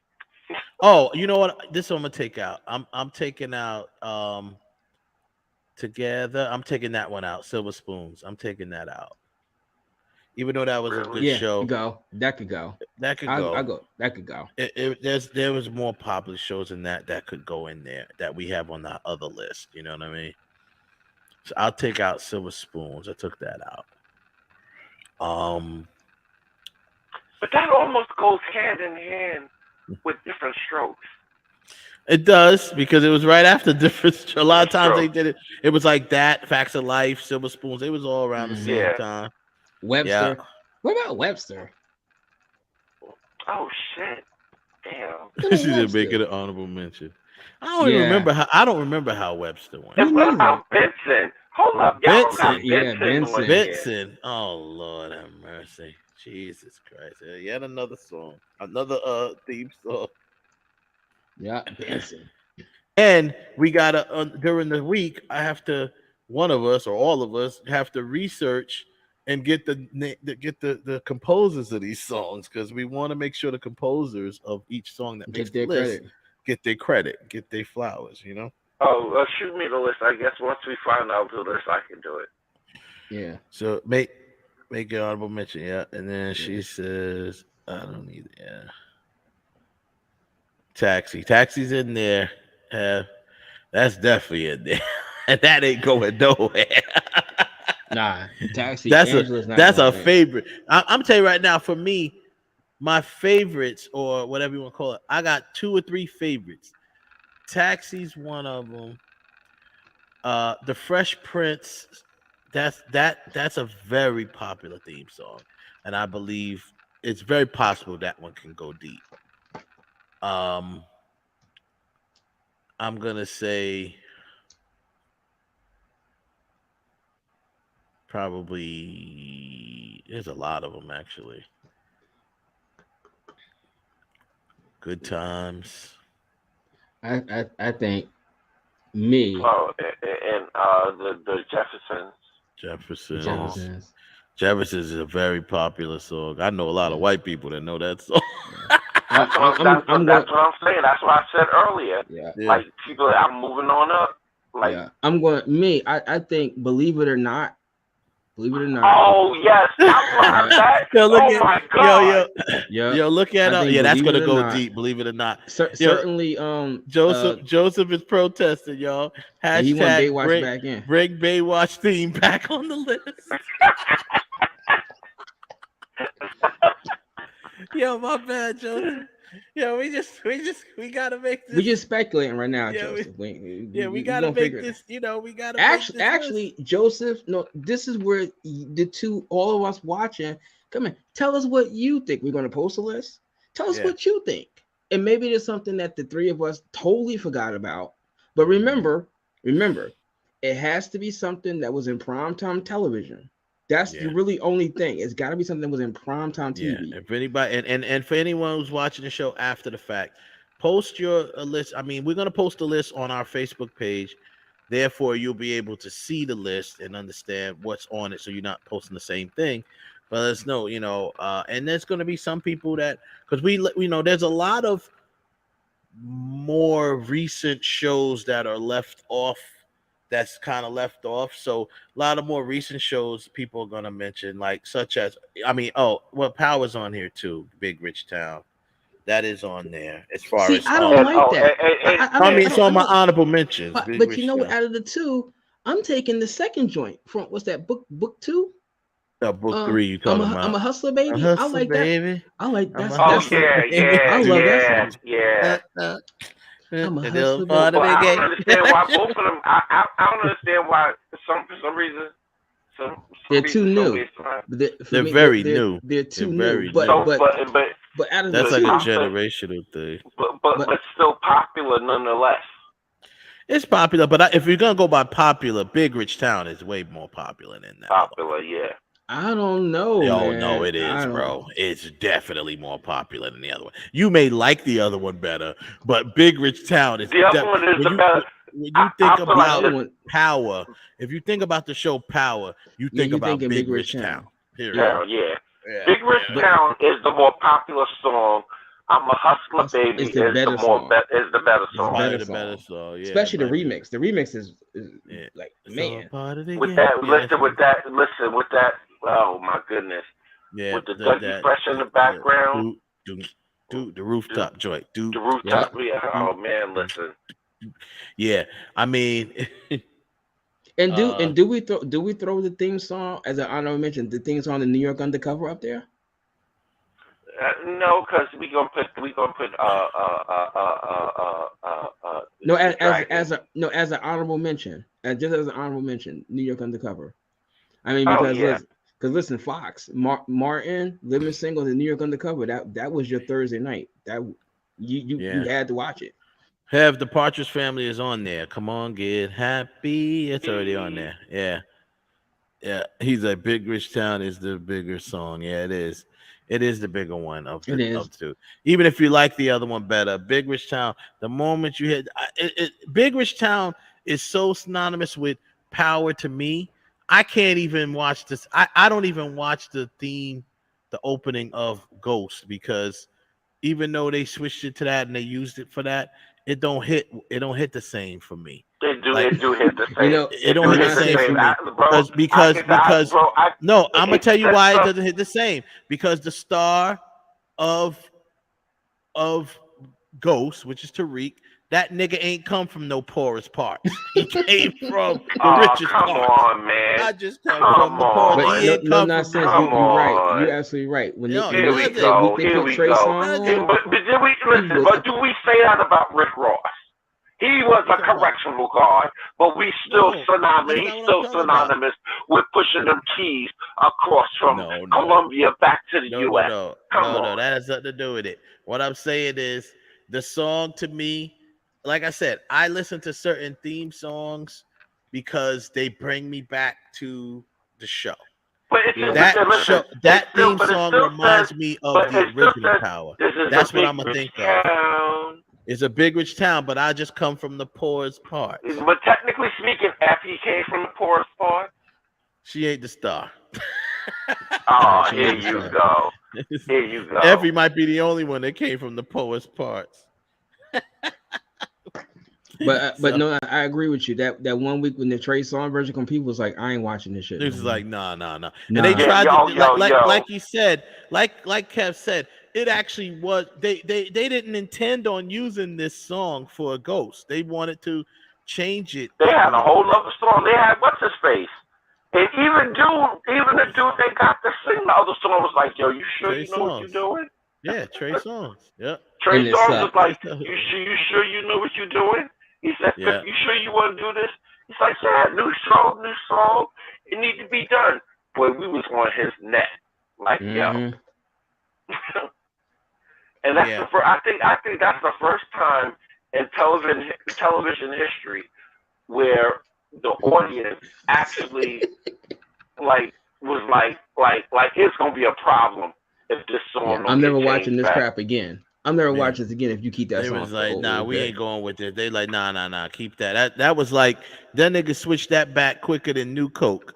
Yep. that was like New Coke back to Coke Classic. Niggas was like, I swear to God, yo, that is the best analogy ever. Show they switched back. They were trying to follow Pepsi, and we was like, "What you doing? Let me tell you something. New Coke was like, them niggas was like, oh, we gotta come something else. We gotta come back with Coke Classic because New Coke wasn't it. But you know, they scribbled Classic right on the bottom of that can and shipped it out the moment. And I tell you, rest in peace to my mother. My mother was a avid Coke drinker, and she would not ever drink Pepsi. When she tasted New Coke, she said, "Mm-mm, this ain't it." Listen, ain't it. Listen, your mama, my mama, me, it runs down. The only outsider is my damn sister with the Pepsi garbage. That flat ass.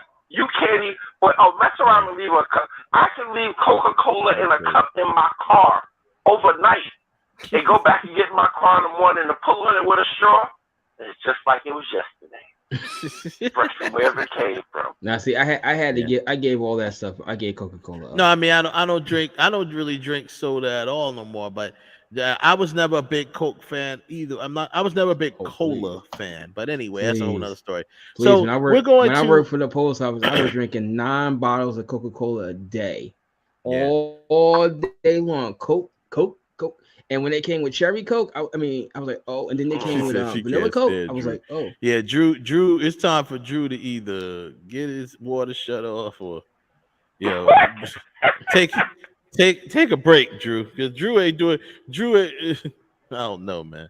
Drew the screw. That's what he do. Drew is synonymous with screw. That's all he does. I'm like, I'm tired of seeing this now. Every episode opening up with with some drilling going on. Oil drilling. I'm tired of seeing this oil drilling. All they need to do is put up some drill. All they need to do is start playing some drill music. Drew doing more humping than killing. Yeah, he do more humping than killing. He sure more do. Humping and crying. He do more humping and drilling and crying. But you know what? I do gotta give him this much. He is a shooter though. I mean, but he got to get in his feelings to go shoot. You notice every time Drew killed somebody, he was in his feelings. Every time Drew kills somebody, he get in his feelings. Either somebody done messed him over, he mad, he gonna go and push that poor dude into the street because his boyfriend left him. His boyfriend went to his boyfriend left him. He went and pushed that poor dude into the street. But you know what? Only New Yorkers understand that. Yeah. Like you get mad, you be mad at somebody. You just go down the subway platform, pick a stranger, just push a nigga. Yeah. So that was. Yeah, Diana did definitely save us in the last episode. Last couple of episodes when it came on. Finally, I'm like, it finally started. It finally started like a power show. It started like a power episode. I love that. Effie's at the door, and she's like, "Yo, keep this between me and you." And she slid the door back, like, "Keep what between me and you?" Exactly. He's a nigga right here on my bed. Yeah, she did that. That's a classic Hollywood trope. That's a Hollywood trope move. I love that. Sit Effie back standing in front of the door. Brandon set his whole world on fire. Yeah, with basically nothing. And then she opens the door like, oh, he's here. He's like, hey, Effie, what's up? Yeah, so. Yeah, and I love the way he took a little nod like, what's good? Yeah, he just like, yeah, what up? Yeah, and then I even like the fact the other dude. I was hoping that old bum ass Salim, whatever the hell his name is. Who that bum counselor crying talking about here's a flower for you. That's anyway. That's why my man Kane, one of my favorite on the show, he said, nigga, that's name sound made the fuck up. He said, yo, my name is Salim Hakeem, whatever the hell his name is. Something Salim Abdul. He's like, that sound made up. Come to find out. He said, that sound made up. Loved it. That guy was a bum. I can't stand that guy. From day one, we was like, yo, this dude's a bum. Yeah, but yeah, so the powers, like I said, we mentioned earlier that, Courtney Kemp's no longer running the show, thank God, because now the writing has got better.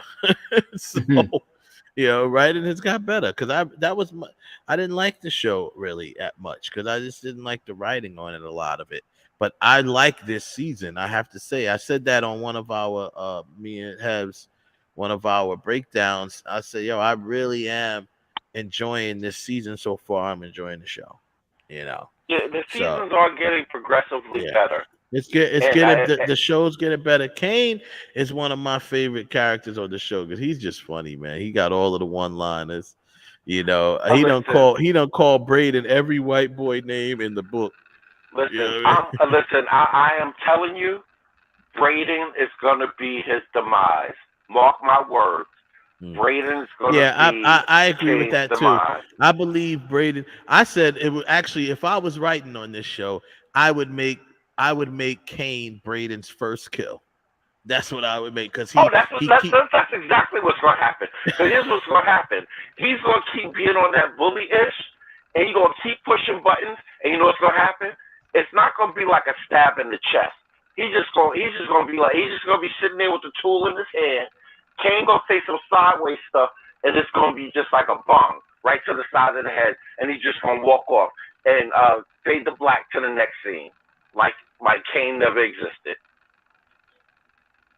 Just because Kane is, I hate bullies.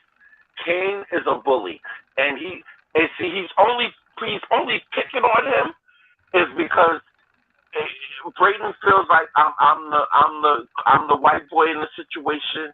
And he's not really on his Tommy yet. And when he wakes up and realize, and everybody keeps dropping hints, like, yo, you keep leaning on Tariq, but like Homegirl said, oh, but didn't you come up? You the mastermind behind the new whatever their new program is for picking up the cocaine for the legal Eagles to get their cocaine. Yeah. You know what I'm saying? Everybody keeps dropping little hints like, you know what I'm saying, why you keep relying on Tariq. Yeah. But see, what's going to end up happening is Kane going to try to do some sideways stuff to Tariq, and I think that's going to be the thing. Along with him picking on Braden, that's going to make Braden snap. And Braden's just going to be like, bong, bong. Yeah. Well, so we're going to go ahead and post this list to our Facebook page. And everybody could take a look at it, and we'll go from there. We got a lot. Unfortunately, now we still got a lot of work to do, and we got to go ahead and hopefully next week we'll come back, and we're gonna have to try to get this worked out so we can start the show, start the tournament. I have this tournament, like I have this whole little website program that'll put the bracket together for us and everything. It's gonna look real nice. So we just gotta get our numbers together. Well, I guess the special I say for one behind the scenes, it has to do with YouTube and us playing the song. What about it? Is YouTube? We're gonna play. We're definitely gonna have to play at least a snippet of the song. We don't have to play the whole song. We gotta play a snippet of it. So we just gonna run this fair act. For the most part, we run the Fair Use Act, and for the most part, YouTube has been better. They won't knock us out right away. We just have to, maybe sometimes the copyright owner might just want to, if you're monetizing it, they may want to share revenue with you if you monetize it, and then they won't make you take it down. And this is why it's important for you to like, share, and subscribe. Yeah, exactly. Like, share, and subscribe. It's very important to like, share, and subscribe. Share this with your friends. Subscribe to the channel. And, so we will be playing snippets of each song as they, as the battles rage on. We have to. There's no way we, because, look, it broke right here. Kev couldn't remember Green Acres song. When I played it, it clicked right there. So it's going to be those type of moments for people that might be like, what the hell song is that? And then when you hear it, you'll be like, I remember that. Yeah, I you know what I'm saying? that. So there you go. Everybody, thanks for tuning in. Thanks for hanging in there with us. We went way over time today. Thanks for hanging in with us, though. I apologize. That's partially my fault because I started the argument early. I kind of did it on purpose because I wanted to get some more songs added in, and that was my bad. So I apologize. Wow. You could have simply just said, "Hey, yo, I want to add some songs." that would have avoided a whole lot of shit. I'm not gonna lie, I was over here cracking up a little bit. I was like, God damn it, I'm so wrong. But listen, I'm spicing up the show, and hopefully some of this stuff will get added in. Now. I'm in it now. Now I can't stop. I can't. Yeah. So so we went way over time today. 4 hours. So we went 4 hours, man. That's crazy. Yo. It's like, yeah, exactly. No nonsense. Kev had a plan, but his plan didn't even need to be a plan. He could have just simply said, yo, add these songs. What the hell? Yeah. Hey, no. Let me give you some context. No nonsense. Kev could have just simply sent us those songs and said, put these in if you don't already got them. So there you go. But then he came in, argued about this song. Kevin's reminding me of my baby mama. Yo, he was arguing with me with everything. I was like, look, I was about to mute Kev. I was ready to mute Kev. I was about to say, you know what, Kev, you need to take a break. Mute. I felt either a mute coming or I felt Ralph about to go sideways on me. I was like, let me dial it back. Someone get smashed in the head like Mario Brothers. I'm sitting there like, look, you about to get muted.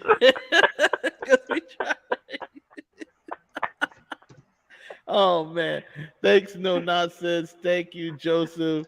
Thanks, Ham, for dropping in. Everybody else who might have came through. If you're watching this show now, you're probably laughing at us like these niggas crazy. But they're all jokes. We appreciate y'all. Like, subscribe, share with your friends. Don't worry, I'm gonna chop this episode up and put out bits and pieces of it because ain't nobody sitting through no 4-hour episode. So I appreciate y'all who do it. That's why I appreciate Joseph. He hangs in there with us. Joseph be sitting there probably tired as you know what. Like, he's like, all right, I gotta go. When Joseph be talking about, I gotta go, guys. That's when it's time to go. Wrap it up. So, all right, y'all. Thanks. We'll post the stuff on the Facebook. Y'all have a good night. Peace.